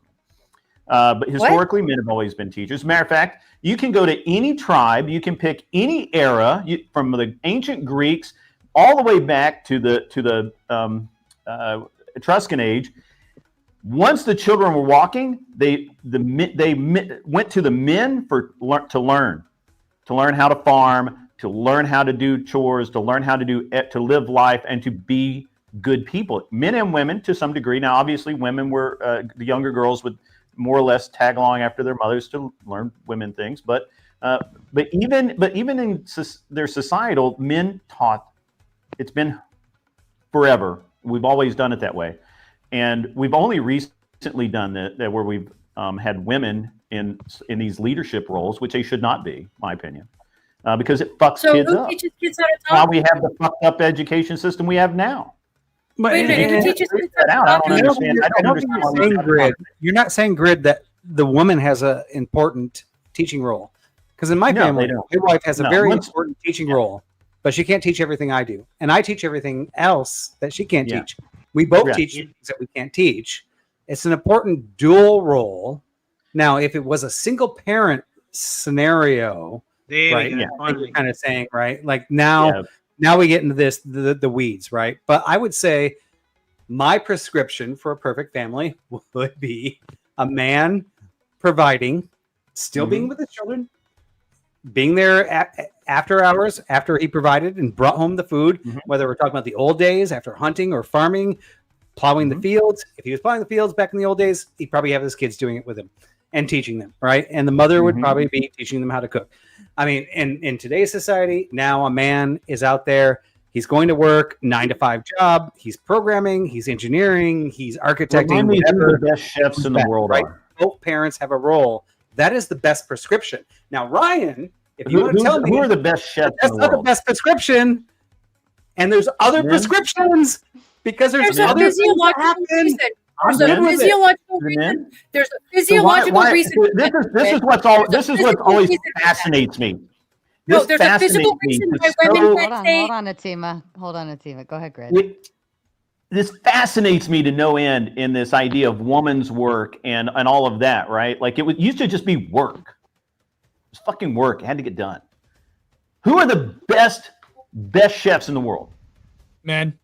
Name a category other than childbirth where women are at the top of the game and men are not. Crocheting. Good one. You're going to a dark area, man. Like you what Okay, you're saying I is right, but I believe You'd the be best. surprised. I think women are good at a lot of stuff. I Actually, believe the best fashion designers are men. I think you just hate women, dude, which is fine. Like you're allowed to. I don't hate women. I'm just pointing out the simple facts, and you are reality. Yes. No, Your I'm sure. tonality, man. Your tonality is way bad. Like you're saying it like the best chefs are men. Fuck the women. No. You know that's No, the way you're saying I it. didn't say fuck women. Pointing out objective reality right now. It's like a I little don't hot. think that's the Let me objective go ahead reality. and read this Whatever. super chat. Apparently, women are just baby machines and they don't actually have any value. That's cool. No, Nobody that's else the most. said That's real. that's the most valuable They thing didn't out say there.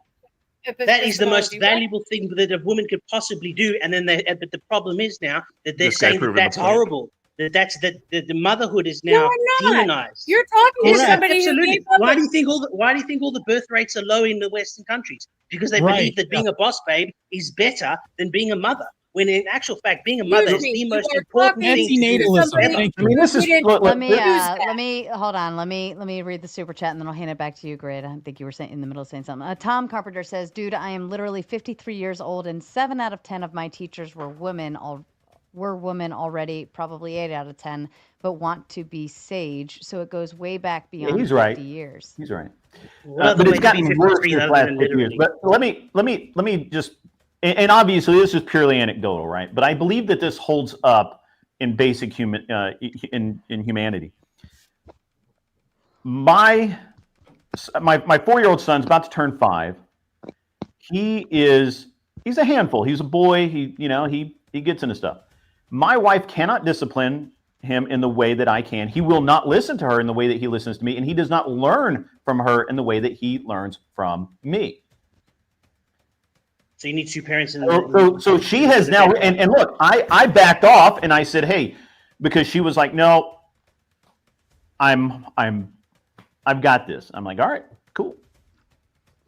I backed off, and once again, as always, my wife's come to me and said, you know what? He needed that. Yes. Yeah. So basically, you need two parent households. And once again, I am providing the structure. I am providing the basis of learning that he will have the rest of his life. You guys, this is also something that's very, very important. The basis of your learning at the very beginning is the basis of the learning for the rest of your life. You can change things, but it's very hard. And so if you don't have a good platform, if you don't have a good foundation, you're fucked. Yeah, actually, you're right. I'm not saying that I hate women. And I don't see women as baby look, machines. just hold on. Just the first 3 years are one of the most important in order to shape a child's brain structure. That's correct. But what you're saying is and they basically spend what all Marte that was time saying. with the mother for the most part. Yes, of course. But that's the point. You need both. And that's parents. very That's what I'm important saying. time. So single parent households should be completely unincentivized. We should be using shit like positive propaganda, like those health commercials that come in, and you've got an Asian kid and a black father and a disabled father. I mean, that's what's happening now. There's no like unity at all, and diversity is basically America's strength, not unity anymore. So basically, we need family structure. Sure, I put a picture of me giving fatherly advice to the #1 earning streamer in the world tonight, in the back chat. You spend a lot of money on whatever podcast. You know that every single time you spend $200. How I rich thought are it's been a while since you've been there. That's the only reason anyone knows who Grid is. Oh, we love that. His roasts are pretty hilarious. Tom Carpenter sending the Big Ten to say looking better than Grid, but he also clarifies it by saying, by the way, the last chat was to answer to the one thing women are universally better than women men do it at. better than me. Thank God. You actually, Grid, you look like you've lost weight. Did you lose weight? You look thinner. 30 pounds. Wow. You do look good, Grid. Good nice, for bro. you. That's awesome. Yeah, throw the picture up. Oh, I'm sorry. Let's see. That's XQC, the #1 streamer in the world. I had to give him some fatherly advice. He looks like the guy from A Nightmare Before Christmas or something. That dude's worth $50 million. Damn, Wow. man. Yeah. That's impressive. So He was you just got like to- playing the game next to me because I had to look after some e-girls today, and I had to wrangle them. And Were you dad one today? I was absolutely. I'm dad one every day, and so I'm wrangling e-girls, and they were like, "Hey, we want to see you try to play this video game." I'm like, "I don't play video games, but I'll try." And I was just playing the video game. And the guy sitting next to me was XQC playing the video game, and the group of people I was with, it recognized who he was, and they like kept it completely down low and kind of surrounded it so nobody could see him, so the guy could play his game in peace and not get mobbed by everybody. And that's me just telling him like, "Hey, look, we tried to be really respectful while you were playing your game. We I don't even know who you are, but they said you're really important and really big, and I wanted to make sure that you could just play your game in peace." And he really appreciated that. That is awesome. Well, congratulations, Grid. It sounds like you had a nice time. It's not over. I was actually supposed to go see. I was supposed to go meet up with Soy Pill and Enemy Charlie and some other people tonight, but I don't know. Plans change. Different parties happen, so I was like, "Fuck it, I'm gonna stay here. I'll see him tomorrow." So. Cool. So basically, Marte wins the optimal good debate because the stats prove it, and good. We should all be Christians. Cool. That's awesome. Yeah. Very bad. What stats? When did you guys provide any stats for any of that? They're in the Stats back are in the chat. back. I Yeah, actually Marte did provided put that. some in the back chat, to be fair. Oh, I also have a study showing that Christian wives are more happy than non-Christian wives. Another study showing that Christian religious marriages last longer with rigorism than non-Christian marriages. You can go check this out. It's all in the back. Yeah, it's on. Well, that has nothing to do with stay-at-home dads versus stay-at-home moms. If That you just notice, has to do it with says marriages, meaning that they're hold wives. on. So- That just has to do with Christianity and how it affects marriages. Well, Do you have hold any on. stats though. to Does prove it that say stay-at-home dads husbands, are meaning that more they're optimal? married? This I is don't marriages need is what to. we're talking about. What do you mean you don't need to? I'm not making that claim. Well, that is the claim. The claim was made You during guys this already post-panel refuted debate. your own claim. If the claim is What do you mean my stay-at-home own claim? dads, When have I claimed that? I'm No, talking you about said nobody them, brought Brandon. empirics. When I brought So the you're empirics arguing from a to the back, stance of now you don't neutrality. wanna What see the stance do you empirics. have? No, it's not that I don't want to see the empirics. You just outlined how the empirics aren't relevant to stay-at-home dads or stay-at-home husbands. Well, So it says but you've wives, already right? So undone in the everything empirics, you've it already talks about argued for. marriages. Hold on. So But stay-at-home you guys dads just actually have undermined your whole argument. stay-at-home Whose argument? Do you know what an argument is? I haven't made one argument. What Okay, Grid stay-at-home just said. guys. It's been Stay-at-home completely dads. defined from what the original. Stay-at-home dads have a 30% more likelihood of getting divorced because the woman tends to date up where the men date down. That's backed by statistics. That's not an opinion. So when the man tends to make less money than the woman doesn't favor that in a good way. What she tends to proposition? look- What proposition are you trying to prove right now? What's the conclusion? because whoever makes Apparently, the women most are money, useless. whoever- If only men should be raising kids No. and women just make babies, because that was the argument. I just but we're don't supposed know to say it what conclusion he's officially. trying to I reach don't with this data. understand. What's the conclusion you want to reach? Then we can talk about Well, the premises. the conclusion is the whole point of a debate is to give a conclusion. I mean, I don't know what type of debates you're doing, but you need a Yeah, conclusion in order to get or a concession.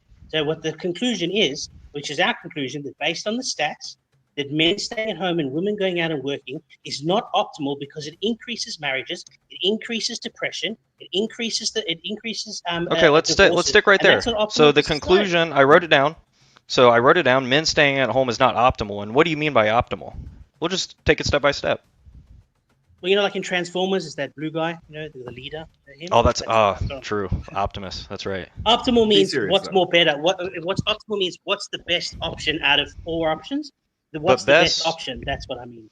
And what is but yeah, exactly. What do you mean by best there? That just kicks the can down the road. Well, if you want to make children the most safest, the most healthiest, the most mentally stable, the man goes to work, the woman stays at home. For children's health, safety, and mental stability. That's what I mean. That's not true based on the data I've seen. It seems like for most of those things, Can you like, show me this kids data, are please? actually. You just admitted that the less populous of 20% are the least likely in smaller population, where it's like, oh, because this small percentage of 20%. So when you think about this, the majority aren't practicing what you're saying. The majority in societal norms are saying that we do want this. Now, Vinny's alluding to like hypergamy, aka insert David Buss into the argument. When we're talking about this, women do want somebody that makes more and is better and stronger, things like this. Men don't want a woman that can dominate the workforce and do all this. Like in the dating market prior to marriage, since we're talking about conclusions and outcomes, insert the origin of women wanting somebody that's better, stronger in this. So when I talked about the metaphor of people asking for what you do for work, men don't give a shit about what women do for work. We could care less about this. Women care about this. They care about men Does actually anyone remember what the getting first out thing and Marte being said providers. before Women don't date the coffee guy at McDonald's. Men date the coffee girl at Bullshit. Those McDonald's. guys are fucking That's how manipulated. That's how much we care. We care. We don't care about the job of a woman. Do you guys know what women fuck women fuck homeless dudes? Like you guys have no clue what you're talking. Guys who live in their cars are fucking. To put it on their OnlyFans. No, like just because they're like I can fix him. Like, dude, girls are crazy. Like I don't know what to tell you. Yeah, so but we figured we're talking about wives, Ryan. We're talking about wives. Wives aren't going around fucking homeless people, although that's happening. But that actually proves my point. Well, If he you- wasn't talking about wives, but okay, now we are okay. Yeah. So when we're talking about this, the poor prompt says McDonald's worker. husbands. So when we talk about this, the prompt says husbands, meaning that this woman is attached to somebody in a marital situation. When we talk about these outcomes, they still want to exhibit this hypergamous nature in marriages, meaning like, why is she unhappy? Because even when Grid 1 talks about this unhappiness in marriage, they're talking about financial reasons. This is the number one reason why they're leaving, meaning money. So if men are the people that make more money in societies and then women leave, oh, guess what? This basically proves my whole point of saying Yeah, 70% of women, 70% of women initiate divorce. 70%. Okay, that's And but that doesn't really help in the situation you're talking about, because I don't understand, what is this? Are women supposed to be staying home and raising children, even though they suck at raising kids and teaching kids and doing everything? Or No, are they so- supposed th- to? all right, let me- I th- don't no, understand because you're doing it's a false dichotomy. They Hold just on, do you're doing everything hold on, bad. you're doing a false dichotomy Hold again. on, hold on, Single hold on, parent hold on, house. hold on. Fuck, dude, come on. Let me have a sentence, man. Go for it. I just don't understand because we started with, stay-at-home dads aren't supposed to be a prescriptive, and then Grid comes in and says, well, women basically suck at everything. So I'm not sure, are we not supposed to be I'll explain it to stay-at-home you. moms I'll explain then, it. or I'll I explain don't- it to you. I'll explain it. Single parent households, the mothers don't do very well in terms of single parent households or divorced households, where the But that's children not what we're are talking predominantly. about. Hold on. I'm going to answer your question. With two parent households, the mother and the father hold one of the most important roles in a child's life, but they have to be together.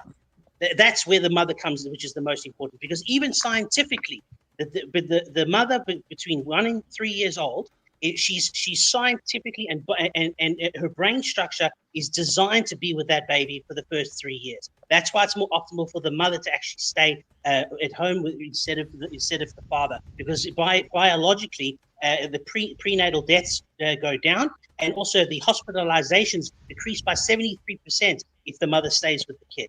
Okay, so that's why it's vitally important for the mother to be staying home, but it has to be with a two-parent household, not single. You're talking about a single-parent household where No, I'm the mom not. doesn't do so well. No, Yes. No, I am literally not. Literally not. I'm talking about the difference between stay-at-home moms and stay-at-home dads in married situations. Yeah, mothers do horrible. Sorry. For That's what? Mothers do. For A stay-at-home mother. stay-at-home moms and stay-at-home dads in marriages. Okay, If can the I optimal maybe is- give some? Can I give some? Actually, input you're on right. this? I made a mistake in wording. I meant single parent moms, single parent house, but they do work. That's my fault. I used the wrong term. What I'm saying is that single parent households where the mother raises the children and goes to work in that, it turns out that the outcomes for those kids aren't as good as if the dad stays at home and he's also single and takes care of the kids. But it's because of more stern discipline. It's not so much a better parenting. It's just that the empathy more goes into the side of the woman than the man. The man is less empathetic than the woman, but he goes more on the side of discipline. But it's still not optimal for the kid. The kid needs the two parents. So I think we need to clarify a few things here. I couldn't be more clarified than what I was. But anyway, okay, go for it. So I think we need to really sort some things out. First, when we talk about, hold on, I've got something going on here. Stand by. Yeah. So basically, if you disagree that it's optimal to have marriages to all stay right, married that's better. and kids have a two-parent household, if you disagree with that premise, I'd like to hear it, and I'd like to hear what stats you've got to disprove that. Otherwise, Marte is the victor in this sport. Well, can I add some perspective on what Anthema the Hun said? Atima. Atima. Atema. There's double M's. I don't know why this is hard for Atema. everybody, but it's Okay. double M's. Well, there's an H in there as well, so It sounds Greek. Are you Greek? it does. Tema. No, it's a play on Attila the Hun. I got you. All right. Tema the Well, Hun. it is important to say names Attila the correctly. That's why I take the effort to try and figure it out. Glad that cleared this up. Sorry. All right. So I don't remember saying that women should stay home, other than the first formative years of a child's life. I believe that's optimal, but even then, if you must use preschool or something, I'm sure that's suboptimal, but it's okay. Women have always worked. What did I say? Was there at any point in time I said that women should not work, that they had no value? I said specifically that men are better at raising children. I also, when someone said, well, women are better at X or whatever, I said, okay, who's the top chef? Well, it's a man. Okay, well, who's the top of this? Well, it's a dude. Some dude pretending to be a woman even. Like right now, the most beautiful woman in the world was a dude in a dress. So apparently... You're maybe triggering we all can the be better liberals, women than man. women. Stop bringing that shit Don't up. come at me. Hold on, God, dude. I'm not a liberal. But don't come at me with this nonsense. This is dumb. It's a dumb argument. It's a dumb position. Be better. Make better arguments. Make better positions. The correct argument would have been, why is it that one has to stay home? The answer is they don't. Once your children are old enough and you're like, well, women just stay home half the day. They don't have to. Let them go. Obviously, they can work. I don't know. Why would it be better to outsource? Why am I getting parenting? all of these arguments placed on me that I've never made? Because you literally just made that argument. No, I didn't. I asked. You said why? why- Is it that the prescription? Okay. She means why does Grid One hate women? That's what she means. No, I want to. Well, I don't understand hate why women. The original. She believes that. Okay. I think you might. Well, the people on this fucking panel, I'm the only one that's been married 20 years. So fuck all y'all. No, you aren't. Actually, Okay. I have two. I've got Have 4 you? kids. 3 Okay, of them. I'm sorry. I'm not familiar I'm with home you. educated. All 4 Okay, of them. I'm So not would you familiar like with to you. I actually keep this going? apologize. I apologize. I will apologize. I can admit when I'm wrong. However, the rest of these people have not. That's So why great. I Hey, if you've been married 20 years, that's The awesome. original. Okay, can I please ask the question? Yeah, please. Absolutely. Absolutely. Okay, so I was trying to understand because the original was that stay-at-home husbands is not a prescription for society. Was the Mm-hmm. argument that Mate had, and then you came in and or Marte. I'm sorry, Marte was. It's not supposed to be a prescription because women are better stay-at-home parents. You were arguing the negative on this, right, Marte? You weren't saying that stay-at-home dads are a prescription for society. Yes. I was saying that we shouldn't recommend this prescription. That's what I was implying. I Exactly. thought it was kind of baked in, Okay. but yeah. Yeah, I can that's agree. I what. can agree with that. Okay, so then Grid comes in and says, "Well, no, women don't actually have to raise kids," and I'm like, "Well, wait a minute, but if I didn't say that women what's don't the have to. argument then? Like, you see what I'm saying? Like to me, it was like, wait, are we just saying that the argument is bad, or are we saying that like nobody should be raising kids, or like Well, that it only just wasn't men very should raise clearly kids? defined. Like I didn't. What? I made clear definitions, right? When I came in, I very specifically said, if we're talking about that women are better at raising children, I disagree with that, right?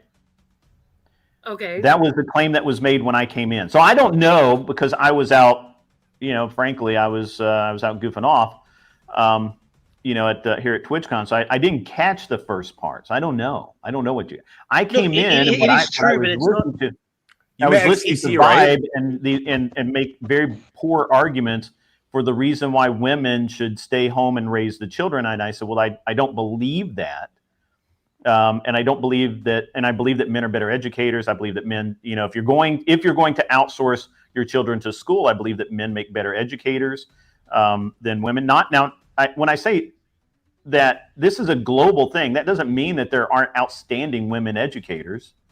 I just believe that I can't ignore the fact that since women have been a part of the educational system in this country, especially its leadership, it consistently is worse and worse and worse and worse. And we consistently complain about everything in our education system. So to me, where there's smoke, there's fire. And I'm just going to call it like I see it. Yeah, well, dude, good. I agree with what you're saying completely. But the problem is, what you're doing is you're saying, well, here's a smoke, and here's a smoke, and here's a smoke, and here's a smoke. And what you're doing is you're bringing in other fires that doesn't need to be brought. Well, I was addressing points that were being made poorly, but I was just trying to clarify. But if we just concentrate on the one fire, and the one fire is stay-at-home dads are not optimal for society because it leads to bad outcome. And what's his name? Brandon he called me on it, which fair enough. He said, well, what do you mean by bad? What do you mean by this? And what I mean is that if you want the health of children to be the best and most coherent and the best educated and have the most mental issues and not be in crime, finish school and be a good moral citizen and don't be promiscuous and don't have casual sex and HTDs, then 2-parent households and staying marriage and less divorce. And that's what Marte was saying. Well, yeah, we agree with all. I don't know if we agree. Maybe we're agnostic about all of that. But you're talking about what marriage. Don't you agree with it? What I'm trying to figure out is because I thought we were talking about men staying at home is not optimal. And what you mean by optimal is that it's not as safe or healthy and it doesn't produce as mentally stable kids. But all of that's like, and I'm assuming you're also talking about generally speaking, not universally. But then it becomes an empirical question, right? And that, at least for me, I don't know if Ryan's looked at the data. I'm agnostic on that. But then that's where things get boring. You got to pull up the empirics. You got to go over the data. Is this good data? Is it bad? But if you're going to call something empirical, then we have to pull up the empirics. I mean, I don't understand what you're No, saying. it by definition is empirical. Yeah, but look, what I'm saying is, if you disagree with the premise, then you have to prove otherwise. Otherwise, because I've told you the stats. No, I don't. Now. Why would I? No. The burden is on you. If you're making the claim, you have to render the empirics, right? I don't have to provide counter empirics for your claim. You're talking specifically about stay-at-home dads. When I said stay-at-home dads are not optimal because there's a biological connection between mother and baby that's neurological, biological, and hormonal that the father does not have. Second, when fathers stay home, yeah, okay. And the second one is when the woman goes out to work and earns more than the father. Looks like hold on. It tends to increase from 2.1% to 3.3%, which if you put it on an international scale or on a national scale, it increases divorce by 30%. What increases? That's the problem. What increases? Divorces increase, and also depression increases. What's that have to do? Okay, so it increases. Okay, so what increases divorce? When the stay-at-home dads, right? Mm-hmm. And it's unclear how long the stay-at-home dads stay-at-home dads. But usually when a stay-at-home dads and they lose their job, it's exactly like a mother. When a mother's like a really good news agent or whatever, she's high up in the thing, and she goes and gets pregnant and stays at home. Technically, she loses that high position. It'll be the same for the dad as well. But the problem is it affects the man a hell of a lot more than it affects the woman, because the man has to go back out. And what happens is because. But if they get a divorce, you're not talking about stay-at-home dads anymore. No, I'm saying they get a divorce. Increased. I'm talking about divorces increased about 30% when a man decides to stay at home with the baby. There's a 30% increased likelihood of divorce. Sure. No, I could grant that still doesn't reach your conclusion, right? I could grant that as well. Just let me break in here for 1 second, guys. That it's not. I'm going to go hang out. Yeah, because people. Are you exiting Grid?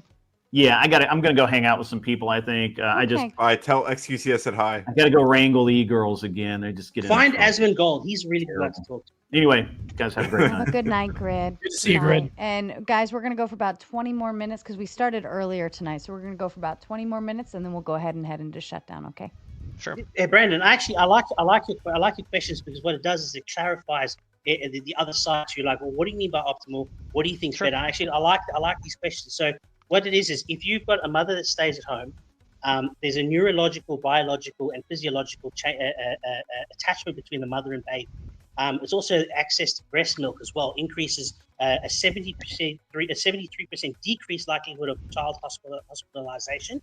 Also, there's a post-perinatal infant death rate that increases by 23% if the mother's not the primary taker between. And Ryan was right on this. It's not 1 to 3 years; it's 0 to 6 months.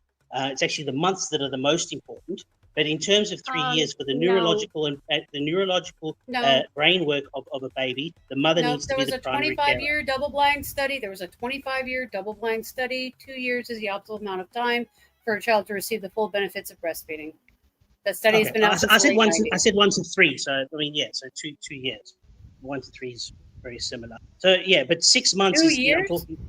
I'm talking 6 months. I'm talking about the post-perinatal infant death rate. It's very specific. It's a specific death rate that only happens. Oh, there's other things that are there's other things baked into that. You have to choose whether you're sleeping with the child, whether you aren't sleeping with the child, whether they have a crib and a bassinet in your room. There's a whole lot of other factors involved in that. And women would know a hell of a lot more about that shit than the guy. But I thought we were talking about. I thought you were talking about divorce rates. I thought your line of reasoning was, well, if somebody's a stay-at-home dad, then they're more likely to get a divorce. And when they get that divorce, it produces worse outcomes for kids. But once they get that divorce, right, we're not talking about stay-at-home dads anymore in a marriage dynamic. So I don't think that reaches your conclusion that men staying at home is not as safe, healthy for kids or produces mentally stable kids, because we're not talking about stay-at-home dads anymore at that point. No, my point is divorce is not good for kids. That's my point. Sure, but then you don't reach your but that's fine. That could be granted. That doesn't reach your conclusion that men staying at home is not as safe, healthy, mentally stable kids, that sort of thing. if it leads to outcomes of divorce. It doesn't That's follow. my point. Let me. If I'm saying that if men stay at home instead of the mother, there's a 30% increase. There's a 30% increase in likelihood of divorce between the man and the woman, which I said already statistically leads to bad outcomes for children. Then the optimal conclusion would be for men to not stay at home for those first 3 years. It would have to be the mother. So we can. But I don't already- think that's formally valid, but go ahead. Go ahead. Well, to make a sound argument, you need to have a valid point, and my point is valid. If I'm saying X is X, which has an outcome of B, then my point is sound. So what I'm saying is that if the man stays home, and it increases likelihood of divorce, and that's bad for kids, then the man should not stay home. Yeah. Is that- So we can write that out. Like I said, I don't think that's formally valid, but I'm still How not is it not seeing valid? how. Yeah, because it doesn't follow an inference rule. It says don't do this bad thing, and which will lead to good outcome. I Don't know do how this much bad more thing. clear- Yeah, Yeah. exactly. What you just gave was not. It was not an argument from that was just a Can you conditional steal? statement. Can so you that's steal man my argument? Can you steal? yeah, man yeah. my argument? I mean, I already did it once already. Your argument is that if somebody's a stay-at-home dad and then it raises their likelihood of divorce, and if they get that divorce, then it produces worse outcomes for kids. And what you mean by worse outcomes is you're talking about the safety, health, and the mental stability of those kids, right? Right. Right. Yeah. So So- once you get before the conclusion, one of those premises is when they get that divorce. But now we're not talking about stay-at-home dads anymore. We're talking about single parents. Yes, which happens. So Mhm. what happens is Right. when the divorce. So we're not talking about. But that, So you're switching the proposition we're originally talking about.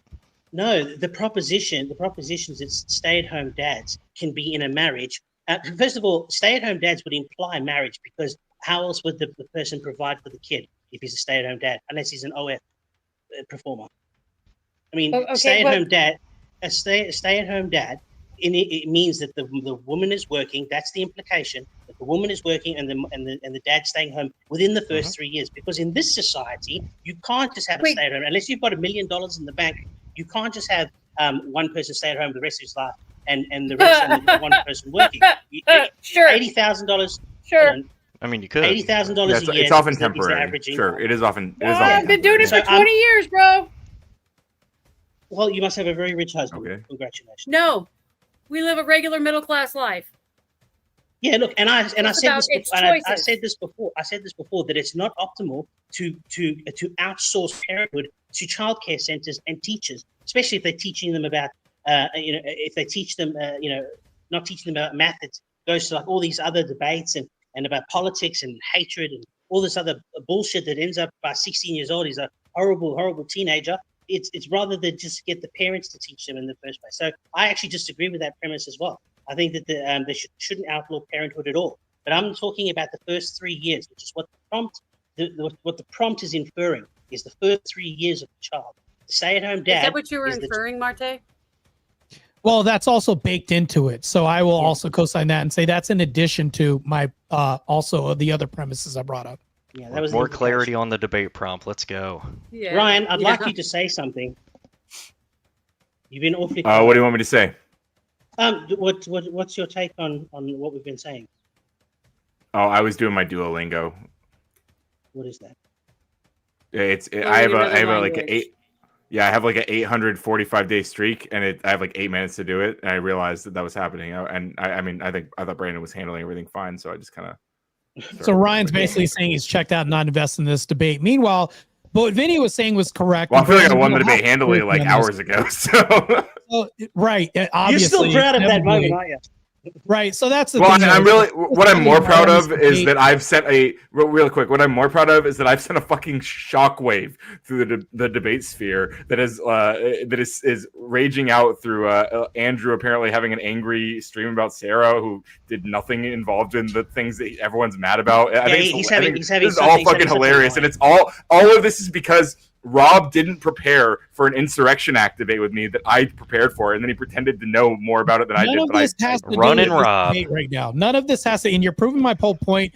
You weren't even checked into this debate. Meanwhile, my whole prompt, which I basically clarified for you, is basically that conceded on multiple times since that it was a bad prompt. And if we're talking about optimization, that's what I was leaning for as far as a prescription. So I basically clarified that for everybody, including Brandon. Brandon, you have to agree with me and Vinny on this, that when we say that this is more optimal for society, we broke it down saying that we don't want these outcomes for society. Now, if this is bad outcomes because of the way that we're conducting marriages, and that this leads to a deconstruction of marriage as a principle for what we want in society, do you want a society that's marriageless, that we have mainly people playing house and not basically staying together? Because if we're having this, that means that we're having baby daddy, baby mama culture, not marriages. So basically it goes away from the prompt of husbands and wives, because if there's no husbands and wives, that means there's no longer marriages, which leads to what Vinny's talking about the whole time with outcomes, meaning less optimization. And that's what Look, if you want to contribute, And I look, feel this is like a bit Vinny's just kind of arguing past it. Yeah, I think this is. I think we're kind of. What exactly? What? Look, I'll give you the best Okay. example. It's a bit controversial. It's a bit it's a bit controversial. But if you look at the African American community of a lot of fathers outside the home, it's way more than 50%. If you look at the actual outcomes, you look at the outcomes of children being raised by just their mothers, and what the amount of violence, the amount of I mean, look, absent the racism. Well, real quick, there's actually a really important point there. Like a lot of people aren't aware of this when they bring up these numbers and stuff, but black men are actually more likely to be involved in their children's life than white men. I haven't checked. Look, I'll concede to that. I haven't checked that. But if you look at the black community at the moment, and also the Mexican community as well, there's a high rate of divorce and there's a high rate of promiscuity. Now, the problem with that is now, if you look at the outcomes of children, and when they come to adults, they tend to commit a lot of crime. They tend to not finish school, and it's very prominent in other nations as well. But as soon as it doesn't matter what color you are, as soon as the parents stay together, immediately the outcome for children drastically changes. Doesn't matter what religion you are, what color you are, where you come from, what God you believe in. If you stay together, married, that is the best outcome for children, which is the best outcome for society. All right, I gotta go. I gotta go take a few more shots. Thank you, Sarah. You guys have a great night. Good talk. Brandon. I appreciate Brandon, having you become on. a Christian, Feel free to right? come back. Yes, sir. I'm gonna become a Jay Dyer simp here soon. All right, bye. Brandon, did You're you the want to king, say any Brandon. final thoughts before you go? No, not really. I thought this was interesting. I think for the most part, Marte and Ryan were just kind of talking past each other for most of the debate because they had different conceptions of what was meant by the prompt, which is fair, and I think they both recognize that, which is surprising when you have people really focused on optics and rhetorics. They don't want to admit that something as simple as like a semantic dispute was going on there. So that was refreshing to see. But yeah, it was fun. It was a good talk. Thank you, Brandon. Thanks, It was man. wonderful Be having safe. you. And let's go ahead and Thanks, move into our. I do have an early game for a child tomorrow, so this actually worked out to do an earlier stream. Atima, would you like to give your closing thoughts to the panel? I'm very confused. Like I've heard like 16 different arguments that seem to be not the prompt, but apparently using good faith with the prompt meant that the prompt wasn't the prompt anymore. So, okay, yes, there is a possible minority prescription that there can be stay-at-home dads that are successful in that arena. I guess we have to make sure we say that that's within the confines of marriage, because a stay-at-home husband, as in the title, doesn't actually mean a stay-at-home husband. But that's okay. Whatever. It doesn't say it. It implies Ryan, it. What? It doesn't say it. It implies it. It's the implication that stay-at-home dads are dads with children, with the family. Because dads. It says stay-at-home husbands. It says stay-at-home husbands. Well, then even in the better. prompt. Which means that they're married still, isn't it? Yes. Because husbands Which are means- married. So why do you keep talking about single women? Why do you keep talking about single moms? I don't understand. We're talking about a prescription of whether stay-at-home husbands or stay-at-home wives are better, and you keep talking about single moms and women breaking up marriages. I don't see what that has to do with the prompt. I'll It tell was you again, supposed to because be if the stay-at-home closing dad, if the stay-at-home husband stays at home, it increases the likelihood of divorce by 30%, which makes them But not that has married nothing anymore. Oh my god! All right, like, go ahead. it- Finish it's your like- let her go, Vinny, and finish your final thoughts, at team, and then we'll move on. Okay. Yeah, there was weird drama that made it really hard to keep on track. So whatever, that was really cool. Ryan, I thought it was a little bad faith to come in here and do the nuh-uh, technically, this is my prescription, even though it's only for a minority. When there was good faith, if you had read the prompt correctly, you could have had a wholehearted argument. But whatever, it's fine. Marte, I think you did fine. You brought some pretty good data. And hope to see some more of it next time. I love women, by the way. They're amazing. It's a Thank disclaimer you, that I'm going to Atima. throw out there. Go ahead, Vinny. Your closing thoughts, please. Yeah, just I think everybody is on the same page. If you take the trigger words out, like husband and religion and Christianity and all that, if couples just stay together, I mean, even if it's not marriage, if they just stay faithful together, marriage is better. But if they stay together, the outcomes for kids are just better substantially. Divorce has increased throughout time, and it's a huge negative effect on society. But it's good that everyone, I mean, I think everyone does agree to some extent. Perfect. Thank you, Vinny. Ryan, to you, All right. please. Yeah, this was a fun one. I mean, like I said, like I wouldn't have agreed to the prompt if it was that stay-at-home husbands are the prescription for society, because I don't believe in a one-size-fits-all solution. But you know who does? Marte, my debate opponent. He does believe in a one-size-fits-all prescription, and that's what he was arguing for. That's why he picked this prompt. That's why he thought that A and the are synonymous, because he meant that it was the one true prompt. So the real debate tonight was not whether or not this is the prescription. It is whether or not there are multiple prescriptions, which there obviously are. And Marte did also concede that alongside the other more obvious prompt that's in the title. It is clear that there are men, millions of men in millions of families across the United States who are stay-at-home dads for a wide variety of reasons. You don't have to agree with all those reasons. Those men might not even always agree with all of those reasons. But for those men, they are deciding this is the best thing for me to do, at least right now. Okay. And I'm happy for them to do that. I want them to be able to do that. And I don't want to shame them for doing that. Again, unlike Marte.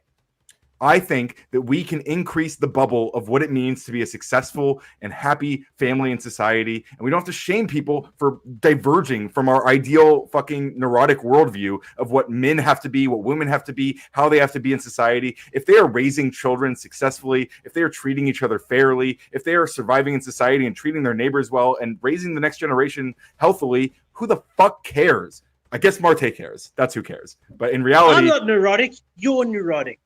So true. And in reality, again, there are millions of men who when I say it's a prescription for them, what I mean is that it is their best option because that's what they want to do. That's what they see as their best option. And I prescribe that people do what is best for them and their families. And they're deciding that's what's best for them and their families. So obviously the debate prompt was an easy W. This has been a fantastic 24 hours for me. Radical Coder stocks going to the fucking moon. Okay. Go over to youtube.com/@radicalcoder if you want to get in on the ground floor of one of the best debate channels on the fucking internet, okay? We are just getting started. Thank you, Sarah. Thank you, Marte. Thank you, Vinny. Even thank you, Atema. And thank you, everyone else who was here tonight, both in my chat and Sarah's. It's been fucking fantastic, really. Awesome. Thanks, guys. Thank you, Ryan. And Marte, final thoughts from you, please. So Ryan's argument was basically boiled down to like a really bad faith argument, which the W is on me. I literally won the argument because when I gave out the implication the whole time I was arguing for what's the best prescription, although the only bad faux pas that I could say on my end is I didn't clarify the prompt good enough when I designed the prompt. That's about it. So he's arguing that the lowest percentage, which would say the minority, is the best prescription for society. That's literally what he's arguing when I made it clear and concise. So Ryan's argument goes like this. Methamphetamine has been given to soldiers most prominently by the Nazi German military during World War II. Allied forces also issued methamphetamines to their troops during World War II. Today, the U.S. military uses it strictly regulated stimulants for specific missions. That's a best prescription for society. We should just give out meth for people everywhere. While if you ask any doctor, they'd say, no, that's not the best prescription. We don't want to overwhelmingly give this to anybody in society. To me, this is not a good prescription. That's Ryan's argument. So to me, I'm just saying that for us to have a better prescription for society, let's go ahead and have men outside the home working, because not only is this a societal prescription, men are shamed overwhelmingly. And I think it's justified, because the news channel 5, if they were to come and say, hey, you guys are foreclosed, why are you guys out? And they point it to the men. I would say, yes, we need to promote this. We need to advocate for men being outside of the home and working to be the breadwinners. Overwhelmingly, we could point to Dr. David Buss's hypergamy example by saying this is what women overwhelmingly want. If you ask women, and yes, we could say this is anecdotal, and this is like, but my preferences and feelings. If you ask women overwhelmingly, even they would admit, yes, I do want a man that's a breadwinner. Yes, I do want this, because women have this, I would say, if looking for a husband, they'd say this whole 666 example, proving exactly what women want. The 666 example isn't the guy that's at home, 6 feet, 6 packs, and whatever else you want to put for the next 6, which sounds satanic, by the way. Also, this person in this model that they want, when you ask them on the streets for husbands and what you want for the future in dating market, which leads to marriages, leads to the guy that's outside of the home. They don't ever want to say in any street interview you've ever seen, this is what I want. I want a guy that's going to stay at home while I go out and be the boss babe and work. Said no woman ever. If you ever poll anybody and ask anybody, it's just rare. So these one-offs that you do see with women saying that this happens, it's just happenstance. People fall into this category of I'm ill or I'm disabled. Things like this do happen. And yes, I can agree with you that yes, this happens. That's a choice, but it's a stopgap solution that's temporary. That's not what women fight for. Even the feminists don't want this. Most feminists would say, yeah, I want to be a boss babe, but I don't want to pull all the work and all the labor outside the home. They don't fight for this. So I won the argument when it came to this. Ryan wins because it's like a misplaced, I would say a misworded prompt. That's about it. But it's like what Vibe was saying, 1% of people win. Like, because I can prove one person or one anecdote, I win the debate. That's a really stupid proposition. All I was arguing is saying, what's the best prescription for society? I win. There's no way that he literally conceded the whole debate when it came to that. So I take the W and I win.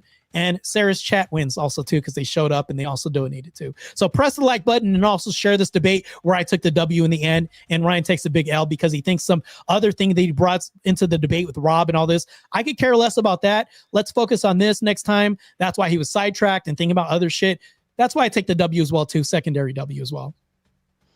Perfect. Thank you to both of you, gentlemen. And ladies and gentlemen, please be sure to like, subscribe, and share over at Marte Reyes, which is On the Edge, and then also Ryan at The Radical Coder. They were both live streaming this evening and working very hard to bring this debate to you. Thank you so kindly. We do have another show set for tomorrow night. And then, of course, Moderator Monday is cooking on the books right now. And then many debates lined up after that as well. I hope you all have a wonderful evening and fuck off. A long time ago, in a YouTube world full of keyboard warriors, many monsters and trolls lurked in the chat rooms. They thrived on arguments amongst each other until one day, a heroine rose from the ashes. She was made from the tears of beta bitches and the sweat of alpha male gym guys. Throughout the centuries, this keyboard warrior princess showed up in many forms. She slayed many demons along the way. By the light of the moon, she led the simp army into battle. Wielding her sword, she fought through the dark forests. With each new era, the monsters evolved. The keyboard warrior princess grew stronger, with new skills to bring them down. The world around her advanced, but so did she. Her heroism became known to society as technology advanced, and with each new generation, she had to learn how to blend in to keep her identity hidden. Now known as the Raging Tomato, this keyboard warrior princess fights for justice in every debate. She fights for freedom, for moderator bias, and she fights for your ability to battle on an open panel for your beliefs.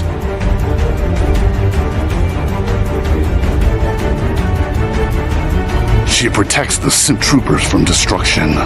She fights to create peace among troll wars. She storms the battle zones without hesitation and leaves the battleground with her pockets full of souls. Are you ready to battle your fellow trolls? Are you ready for a moderator to give you time to talk? Are you ready for justice, peace, and a fair fight?